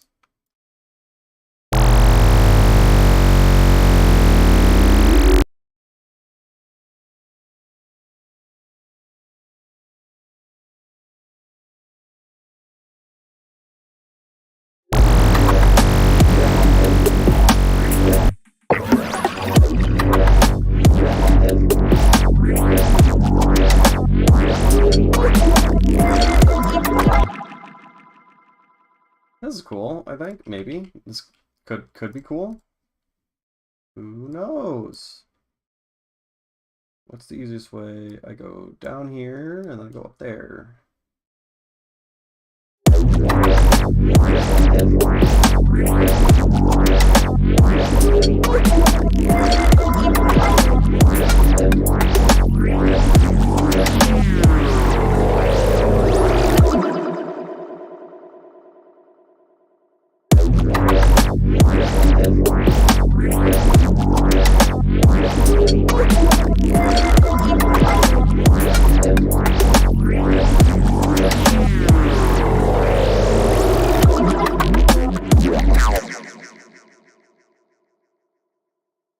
Yeah, this is.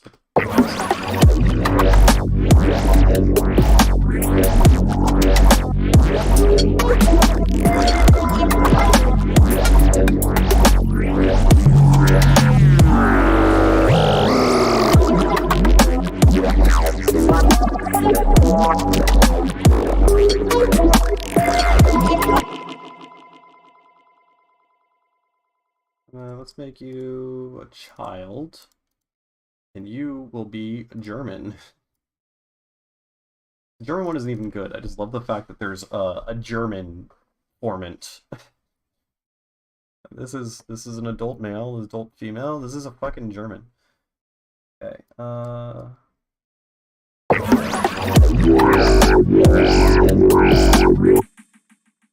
Hold control and drag from the center down on either side of the clip. No way. Whoa! That was a very authentic whoa. I want you to know that. Oh, that's huge. That actually does so much shit. It's kind of crazy. How did I not know that? I feel like I've known this at one. That's wild.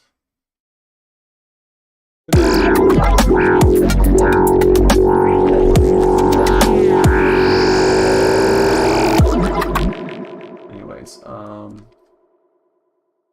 let's grab a spell book.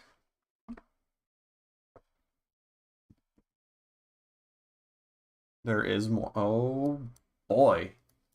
I do like more.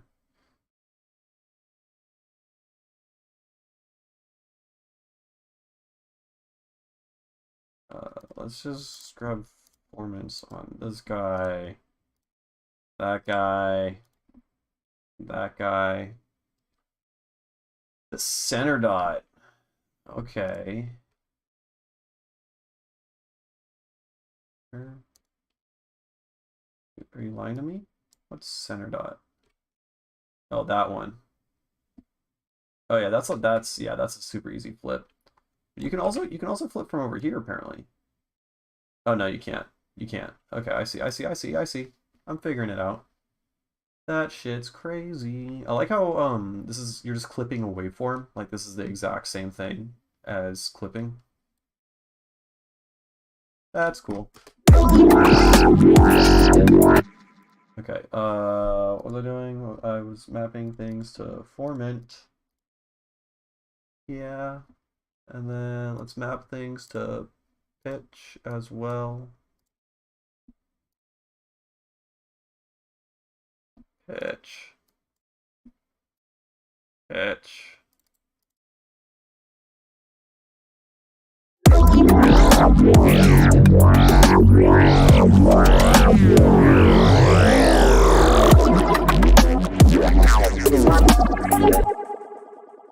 And then, maybe I could put some auto filters in here, and these guys can wub. It's going to be at 24ths.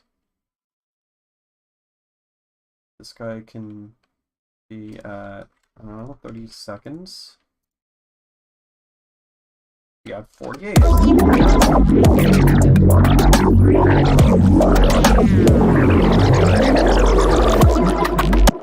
I like that.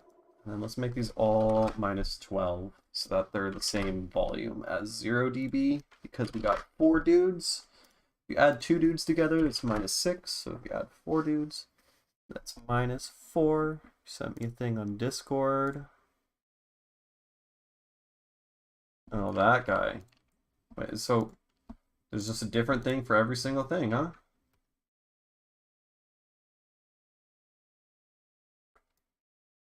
Oh.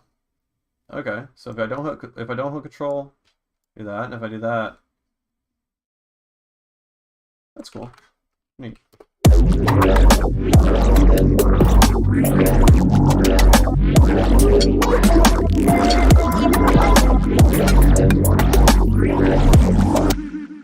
Okay, let's go back to the prism amount. I think I went overboard with performance. Or maybe the prism amount. Maybe I can make the prism amount cooler. So let's do this.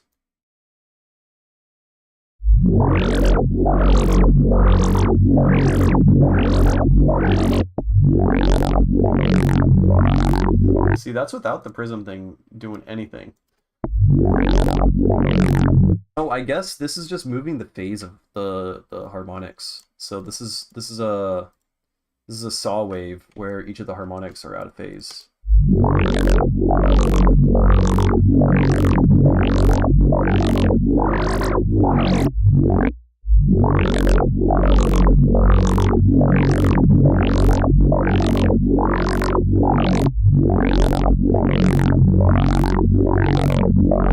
Yeah, that makes sense. I mean, usually I do stuff like I often do stuff like that, but I guess I haven't messed around with the control button. Whoa.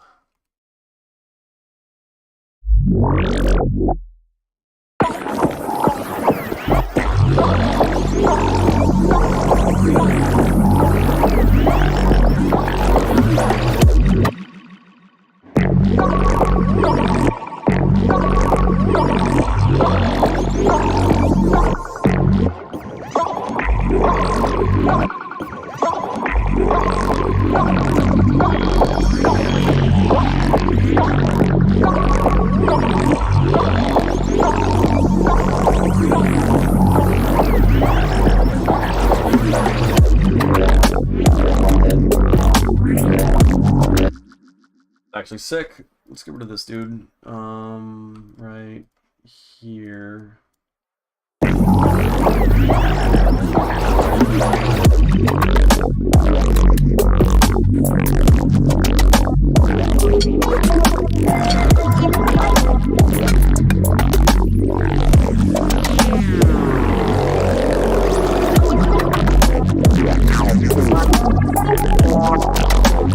This is what I was looking for. This is so much better than the fucking 20 layers I had over here.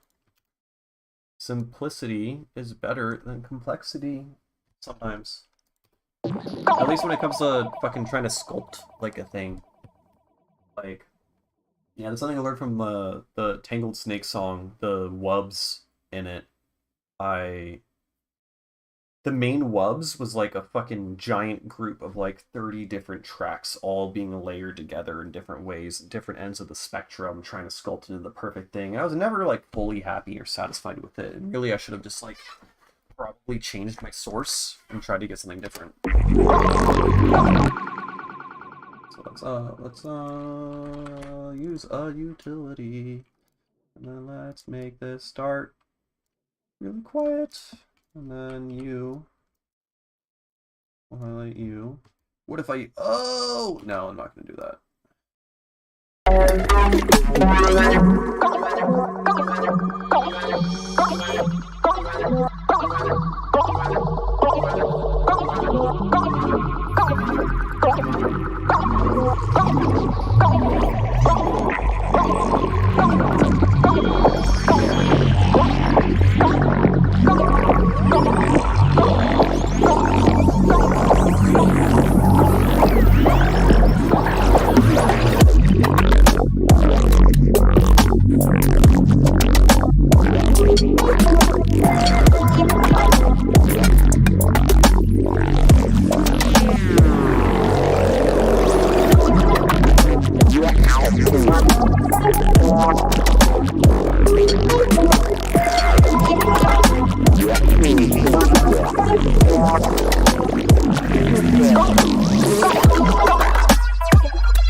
This is good.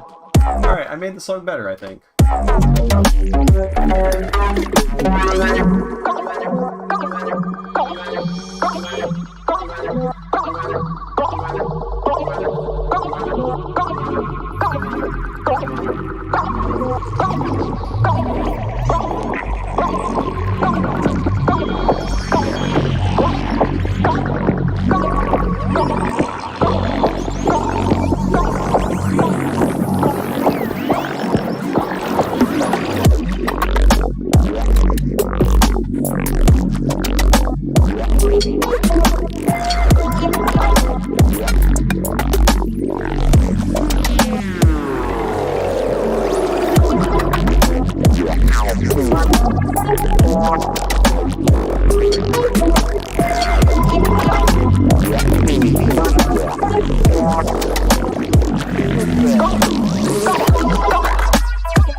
Okay, might have forgotten to mute myself at that point when I took out my headphones. I don't even know how bad the lag is, or the leakage, I don't know. But, yeah, this is cool, this is progress. I think at this point, all I really care about for this song are just, like, mixing issues. Like, I think this is totally, like, start to finish, I don't think there's any, like, ideas in it that I dislike, so... This is almost there. Yeah. Progress.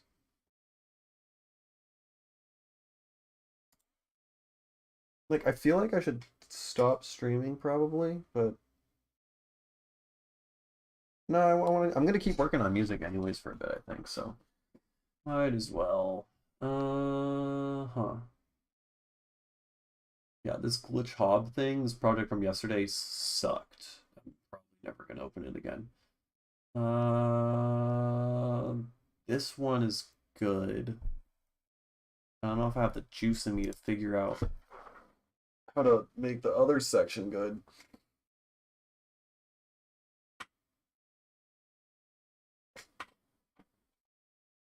Do not know. But okay. This has been productive.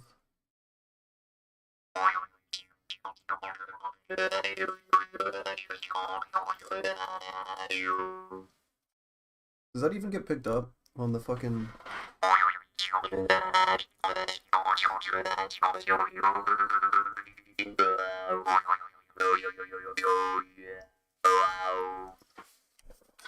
That's good.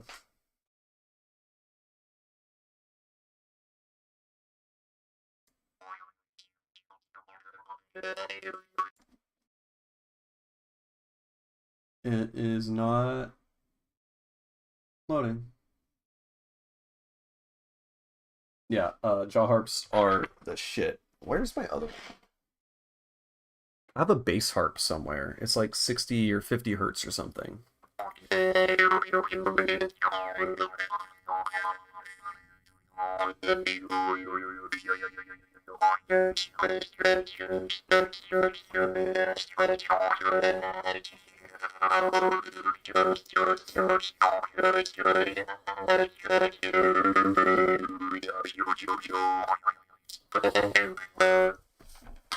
Ableton crash or what? What's up? I don't know. Yeah, I don't know where the bass harp is, which is sad. But jaw harp is good.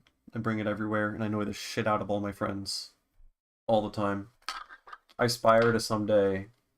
You know how Tipper makes like fucking songs where it's just like very sparse, and it basically songs meant for him to scratch on. There's just like drums and a sub for the most part, and he scratches over it. I'm gonna do that, but for fucking jaw harp improvisation. It's the dream, baby. Okay, this song. Oh yeah, so I worked on it a little bit off stream, but it's this one. This one.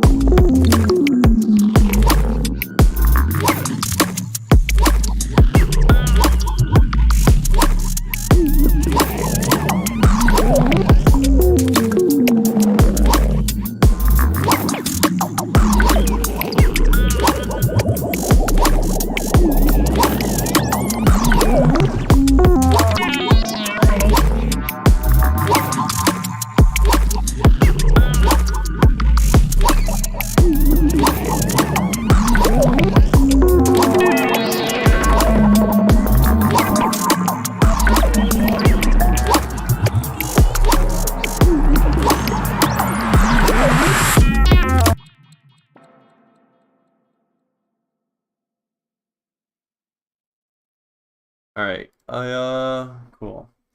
So, yeah, that section's fucking awesome. I, like, made it a little bit cleaner. I really like it.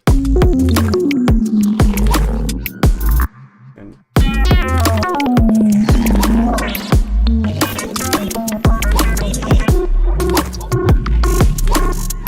I got, like, cool BPM modulation shit here.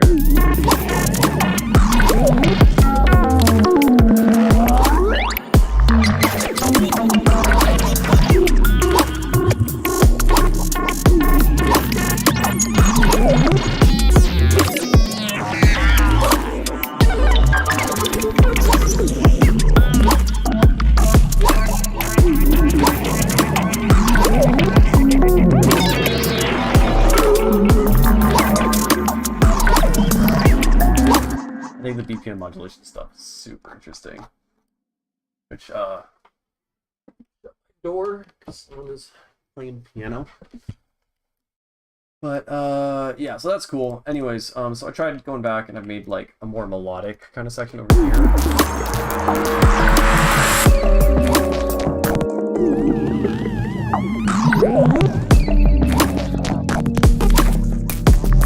Okay, so my cat Sophie that I was talking about earlier,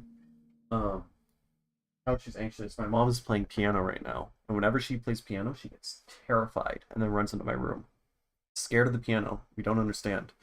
I'll be like blasting like bass music out of my speakers and my sub bass. She doesn't blink an eye, but the piano scares the shit out of her. No understanding. It's not make any sense.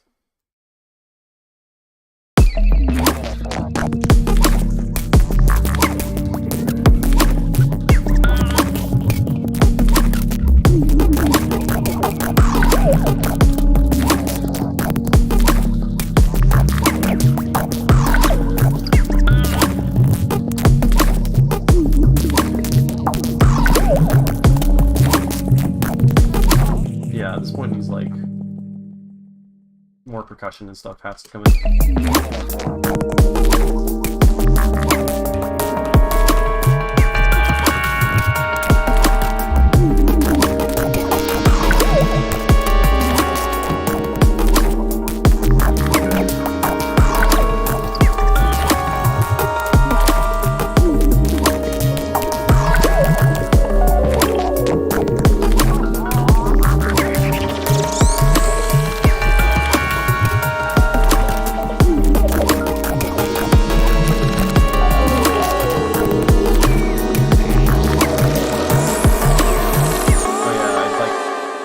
Some fucked up detuning thing here, which does not sound good. So I'm gonna make sure that doesn't happen.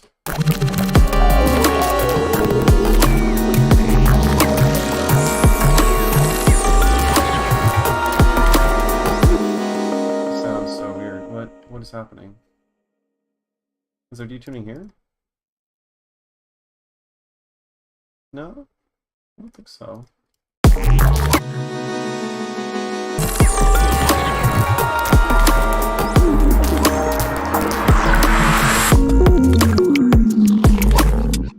It doesn't work. I don't know. I gotta like I'm trying to make a bridge for Into This.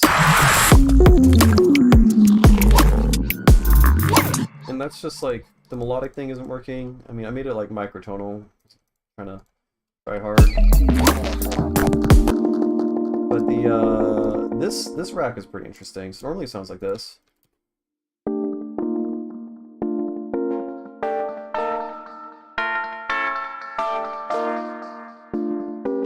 But what this does is essentially this inserts a reverse delay and a forward delay. So if I play just this one chord,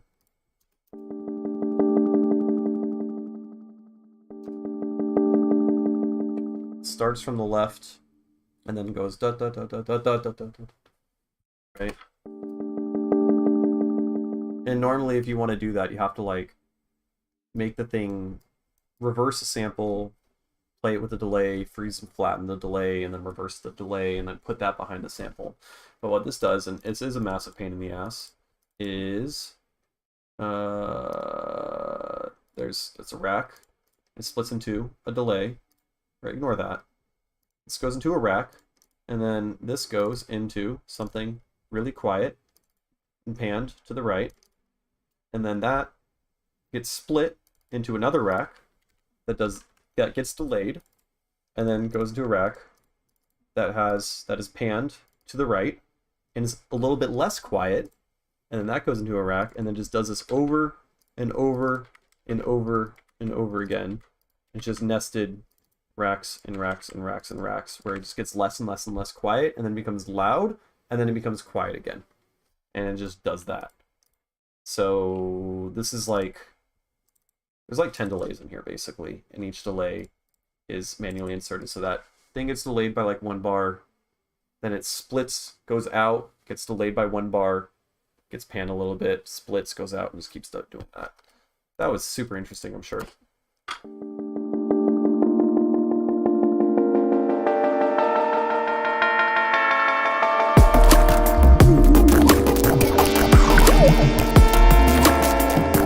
But this doesn't sound right anymore. I did something.